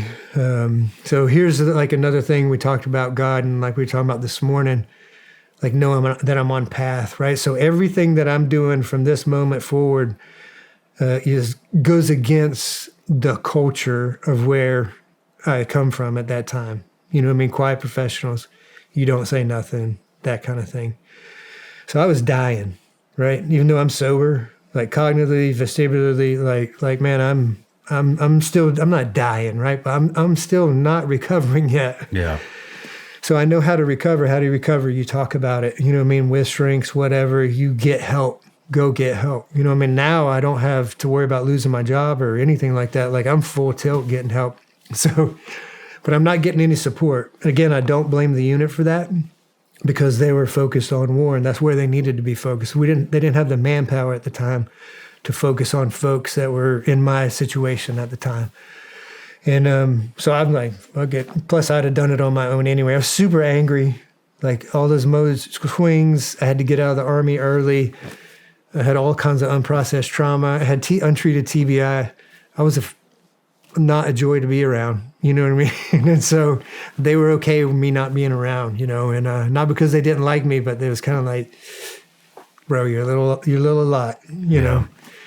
So I walk into the TBI clinic there at Walmart, and I'm like, yeah, need an appointment. I got this big beard, fucking crazy guy eyes. And I'll look at a picture of like what I looked like in 2009 and have that look, you know what I mean? Like the look, the wartime warfighter look, and it's real. So I go in there and like, yeah, I need an appointment. They're like, well, so I get an appointment. So it's like, here's this PTSD thing to fill out, right? And I'm like, okay, you really want to know? Again, now here we go. So I write it all down and then turn it into them. And I'm like, well, this ought to be kind of interesting. Because they're already terrified anyway of us, our types. And now it just turned into basically I'm almost fucking crazy. You know what I mean? Like I got a lot going on. So the next thing you know, these two ladies come out of the background, and like, hey, Master Sergeant, how you doing? I'm like, hey, I'm okay. Like y'all want me to tell the truth? Like I'm telling the truth. You know what I mean? But I'm okay. I mean, I'm not okay, but like, I'm not going to freak out and like start doing stuff. And they're like, okay, and so we went in the back and then we started talking, and so then I get a cognitive therapist, vestibular therapist, psychologist, go to just this whole regimen. I end up on a 3-month, not inpatient because I'm going at home at night, but my whole days, man, are filled with all of this rehab and it's brutal, man. Total ass whipping. I'd go fall asleep in the truck, in the parking lot before I'd head home just to get sleep. And but I still, man, a part of me thinks I'm so wrong for doing what I'm doing. Because I'm like, coming from where I came from, unit-wise, like everything is really in-house, you know. But I'm going to survive. That's the decision, the choice that I make, and if that's at odds of where I come from and the people who I come from, well, I don't fucking care because I have a new loyalty chain now. Now my family actually does come first. Now my family actually is my team for the first time ever. You know what I mean? So my job is to be able to support my team, which I was in a deficit, so I had a lot of fucking work to do.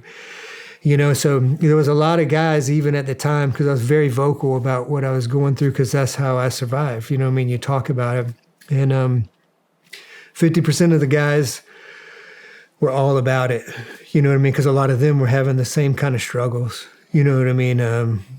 Even if they didn't say it overtly, we talked about it in closed session. You know, it made them feel better knowing like, yeah, bro, there's a lot of guys suffering, you know.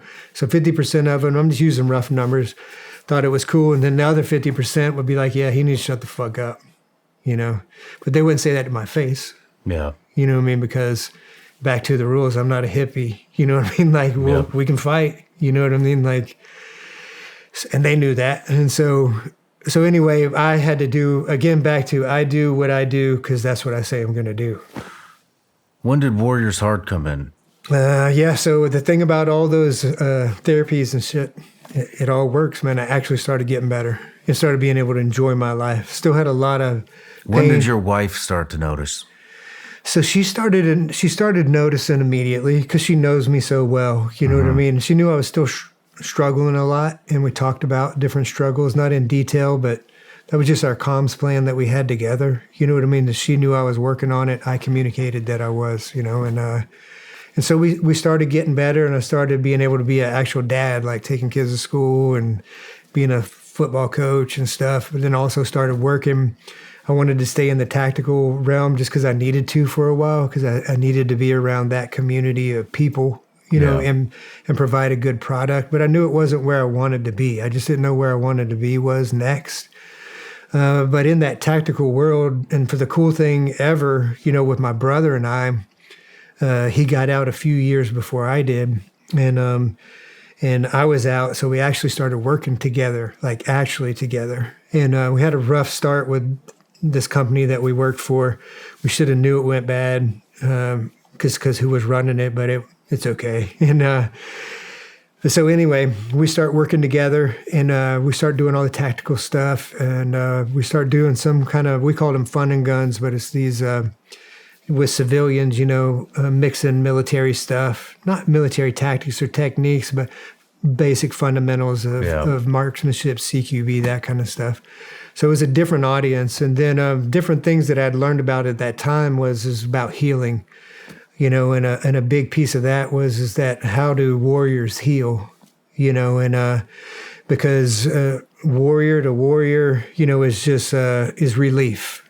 Like, so, but it's not healing. The only true healing comes from the community in which the warrior served, right? Because we assumed the burden. We went to war and forever changed, right? And so that burden that we share, that we have, is supposed to be shared with our community for who we went and fought for, but it's not. Because of the divide, you know, of the community, only 1% serves. You know, it's not a blame game. It's just a very big divide. But me and my brother started practicing closing that distance. And we started doing that, and this ties into Warrior's Heart big time, is what we did is that this guy named Edward Tick, and War in the Soul is the name of his book. I got all this information, this TTP basically of, right, is how the warrior heals, is the warrior gets with the trusted agents in the community and tells a story. And it transfers some of that experience onto them, right? That's the super shortest, rough version I can do it. What is the program? So Warrior's Heart is a minimum 42-day inpatient treatment program. Primary diagnosis is chemical dependency, so alcohol and drugs, with secondary in the alphabet soup. You know, PTSD, mild traumatic brain injury, moral grief and injury, all the other stuff that goes along with the job description. But it's primary to that. So it's what makes it different, what makes Warrior's Heart different about other different rehabs is because it's the warrior's way. Like, I think I can speak for most veterans, like, environment matters. You know, where we heal. Yeah. Like, we don't heal in hospitals unless I'm getting a surgery. You know what I mean? If I need a sterile environment, I need to be in a hospital. But if I need to heal mind, body, and spirit, you know, and it's not sterile, then a sterile environment is not a productive environment for me. And so it was an old Conoco Oil executive retreat. So it's a resort, 543-acre ranch. That is the opposite of a hospital setting. The people that can come to it is with the warrior population, and that's for those that face life and death on a daily basis as a profession. So we have active duty clients, we have veterans, we have law enforcement, we have first responders, and anybody that meets that description. I want to jump in and say something, this is one thing I love is this is not a nonprofit. Yeah. You had mentioned that this takes TRICARE, this takes insurance, this takes all kinds of other things, regular payment. Yep. And the other thing that I love is, which you had just mentioned, but I want to reiterate, is this is for everyone.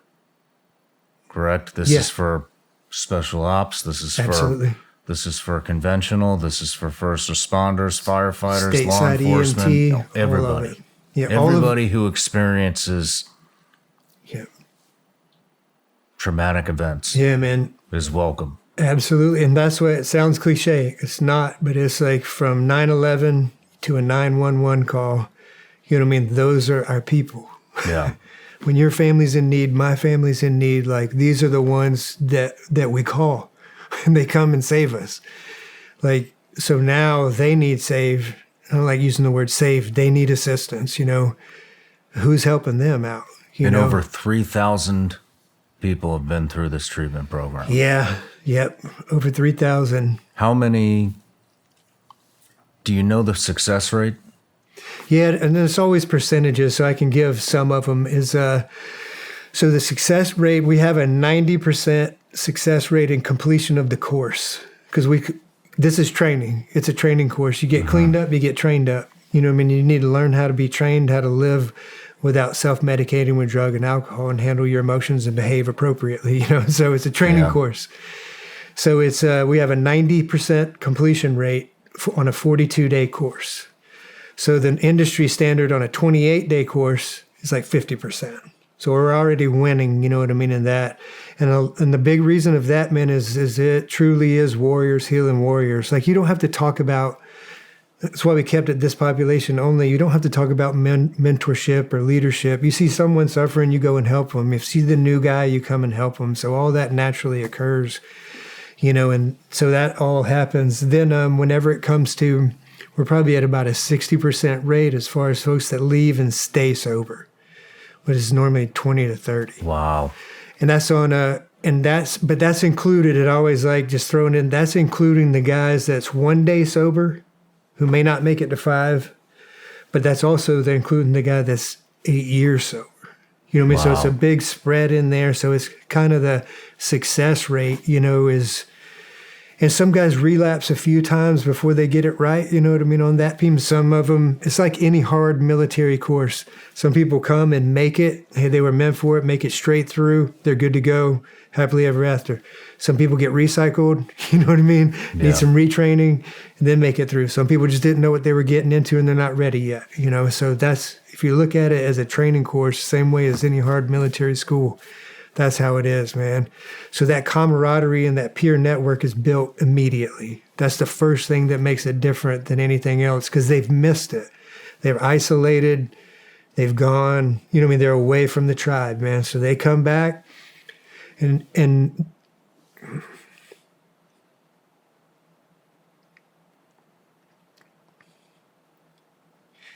so part of the thing is that the first thing that they hear whenever they get out there to us is welcome home. So a lot of people are cliche with that, and to some people it is, but for those who know, it means everything. So that's the thing about Warrior's Heart is where the lost find their way home, is where the broken find their power, and it's where the forgotten are remembered forever. So when they roll into that environment, it's different, man. You know what I mean? It's obviously, we have a lot of what I call, and I don't say this negatively, it's because I'm one of them, of educated consumers. Like, they've tried different rehabs and different treating modalities. So, that's why I always say, I'm going to tell you how great and how awesome and all this kind of stuff, but always ask an end user, right? Your reviews, and all of that. And, yeah, man, it's the peer network. And the difference is that we're one person, man. I can't go to this rehab to work on my chemical dependency, and this rehab to work on my PTS. Like, yeah. One of them feeds the other. Do I drink because of all the PTS, or because of all the PTS I drink? Like, chicken or the egg, who gives a shit? Like, so this is we got to handle both, man. So they get what's totally industry standard. So industry standards, you get one clinician 1 time a week, one-on-one. Warriors Heart, they get two times a week, one-on-ones, and 2 small caseload groups. And that's with a trauma counselor and a licensed chemical dependency counselor. These are licensed professionals, not hitting on any folks that are helping, or peer support, but these are licensed professionals. And obviously they have to be badass to hear our kinds of stories, you know what I mean, on the regular, every day, multiple times a day. So we've got that piece going on, man, and because we're healing both of them at the same time, because you can't address the trauma without, one or the other. Man. It's on that ranch, man, and we do modalities like, hey, we're governed by the state licensing of doing different Rehab 101 stuff, man, but we have a metal shop, a wood shop, an art shop. We have fishing lakes. We have yoga, nature hikes, all the different things, because we have to have an outlet. I don't want to talk about my fucking feelings anymore. You know what I mean? I don't want to, I just need to break, man, because 42 days... And when we work them, man, from 07 in the morning to 20:30 at night, they are occupied, earning their way. It's not a get along and get by. If you're not going with the program, you'll be administratively discharged. But it's our population. Like, we understand those kind of things, like, make me work for it. So it's meaningful. So it means something. Hold me accountable, or I can't stop screwing up, Nobody goes to rehab on an upswing. You know what I'm saying? It's how do people find it? Man, the easiest way, I think, is warriorsheart.com. We'll link it in the description. Yeah, but well, Tom, we're wrapping up, and man, thank you. My pleasure. You're welcome. Thank you for coming out, and it's just amazing what you're doing. And it's an honor to have you here. And I'm glad we finally met. Yeah, me too, man. Thank you, too. And thank you for being an example. It's, you've impacted a lot of people, man. And thank you. And continue to keep doing that. It's incredible. So, it's been my honor.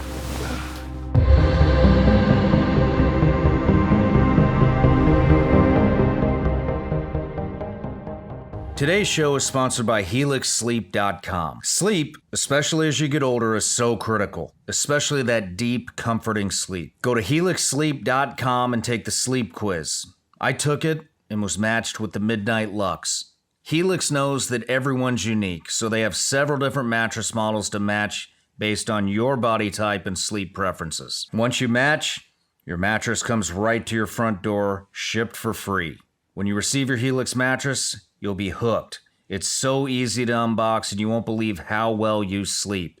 You'll wake up feeling rested and refreshed. Helix mattresses are fiberglass-free and cradle your body for essential support in every sleeping position. They have a 10-year warranty, and Helix even has financing options and flexible payment plans. So a great night's sleep is never far away. Helix is offering up to 30% off all mattress orders and 2 free pillows for our listeners. Go to helixsleep.com/SRS. That's helixsleep.com/SRS. This is their best offer yet, and it's not going to last long. With Helix, better sleep starts now. No matter where you're watching Shawn Ryan Show from, if you get anything out of this, please like, comment, subscribe, and most importantly, share this everywhere you possibly can. And if you're feeling extra generous, please leave us a review on Apple and Spotify podcasts.